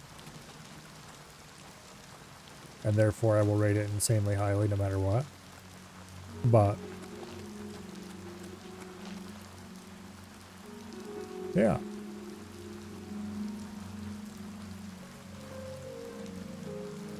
I think that's another one of the house mods right over there.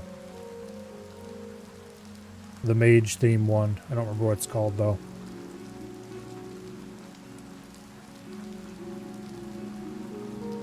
I call them mods, but they were just official plugins.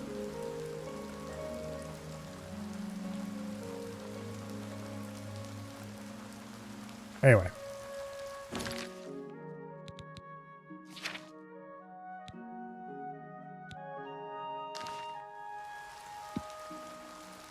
Let's go ahead and do a hard save. Because why not?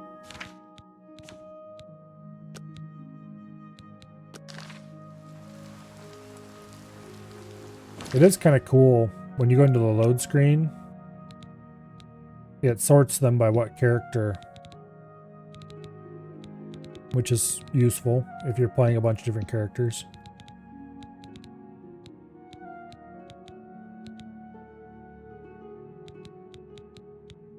But anyway.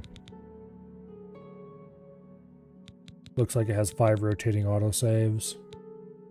I think the original had 3 rotating autosaves. And then of course the quick save and then whatever manual saves you made.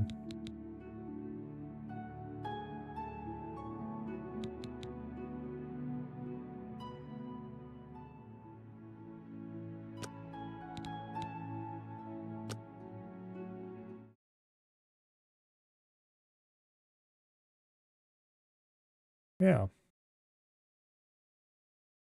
I don't think we'll play any more of that just right away. I did just do a different Oblivion playthrough a while ago. I'm not all Oblivioned out, but also, yeah, I don't have infinite time. I was thinking about playing it for a weekend game for a little while. I don't think so. It is tempting. But yeah, I don't think so.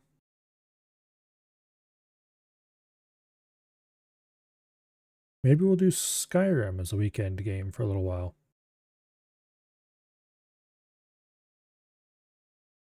Because I do need to do a Skyrim run soon. And if I do a Skyrim run, I'm not going to want to limit it to just Nostalgia Night days.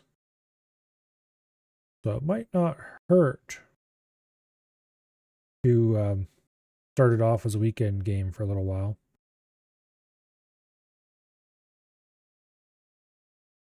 Until I have something else to fill that slot.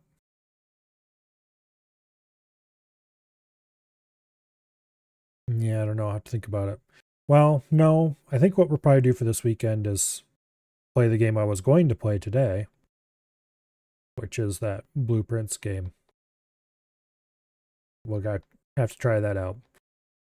Speaking of which, I'm going to try that out tomorrow, unless something happens to cause it to once again be delayed. After all, we were going to play that today, and then we didn't. Because, surprise, I'm set in Oblivion. Thursday, of course, we will still be playing Total Annihilation. We've got several more missions left of the ARM campaign. Once that's done, I was kind of going to play Fallout 3, but I think I'm going to hold off on that just in case we receive word in a few months that a remaster is being worked on, because there are rumors now. I'm going to wait probably at least 6 months to see what happens with that. If those rumors start picking up speed, then we'll wait for it. And if they don't, then we'll just go ahead and play Fallout 3. But that means that Skyrim is going to come first. That's probably going to be the next Nostalgia Night game after Total Annihilation.